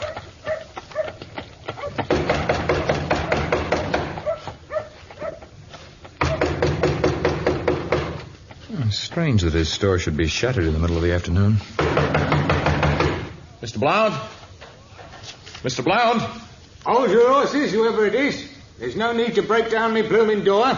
I'm sorry if I pounded too hard, but I thought... Tarzan! Well, bless me soul if it ain't the Lord of the Jungle himself. Here I am, not back in Anyiki a full day yet, and I have the jungle aristocracy coming to call on me. You been away, Mr. Blunt? Oh, I've been clear to Mombasa and back, I have. But you can stow the Mr. Blunt business. I'm Alf to a gent like you. All right, Alf. Come on in. Close the door behind you if it ain't too much trouble. I'm not officially open for business. Were you on a pleasure or a business trip, Alf? A pleasure trip? Oh, not bloody likely, no. I haven't the money to take trips for pleasure, I haven't. Business. Strictly business. And I brought back a slew of fine merchandise. You can bet your last bob on that. Oh, that's fine. Now, I might ask if your visit to Anyiki is business or pleasure. Well, mostly pleasure, for I love to roam, but I thought I might take some things back with me. Well, you name it, and Alf Blunt's got it.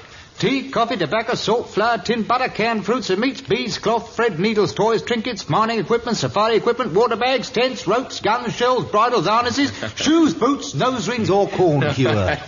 I have little use for any of the things you named for myself, but I am returning to my seacoast cabin from here, and I want to lay in a small supply. Oh, that'll mean tea and sugar for when Captain Lawrence visits you. That's right. And some bandages for strangers who poke their blooming noses where they don't belong. Yes, some bandages, some toys for my small friend Torgo, some Americana cloth for the women of the Punya tribe, and some trinkets to give as gifts. Well, I'll go and fetch the tea and the other supplies. You'll find a slew of trinkets in this carton right here. Oh? You just pick out what you like, and I'll give you the prices in a moment. You certainly did bring back a slew of trinkets. I got some rare bargains, I did. Some first-class things. Maybe no one would buy that stuff in Paris or London, but the natives will like them, they will. I've already picked out some of the things I want. Well, it won't take me long to select the rest. You take your time. Alf Blunt's not opening his store today anyway. Wait until my Punya friends see these baubles. They shine more brightly than gold. I told you that was first class. Say, why aren't you opening your shop right away, Alf? It's not like you to pass up a day's business. Well, there won't be much business any day unless the troubles stop. Trouble? Yes, in the Molgu country, just down the river. Those natives are really carrying on. That's all I've heard since the minute I got back. I thought things were both peaceful and prosperous there now. Ooh, not since the river started rising about 6 weeks ago. Just before I left on my trip. Wiped out the Molgu's fields, destroyed all their crops. Now they've become complete savages again. Killed 2 white men yesterday, they did. Not even a trace of the poor blighters left. I know that at one time they were as savage as the hippos that lived on the small islets near their village, but I thought that since Yaki became their chief several years ago, they'd given up such practices. Well, so they had. But he ain't chief no more. No, the way I hear it, Yaki's dead. Poisoned by some of the people of his own tribe. Poisoned? And that's not all of it. Now, according to reports, they're going to do away with his son. He's a likeable lad, too. He's been inside this very store, he has. His name? What's his name? Oh, I don't remember for sure. Let's see now. Ruka. That's it, Ruka. Oh, so he was telling the truth. How long should it take me to reach the Molgu village? You daft man, you can't go there. I'm going. You can't get through the jungle. Everything's underwater for miles. It's like a blooming swamp, it is, and every creature that's still alive is hungry and dangerous. Then I'll go by the river. Where can I get a boat, Alf? Well, I've got a boat of sorts, but it'd never make that river now. The last man who came up barely made it. He said the river near the Molgu country was like a churning cataract. I'll take a chance. Well, I suppose your life's your own to do with as you see fit, but if you go, you're nothing but a fool. Even if you get through, those rampaging savages will kill you. They'll spring at you like it was a tasty tidbit sent by one of them blasted voodoo gods. But I'm going there to help them. Well, that's what the 2 they killed went there for. Oh, maybe you're a jungle man, a sort of a savage to us. But to them Molgus, you're just another white, and they'd as soon kill you as they would spear an alligator. Sooner, maybe. Where is your boat docked, Alf? There's no time left for words.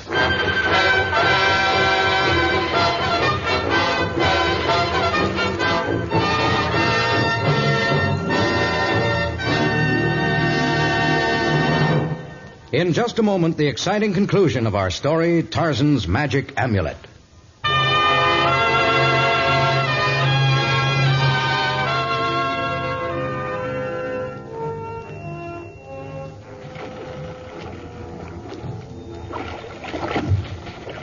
It looks so peaceful here. It's hard to believe what you told me about floodwaters, Alf. Make no mistake, chum. The river near the Molgu country's not like it is at the dock at Anyiki.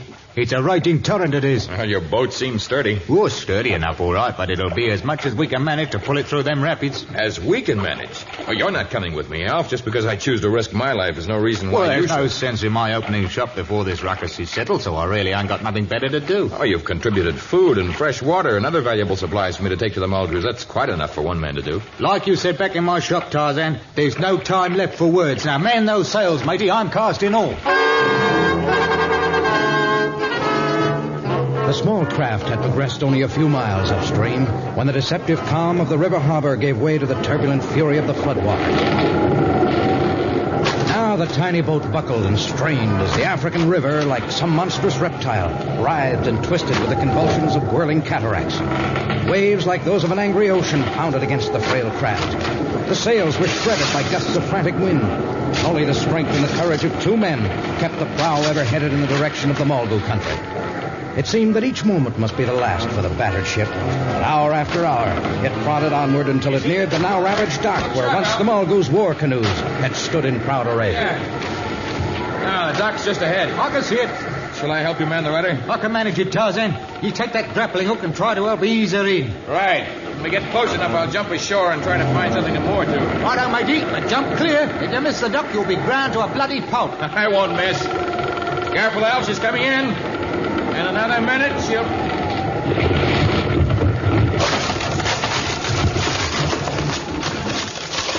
You all right, Al? Aye, matey, I am. And you? I'm all right. How's the cargo? It's still fast. We had her lashed proper, we did. I'll start passing it over the side. We'll have to find a place where it'll be safe until we can get some of the Mulgrews to help us carry it to their village. Oh, they'll help us, they will. You can bet your life, Bob, it won't be a mo until their reception committee comes to greet us. Only they won't have the keys to the city in their hands. It'll be knives.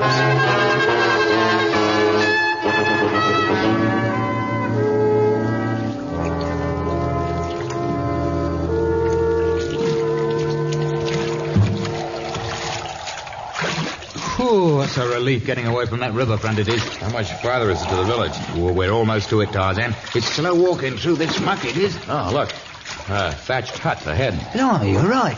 Hey, that's strange. Hut's sitting all alone out there. There's still quite a way to their village. Look. The door has been nailed shut. And the sign of taboo placed on the doorpost. Well, most likely the people who lived here moved farther inland and closed the place up so no one would take their property. It's on a little hill, and there couldn't be more than a foot of water inside. If we were to place some rocks on the floor, it would be a safe place for the ship's cargo. It might that. If we don't get it soon, it'll be washed away, it will. Now, let's rip off these boards and see what it's like inside.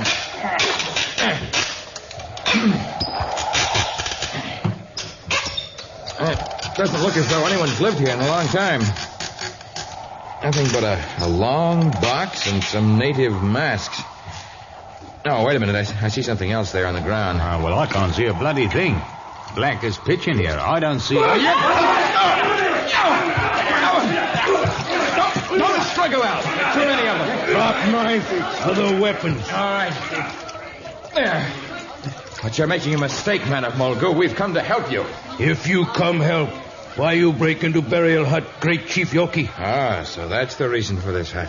What does he mean? That long box is Yaki's coffin. It's left there so that his spirit may come and go at will for a year. And then the cabin and all his personal belongings are burned. It's a great honor to him. Whoa, first they poison the blighter and then they do him honor, eh? What white men know about poison of Chief? Everything you've done here is now known in the village of the white men. But despite all we've learned, we came here to bring you food. Where is food? It's lashed to a very heavy log lying at the edge of the narrow strip of land that leads to the dock. Iboko, no place. If white men tell truth, we not kill. If white men lie, we still have food. Well, after what I've gone through, I'm not ending up in any blooming stew pot. Yeah, we'll be all right, Alf. We'll show you where we place the supplies. We find if you not lie.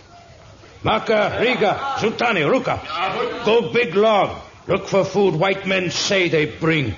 Rest, take white men prison, hut a village.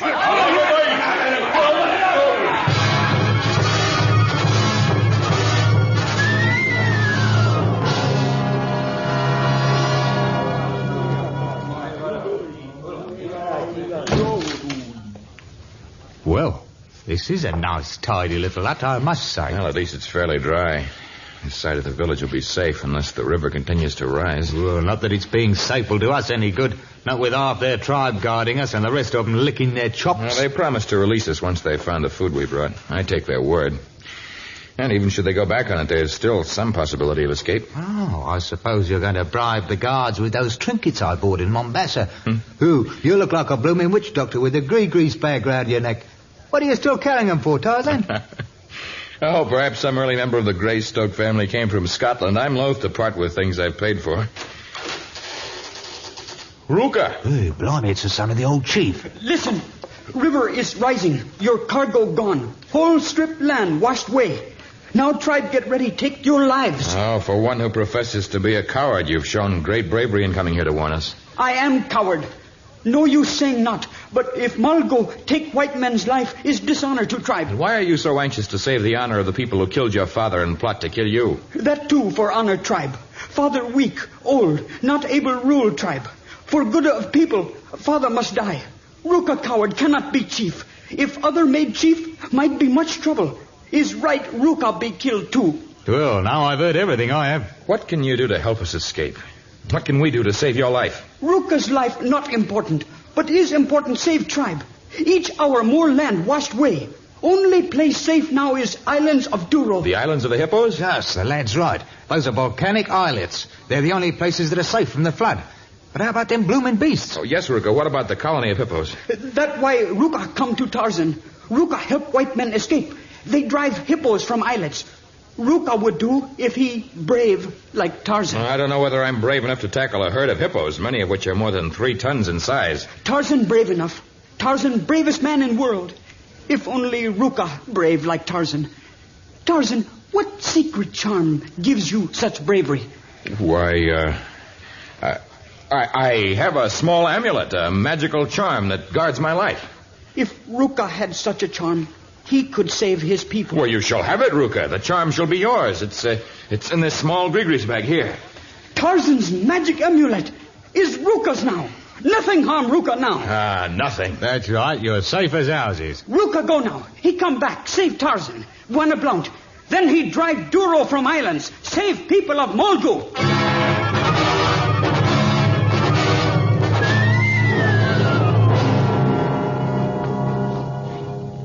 Within a few hours, the river had reached the edges of the village itself. The white prisoners were forgotten now as the panicked natives attempted to save their few meager possessions. But although Tarzan and Alf could have escaped without help, they waited for the brave Ruka to assist them. They followed his orders as he organized his tribe for their migration to the islands of the hippos. And then, while the women and the children and the old men lashed crude rafts together, they accepted Ruka's leadership as he led the warriors to their battered war canoes. Ruka and Tarzan were among those in the first canoe to reach the home of the hippos. They sprang ashore, leading a horde of painted, war-bedecked savages. They began their onslaught upon the mammoth hippos. Surround Duros! Drive into river!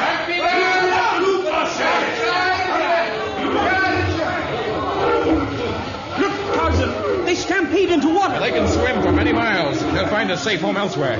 And this be safe home for my people until river go down. Oh, Ruka, very brave, Chief. Keo, how did you get here? Women and children not arrived yet. Oh, Keo come with warriors.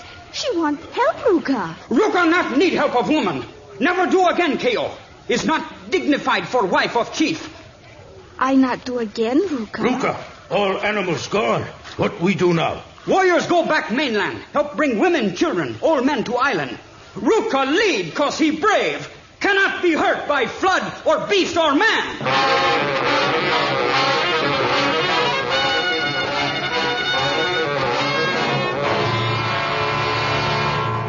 Well, Tarzan, it's nice being back on dry land, it is. I believe the Mulgus are convinced of that, too. And the seeds and the farming equipment you sent them should enable them to get back on their feet quickly. That was a fine thing for you to have done. Well, Alf Blunt believes in helping them that help themselves. After all, they punished those that took the white men's lives, they elected Ruka chief, and they become a right orderly tribe again, they have. Well, with an invincible chief, they should become a powerful influence for good. Invincible, eh? And all with a trinket I brought back from Mombasa. Even a small trinket that would not have brought a penny in civilized countries can be like magic if one has faith. Tarzan, I've got a confession to make. Yes? I never did learn how to read. What did it say on that magic amulet? The magical words were written in the English tongue. They said, World's Fair, Chicago, 1893.